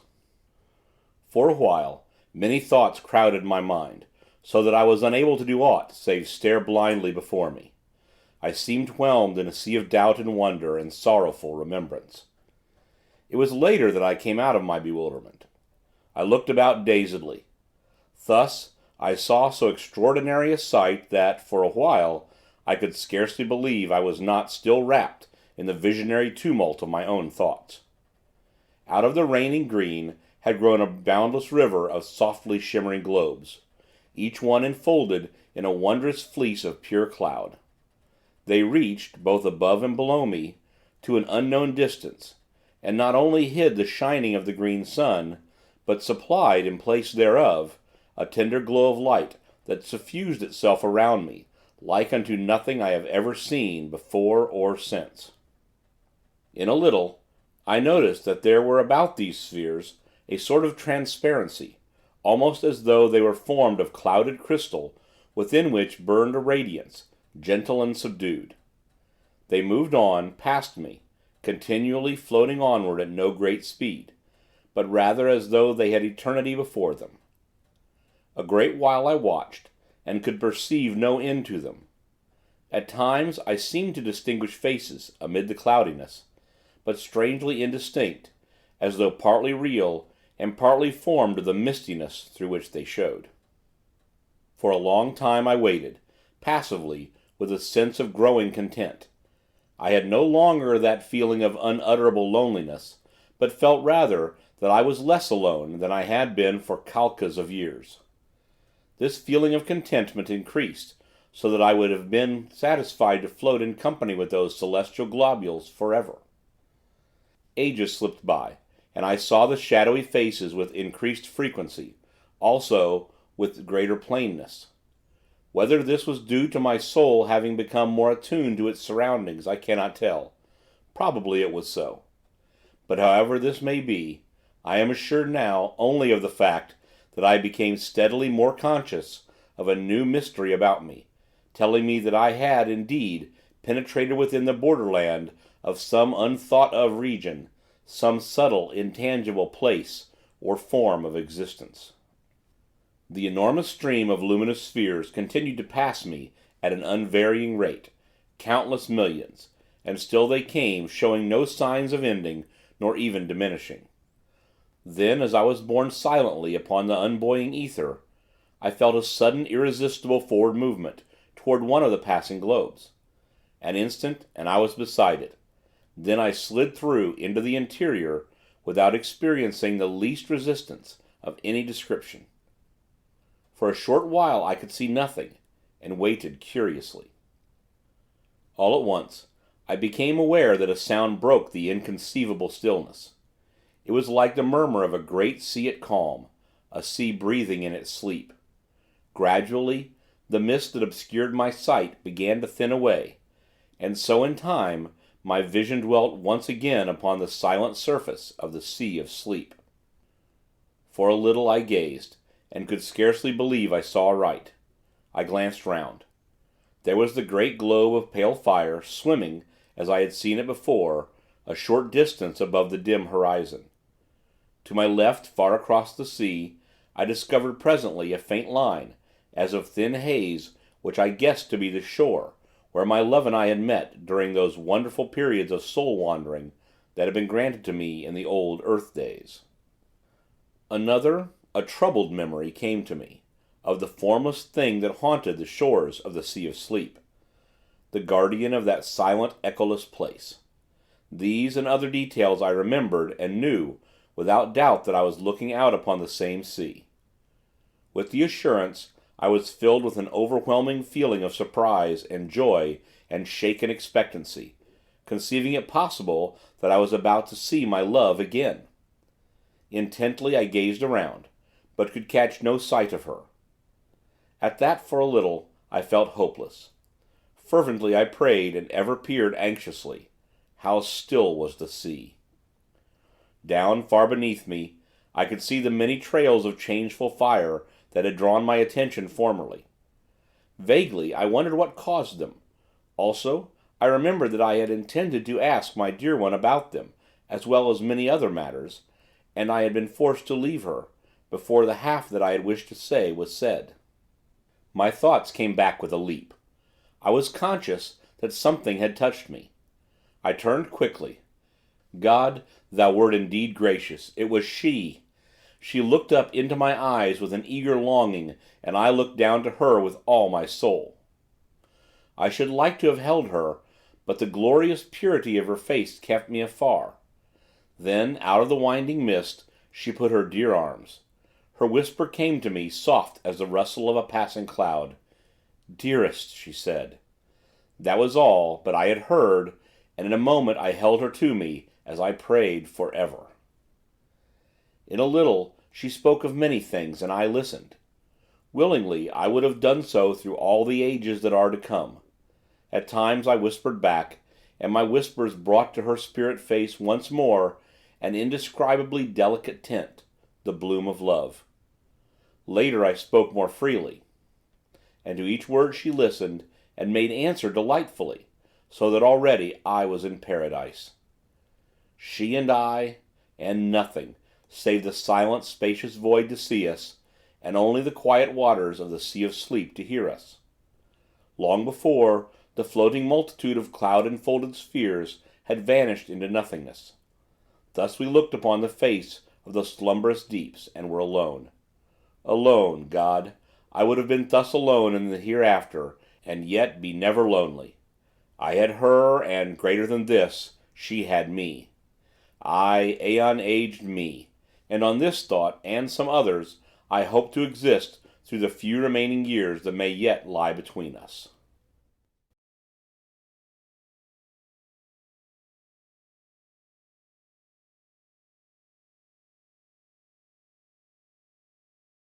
The Dark Sun.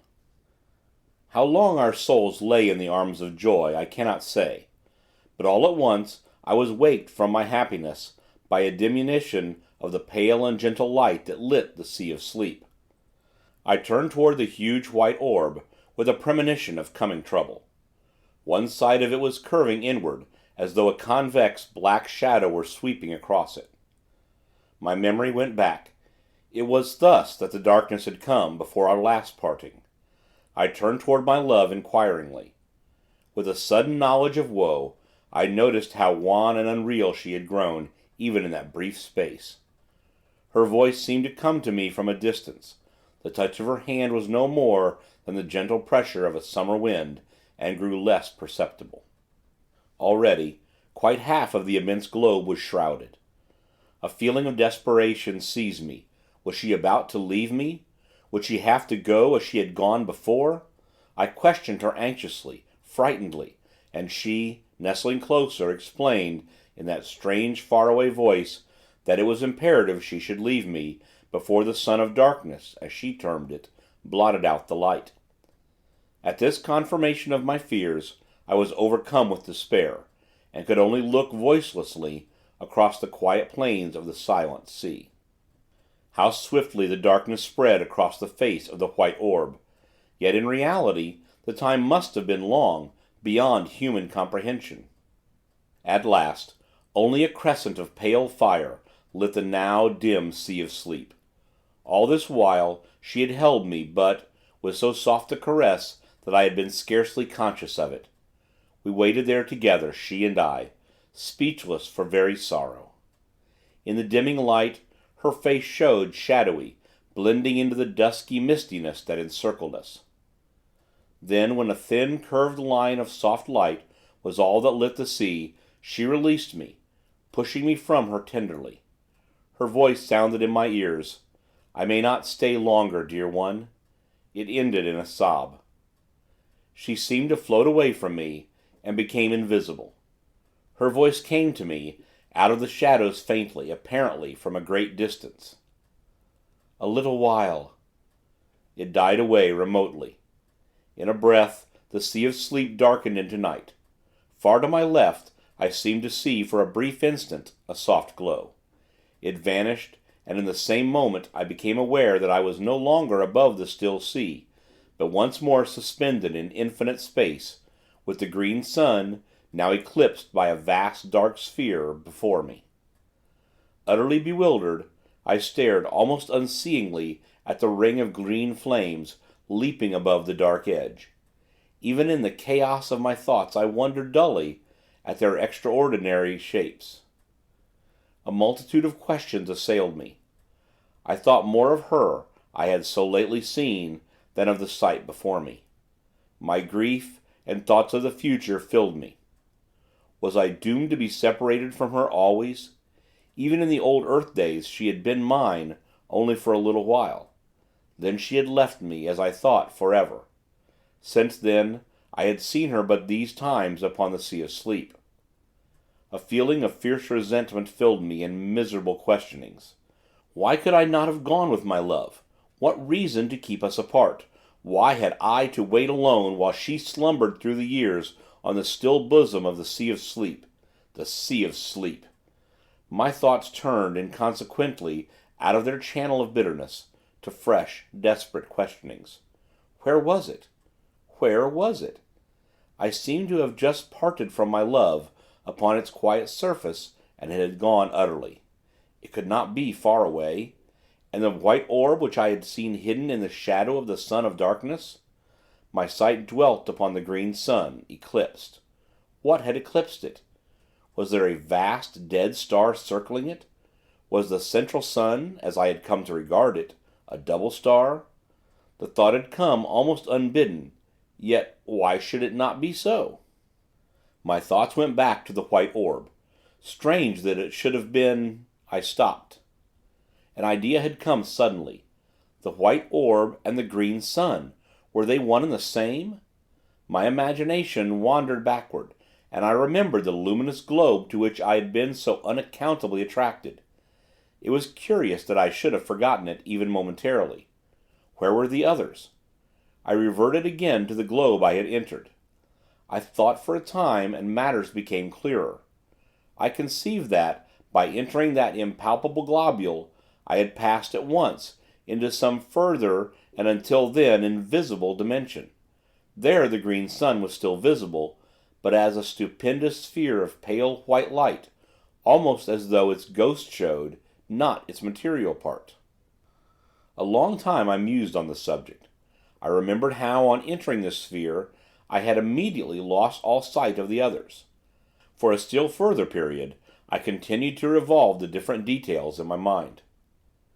In a while, my thoughts turned to other things. I came more into the present, and began to look about me, seeingly. For the first time, I perceived that innumerable rays of a subtle violet hue pierced the strange semi-darkness in all directions. They radiated from the fiery rim of the green sun. They seemed to grow upon my vision, so that, in a little, I saw that they were countless. The night was filled with them, spreading outward from the green sun, fan-wise. I concluded that I was enabled to see them, by reason of the sun's glory being cut off by the eclipse. They reached right out into space, and vanished.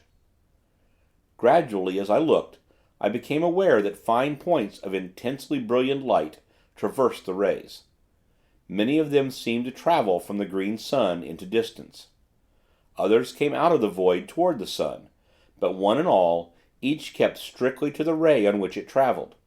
Their speed was inconceivably great, and it was only when they neared the green sun, or as they left it, that I could see them as separate specks of light.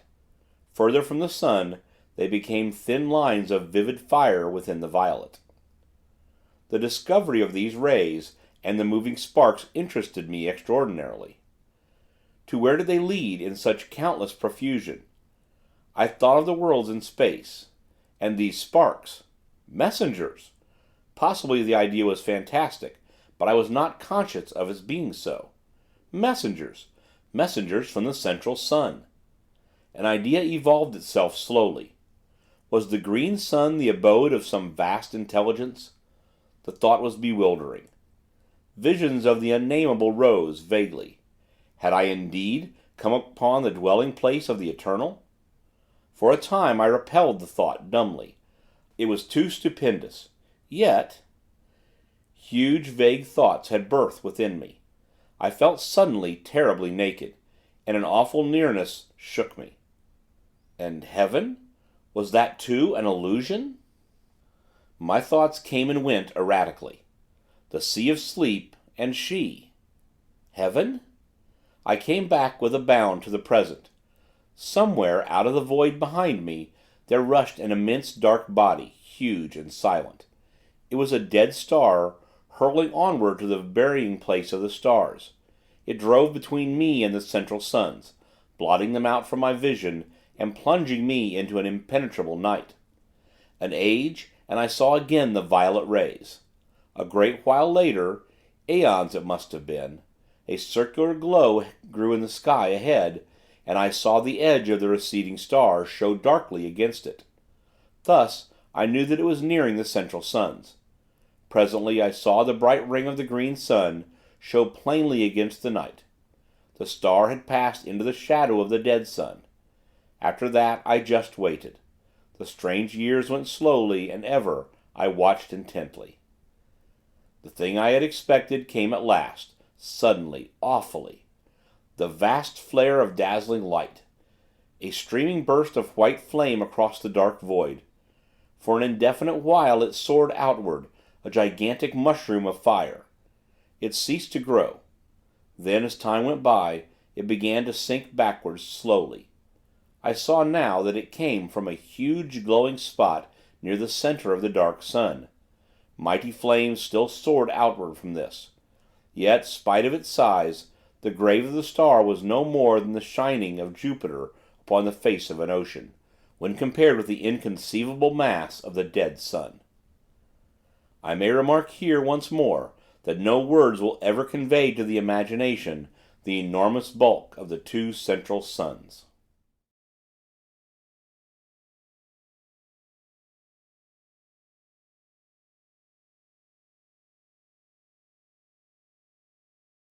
The Dark Nebula. Years melted into the past. Centuries, eons. The light of the incandescent star sank to a furious red. It was later that I saw the Dark Nebula. At first, an impalpable cloud away to my right. It grew steadily to a clot of blackness in the night. How long I watched it is impossible to say, for time as we count it was a thing of the past. It came closer, a shapeless monstrosity of darkness, tremendous. It seemed to slip across the night sleepily, a very hell fog. Slowly it slid nearer, and passed into the void, between me and the central suns. It was as though a curtain had been drawn before my vision. A strange tremor of fear took me, and a fresh sense of wonder. The green twilight that had reigned for so many millions of years had now given place to impenetrable gloom. Motionless, I peered about me. A century fled, and it seemed to me that I detected occasional dull glows of red passing me at intervals.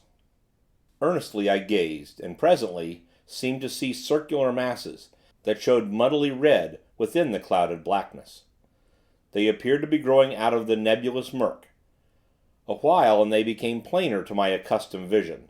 I could see them now, with a fair amount of distinctness, ruddy tinged spheres, similar in size to the luminous globes that I had seen so long previously. They floated past me continually. Gradually, a peculiar uneasiness seized me. I became aware of a growing feeling of repugnance and dread. It was directed against these passing orbs, and seemed born of intuitive knowledge, rather than of any real cause or reason. Some of the passing globes were brighter than others, and it was from one of these that a face looked suddenly. A face, human in its outline, but so tortured with woe that I stared aghast. I had not thought there was such sorrow as I saw there. I was conscious of an added sense of pain on perceiving that the eyes, which glared so wildly, were sightless. A while longer I saw it, then it had passed on into the surrounding gloom. After this I saw others, all wearing that look of hopeless sorrow, and blind. A long time went by, and I became aware that I was nearer to the orbs than I had been. At this I grew uneasy, though I was less in fear of those strange globules than I had been before seeing their sorrowful inhabitants, for sympathy had tempered my fear. Later there was no doubt but that I was being carried closer to the red spheres, and presently I floated among them. In a while I perceived one bearing down upon me. I was helpless to move from its path. In a minute, it seemed, it was upon me, and I was submerged in a deep red mist. This cleared, and I stared confusedly across the immense breadth of the plain of silence. It appeared just as I had first seen it. I was moving forward steadily across its surface. Away ahead shone the vast blood-red ring that lit the place. All around was spread the extraordinary desolation of stillness that had so impressed me during my previous wanderings across its darkness. Presently I saw, rising up into the ruddy gloom, the distant peaks of the mighty amphitheater of mountains, where untold ages before I had been shown my first glimpse of the terrors that underlie many things, and where, vast and silent, watched by 1,000 mute gods, stands the replica of this house of mysteries, this house that I had seen swallowed up in that hellfire ere the earth had kissed the sun, and vanished forever. Though I could see the crests of the mountain amphitheater, yet it was a great while before their lower portions became visible. Possibly this was due to the strange ruddy haze that seemed to cling to the surface of the plain. However, be this as it may, I saw them at last. In a still further space of time I had come so close to the mountains that they appeared to overhang me. Presently I saw the great rift open before me, and I drifted into it, without volition on my part. Later, I came out upon the breadth of the enormous arena. There, at an apparent distance of some 5 miles, stood the house, huge, monstrous, and silent, lying in the very center of that stupendous amphitheater. So far as I could see, it had not altered in any way, but looked as though it were only yesterday that I had seen it. Around, the grim dark mountains frowned down upon me from their lofty silences. Far to my right, away up among inaccessible peaks, loomed the enormous bulk of the great beast god. Higher, I saw the hideous form of the dread goddess rising up through the red gloom, thousands of fathoms above me. To the left, I made out the monstrous eyeless thing, gray and inscrutable. Further off, reclining on its lofty ledge, the livid ghoul shape showed, a splash of sinister color among the dark mountains. Slowly I moved out across the great arena, floating. As I went, I made out the dim forms of many of the other lurking horrors that peopled those supreme heights.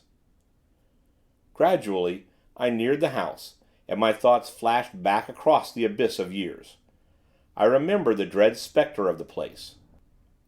A short while passed, and I saw that I was being wafted directly toward the enormous mass of that silent building. About this time I became aware, in an indifferent sort of way, of a growing sense of numbness that robbed me of the fear, which I should otherwise have felt, on approaching that awesome pile. As it was, I viewed it calmly, much as a man views calamity through the haze of his tobacco smoke. In a little while, I had come so close to the house as to be able to distinguish many of the details about it. The longer I looked, the more I was confirmed in my long ago impressions of its entire similitude to this strange house.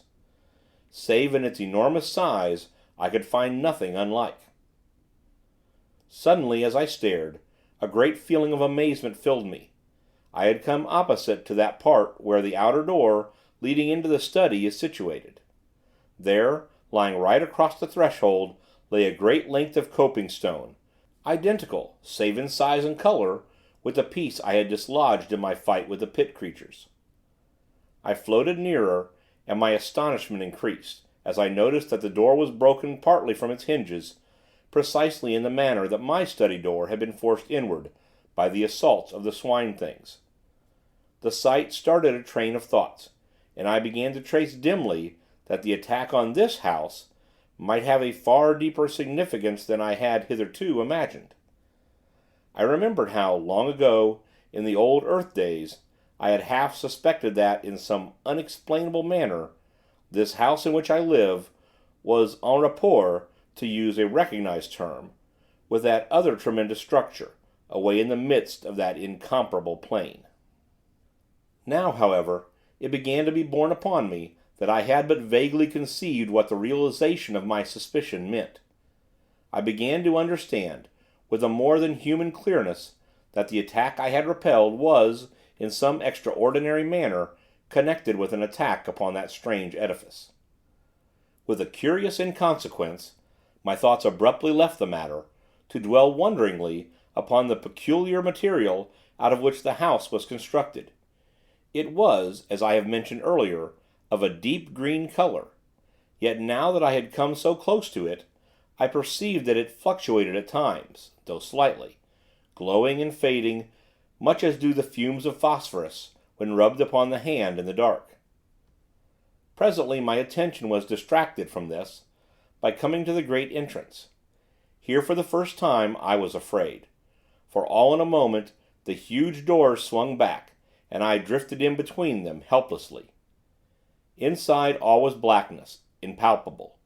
In an instant I had crossed the threshold, and the great doors closed silently, shutting me in that lightless place. For a while I seemed to hang motionless, suspended amid the darkness.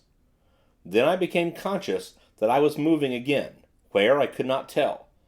Suddenly, far down beneath me, I seemed to hear a murmurous noise of swine laughter.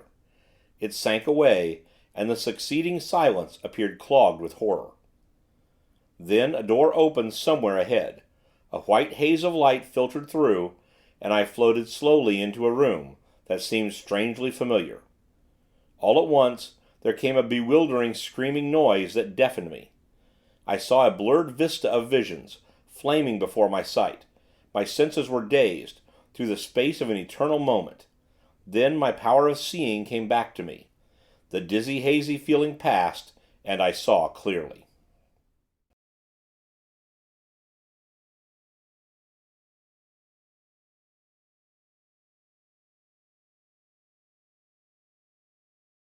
Pepper. I was seated in my chair, back again in this old study. My glance wandered round the room. For a minute, it had a strange, quivery appearance, unreal and unsubstantial. This disappeared, and I saw that nothing was altered in any way. I looked toward the end window. The blind was up. I rose to my feet, shakily. As I did so, a slight noise, in the direction of the door, attracted my attention. I glanced toward it. For a short instant, it appeared to me that it was being closed, gently. I stared, and saw that I must have been mistaken. It seemed closely shut. With a succession of efforts, I trod my way to the window, and looked out. The sun was just rising, lighting up the tangled wilderness of gardens. For perhaps a minute I stood and stared. I passed my hand confusedly across my forehead. Presently, amid the chaos of my senses, a sudden thought came to me. I turned quickly, and called to Pepper. There was no answer, and I stumbled across the room, in a quick access of fear. As I went, I tried to frame his name, but my lips were numb. I reached the table, and stooped down to him, with a catching in my heart. He was lying in the shadow of the table, and I had not been able to see him distinctly from the window. Now, as I stooped, I took my breath shortly. There was no Pepper. Instead, I was reaching toward an elongated little heap of grey, ash-like dust. I must have remained in that half-stooped position for some minutes. I was dazed, stunned. Pepper had really passed into the land of shadows.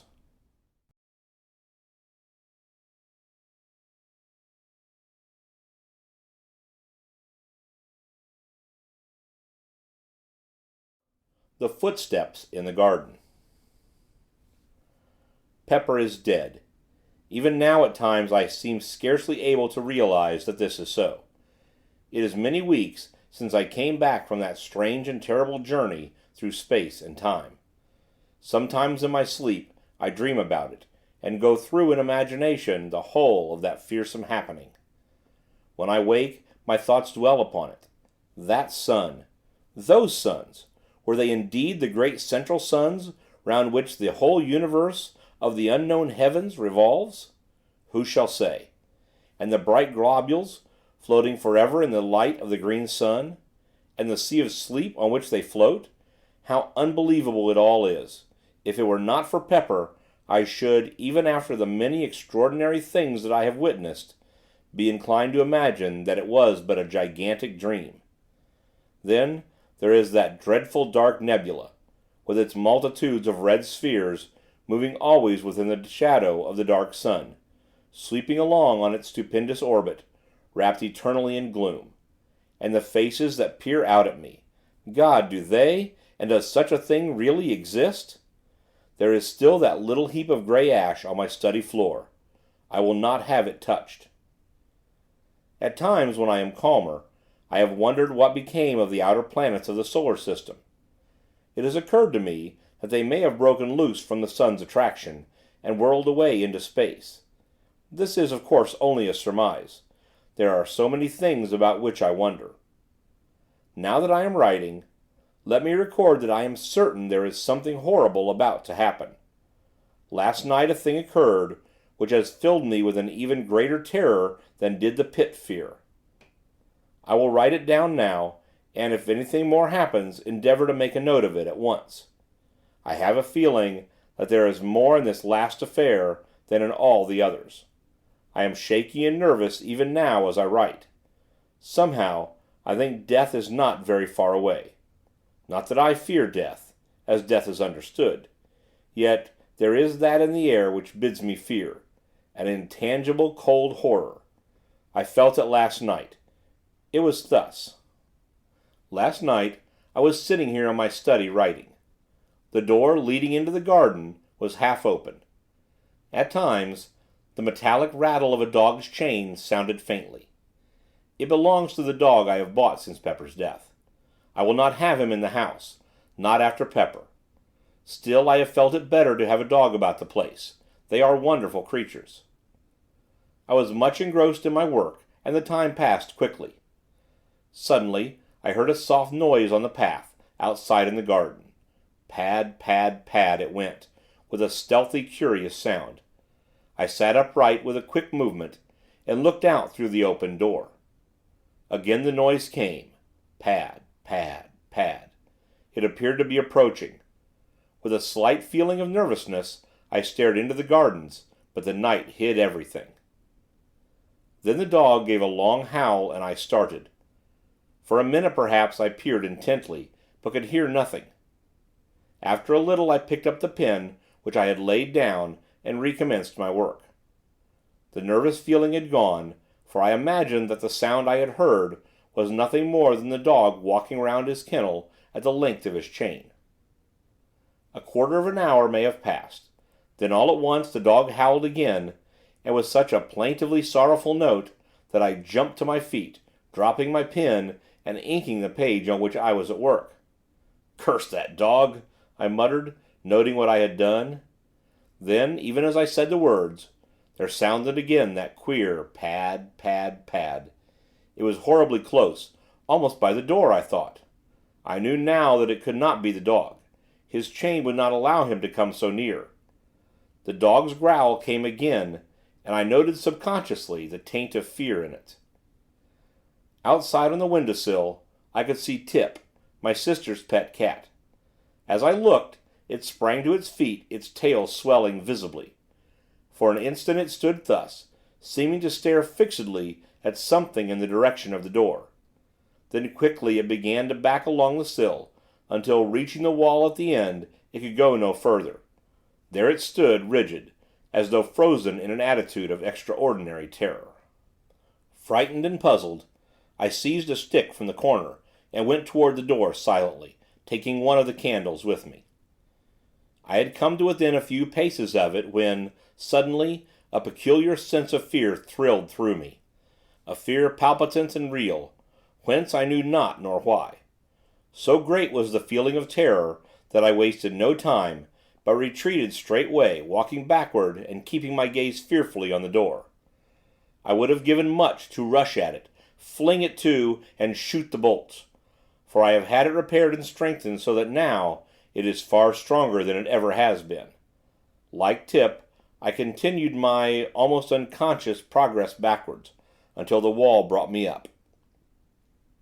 At that I started, nervously, and glanced round, apprehensively.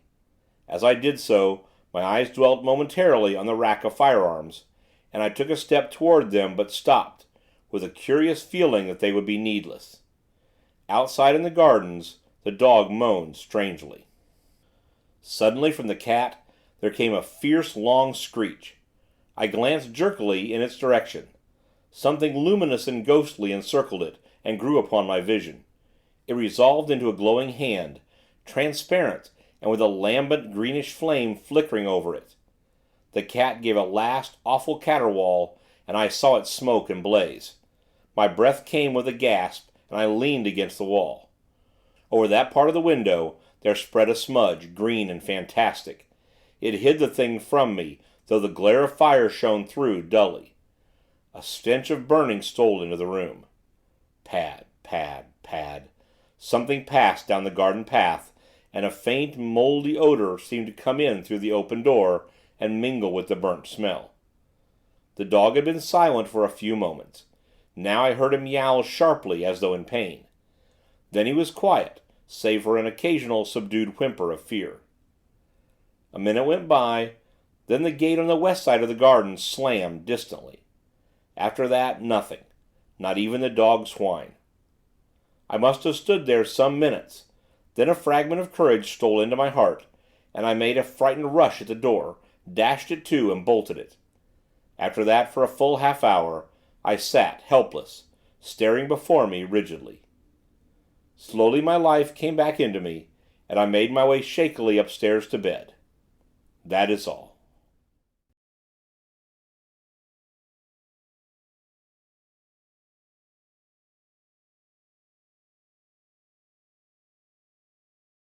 The thing from the arena. This morning early I went through the gardens, but found everything as usual. Near the door I examined the path for footprints, yet here again there was nothing to tell me whether or not I dreamed last night.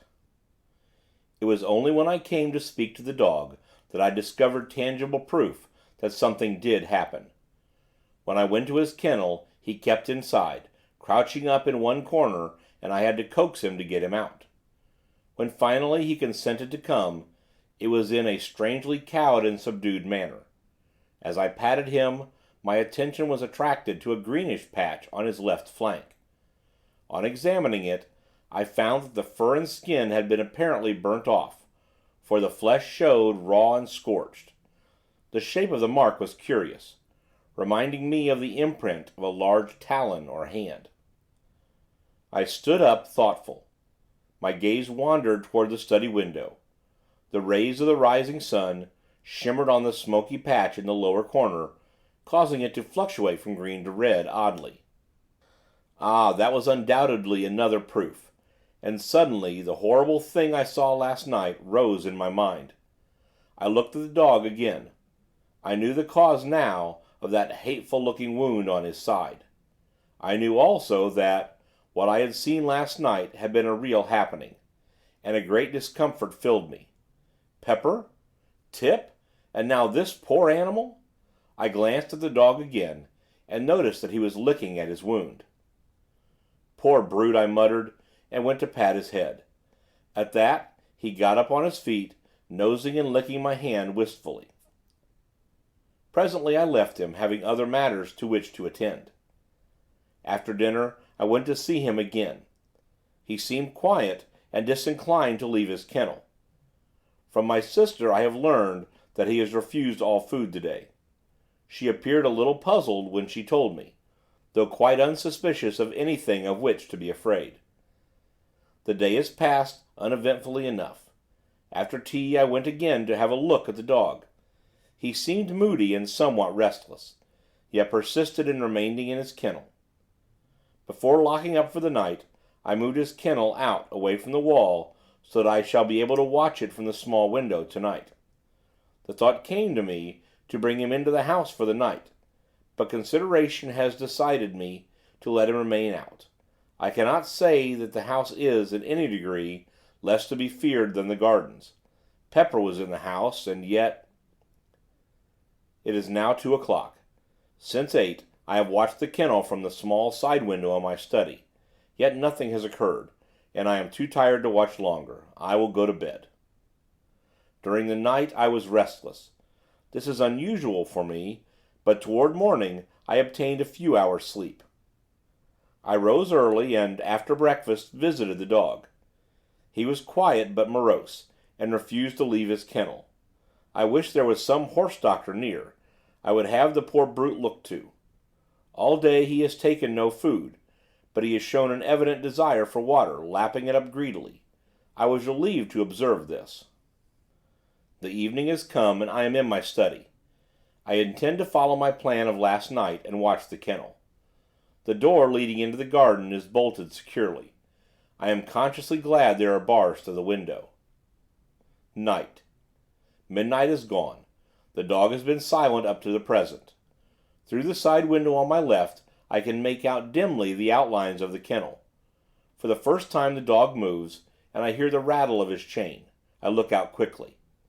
As I stare, the dog moves again restlessly, and I see a small patch of luminous light shine from the interior of the kennel. It vanishes, then the dog stirs again, and once more the gleam comes. I am puzzled. The dog is quiet, and I can see the luminous thing plainly. It shows distinctly. There is something familiar about the shape of it. For a moment I wonder, then it comes to me that it is not unlike the 4 fingers and thumb of a hand. Like a hand. And I remember the contour of that fearsome wound on the dog's side. It must be the wound I see. It is luminous at night. Why? The minutes pass. My mind is filled with this fresh thing. Suddenly I hear a sound out in the gardens. How it thrills through me. It is approaching. Pad, pad, pad. A prickly sensation traverses my spine, and seems to creep across my scalp. The dog moves in his kennel and whimpers frightenedly. He must have turned round, for now I can no longer see the outline of his shining wound. Outside the gardens are silent once more, and I listen fearfully. A minute passes, and another. Then I hear the padding sound again. It is quite close, and appears to be coming down the gravelled path. The noise is curiously measured and deliberate. It ceases outside the door, and I rise to my feet and stand motionless. From the door comes a slight sound.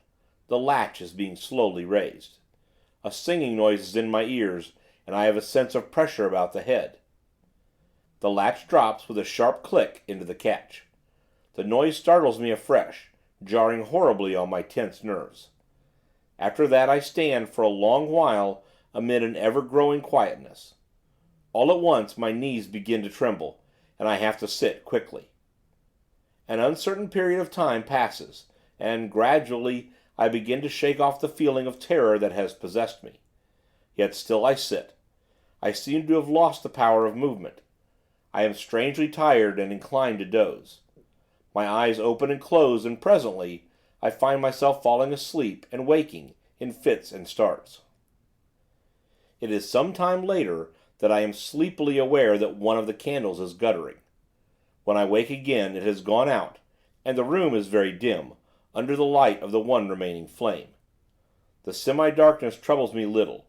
I have lost that awful sense of dread, and my only desire seems to be to sleep. Sleep. Suddenly, although there is no noise, I am awake, wide awake. I am acutely conscious of the nearness of some mystery, of some overwhelming presence. The very air seems pregnant with terror.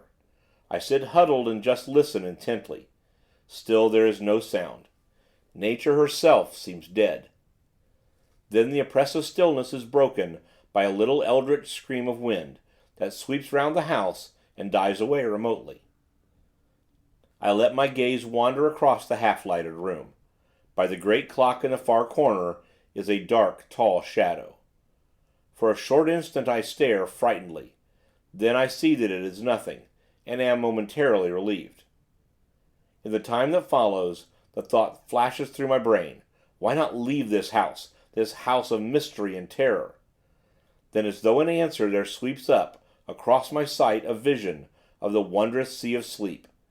The Sea of Sleep where she and I have been allowed to meet after the years of separation and sorrow, and I know that I shall stay on here, whatever happens. Through the side window, I note the somber blackness of the night. My glance wanders away and round the room, resting on one shadowy object and another. Suddenly I turn, and look at the window on my right. As I do so, I breathe quickly, and bend forward with a frightened gaze at something outside the window, but close to the bars.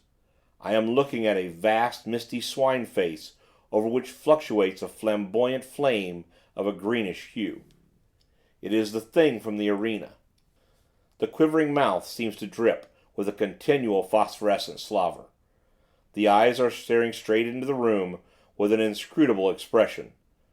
Thus I sit rigidly, frozen. The thing has begun to move. It is turning slowly in my direction.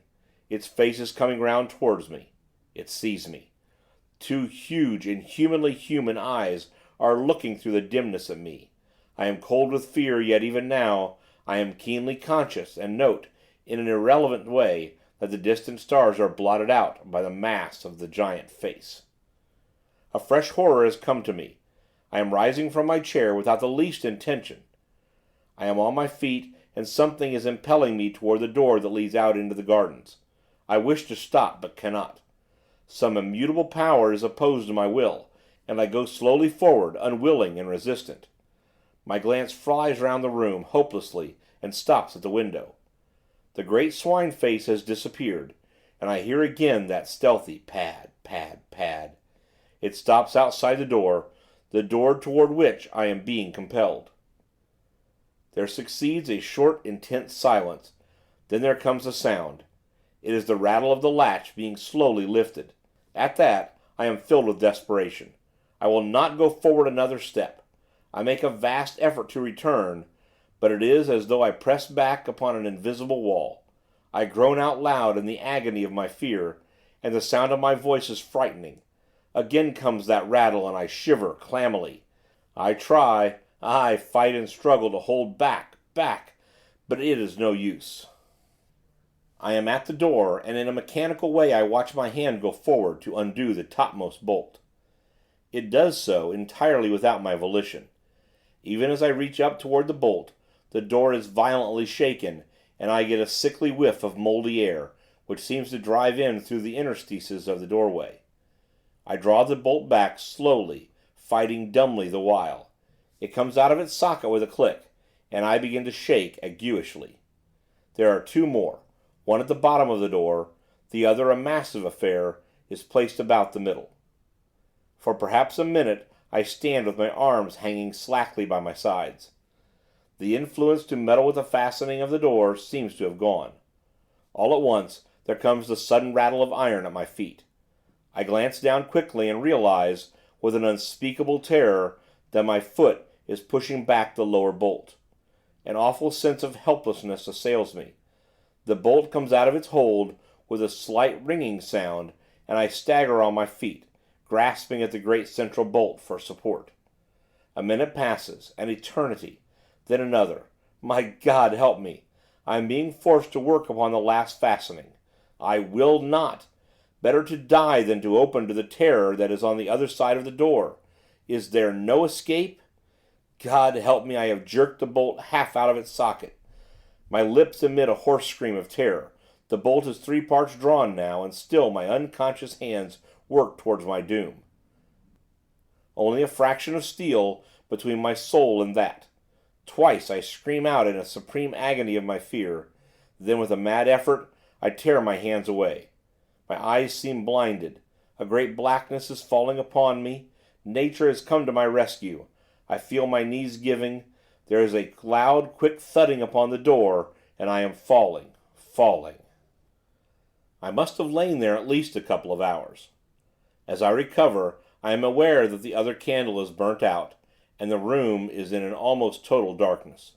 I cannot rise to my feet, for I am cold, and filled with a terrible cramp. Yet my brain is clear, and there is no longer the strain of that unholy influence. Cautiously, I get upon my knees and feel for the central bolt. I find it and push it securely back into its socket, then the one at the bottom of the door. By this time I am able to rise to my feet, and so manage to secure the fastening at the top. After that, I go down upon my knees again, and creep away among the furniture, in the direction of the stairs. By doing this, I am safe from observation from the window. I reach the opposite door, and as I leave the study, cast one nervous glance over my shoulder toward the window.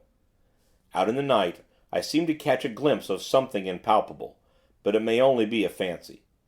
Then I am in the passage, and on the stairs. Reaching my bedroom, I clamber into bed, all clothed as I am, and pull the bedclothes over me. There, after a while, I begin to regain a little confidence. It is impossible to sleep, but I am grateful for the added warmth of the bedclothes. Presently, I try to think over the happenings of the past night, but though I cannot sleep, I find that it is useless to attempt consecutive thought.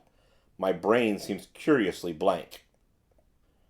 Toward morning, I begin to toss uneasily. I cannot rest, and after a while I get out of bed and pace the floor. The wintry dawn is beginning to creep through the windows, and shows the bare discomfort of the old room.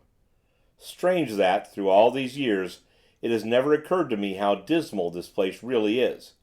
And so a time passes. From somewhere downstairs, a sound comes up to me. I go to the bedroom door and listen.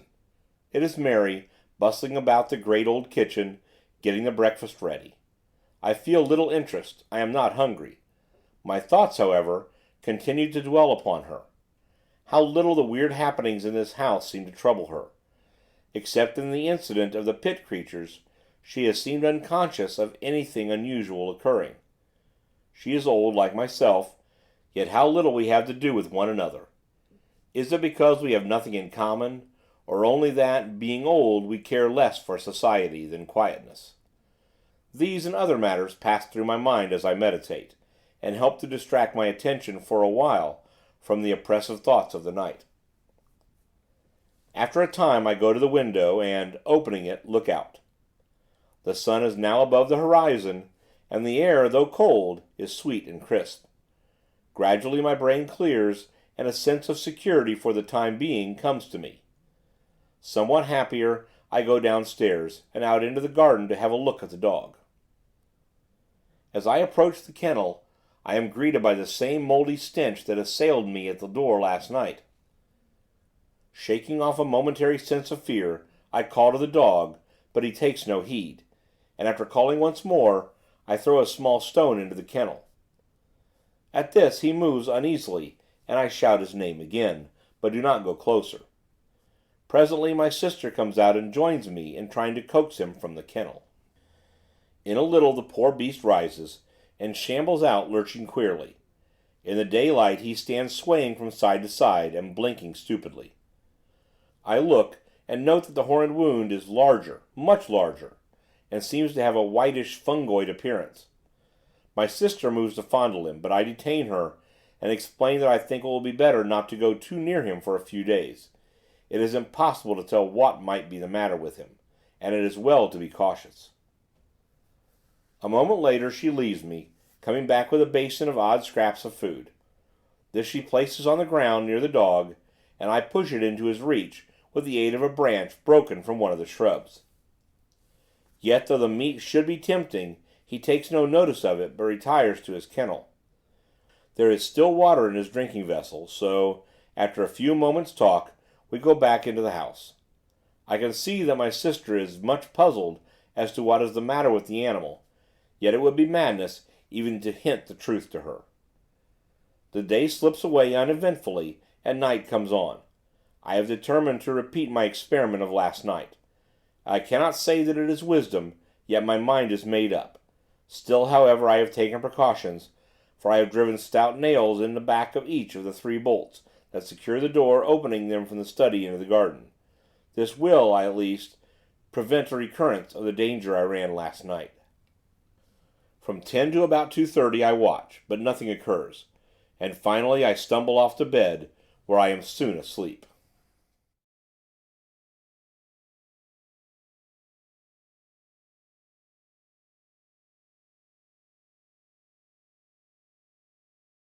The Luminous Speck. I awake suddenly. It is still dark. I turn over once or twice in my endeavors to sleep again, but I cannot sleep. My head is aching slightly, and by turns I am hot and cold.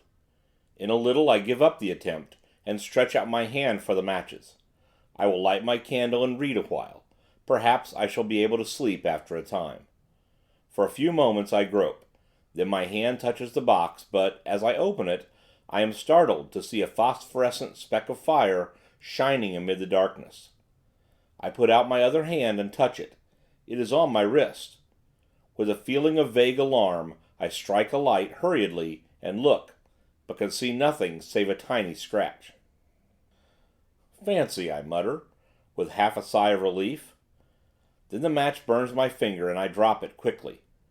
As I fumble for another, the thing shines out again. I know now that it is no fancy. This time I light the candle and examine the place more closely. There is a slight greenish discoloration round the scratch. I am puzzled and worried. Then a thought comes to me. I remember the morning after the thing appeared. I remember that the dog licked my hand. It was this one with the scratch on it, though I have not been even conscious of the abasement until now. A horrible fear has come to me. It creeps into my brain.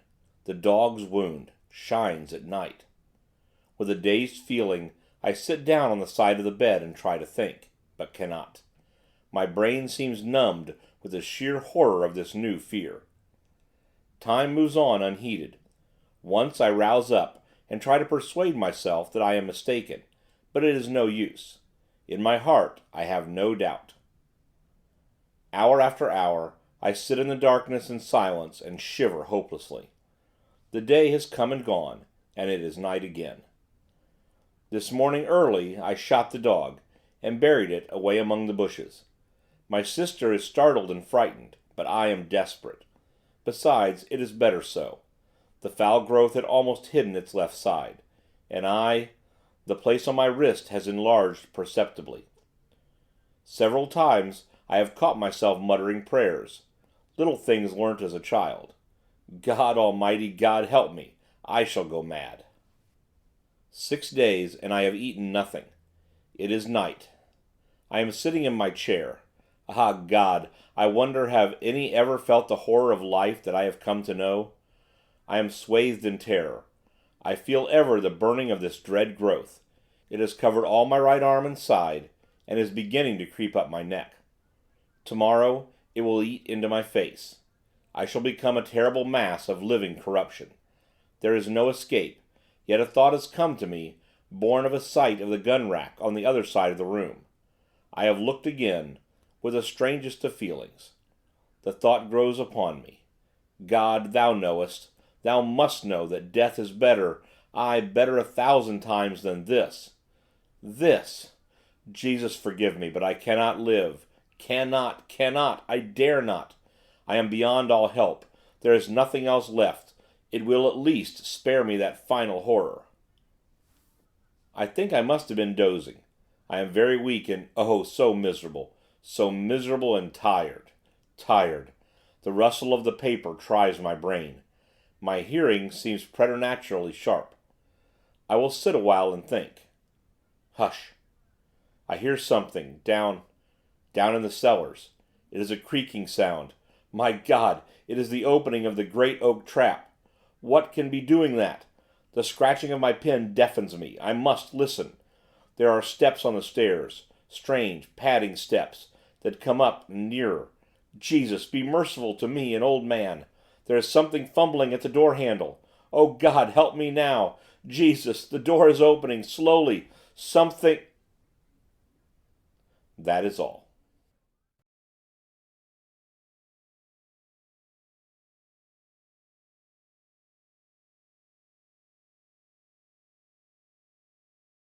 Conclusion. I put down the manuscript, and glanced across at Tonneson. He was sitting, staring out into the dark. I waited a minute, then I spoke. "Well?" I said. He turned slowly and looked at me. His thoughts seemed to have gone out of him into a great distance. "Was he mad?" I asked, and indicated the manuscript with a half nod. Tonneson stared at me unseeingly a moment. Then his wits came back to him, and suddenly he comprehended my question. "No," he said. I opened my lips to offer a contradictory opinion, for my senses of the saneness of things would not allow me to take the story literally.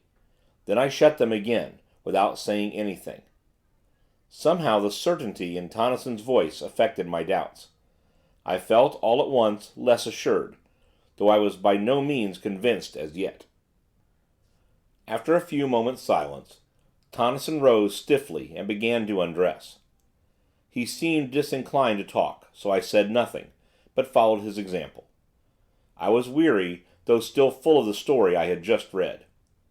Somehow, as I rolled into my blankets, there crept into my mind a memory of the old gardens, as we had seen them. I remembered the odd fear that the place had conjured up in our hearts, and it grew upon me with conviction that Tonneson was right. It was very late when we rose, nearly midday, for the greater part of the night had been spent in reading the manuscript. Tonneson was grumpy, and I felt out of sorts.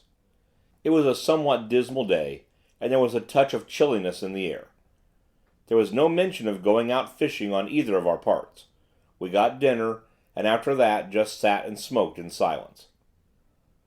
Presently Tonneson asked for the manuscript. I handed it to him, and he spent most of the afternoon in reading it through by himself. It was while he was thus employed that a thought came to me. "What do you say to having another look at—" I nodded my head down the stream. Tonneson looked up. "Nothing," he said abruptly, and somehow I was less annoyed than relieved at his answer. After that I left him alone. A little before tea time he looked up at me curiously. "Sorry, old chap, if I was a bit short with you just now." Just now, indeed! He had not spoken for the last 3 hours. "But I would not go there again," and he indicated with his head, "for anything that you could offer me. Ugh!" And he put down that history of a man's terror, and hope and despair. The next morning we rose early, and went for our accustomed swim.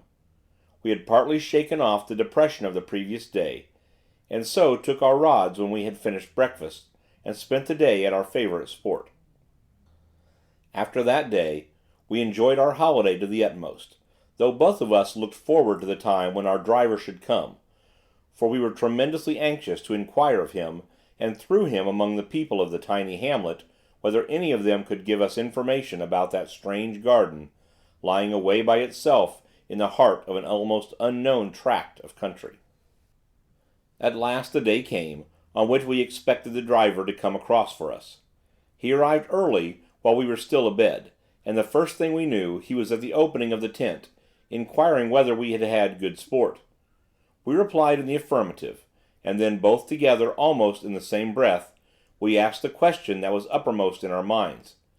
Did he know anything about an old garden and a great pit, and a lake situated some miles away down the river? Also, had he ever heard of a great house hereabouts? No, he did not, and had not. Yet, stay, he had heard a rumour once upon a time, of a great old house standing alone out in the wilderness, but if he remembered rightly it was a place given over to the fairies, or, if that had not been so, he was certain that there had been something queer about it. And anyway, he had heard nothing of it for a very long while, not since he was quite a goosen. No, he could not remember anything particular about it. Indeed, he did not know he remembered anything at all, until we questioned him. "Look here," said Tonneson, finding that this was all that he could tell us. "Just take a walk round the village while we dress, and find out something if you can." With a nondescript salute, the man departed on his errand, while we made haste to get into our clothes, after which we began to prepare breakfast. We were just sitting down to it when he returned. "It's all in bed, the lazy divils is, sir," he said, with a repetition of the salute, an appreciative eye to the good things spread out on our provision chest, which we utilized as a table. "Oh, well, sit down," replied my friend, "and have something to eat with us," which the man did without delay. After breakfast, Tonnison sent him off again on the same errand, while we sat and smoked. He was away some 3/4 of an hour, and when he returned, it was evident that he had found out something. It appeared that he had gotten into conversation with an ancient man of the village, who, probably, knew more, though it was little enough, of the strange house than any other living person. The substance of this knowledge was, that, in the ancient man's youth, and goodness knows how long back that was, there had stood a great house in the center of the gardens, where now was only that fragment of ruin. This house had been empty for a great while. Years before this ancient man's, birth. It was a place shunned by the people of the village, as it had been shunned by their fathers before them. There were many things said about it, and all were of evil. No one ever went near it, either by day or night. In the village it was a synonym of all that is unholy and dreadful. And then, one day, a man, a stranger, had ridden through the village and turned off down the river in the direction of the house, as it was always termed by the villagers. Some hours afterward, he had ridden back, taking the track by which he had come toward Ardrahan. Then, for 3 months or so, nothing was heard. At the end of that time he reappeared, but now he was accompanied by an elderly woman and a large number of donkeys laden with various articles. They had passed through the village without stopping, and gone straight down the bank of the river in the direction of the house.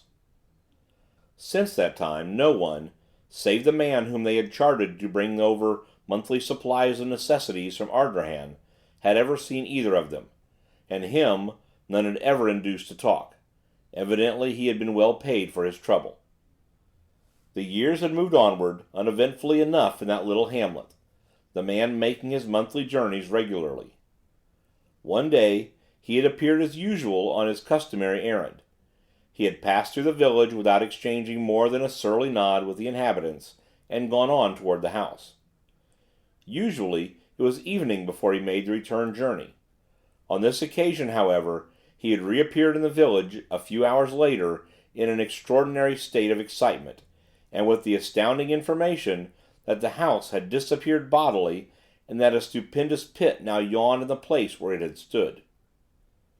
This news, it appears, so excited the curiosity of the villagers that they overcame their fears, and marched en masse to the place. There they found everything just as described by the carrier. This was all that we could learn. Of the author of the manuscript, who he was, and whence he came, we shall never know. His identity is, as he seemed to have desired, buried forever. That same day we left the lonely village of Crayton. We have never been there since. Sometimes in my dreams I see that enormous pit, surrounded, as it is, on all sides by wild trees and bushes, and the noise of the water rises upward and blends, in my sleep, with other and lower noises, while over all hangs the eternal shroud of spray. Grief. Fierce hunger reigns within my breast. I had not dreamt that this whole world, crushed in the hand of God, could yield such bitter essence of unrest, such pain as sorrow now hath hurled out of its dreadful heart unsealed. Each sobbing breath is but a cry. My heart strokes knells of agony, and my whole brain has but one thought, that never more through life shall I, save in the ache of memory, touch hands with thee, who now art not. Through the whole void of night I search, so dumbly crying out to thee, but thou art not, and night's vast throne becomes an all-stupendous church, with star bells knelling unto me, who in all space am most alone. And hungered to the shore I creep, perchance some comfort waits on me from the old sea's eternal heart. But lo, from all the solemn deep, far voices out of mystery seem questioning why we are apart. Where'er I go I am alone, who once through thee had all the world.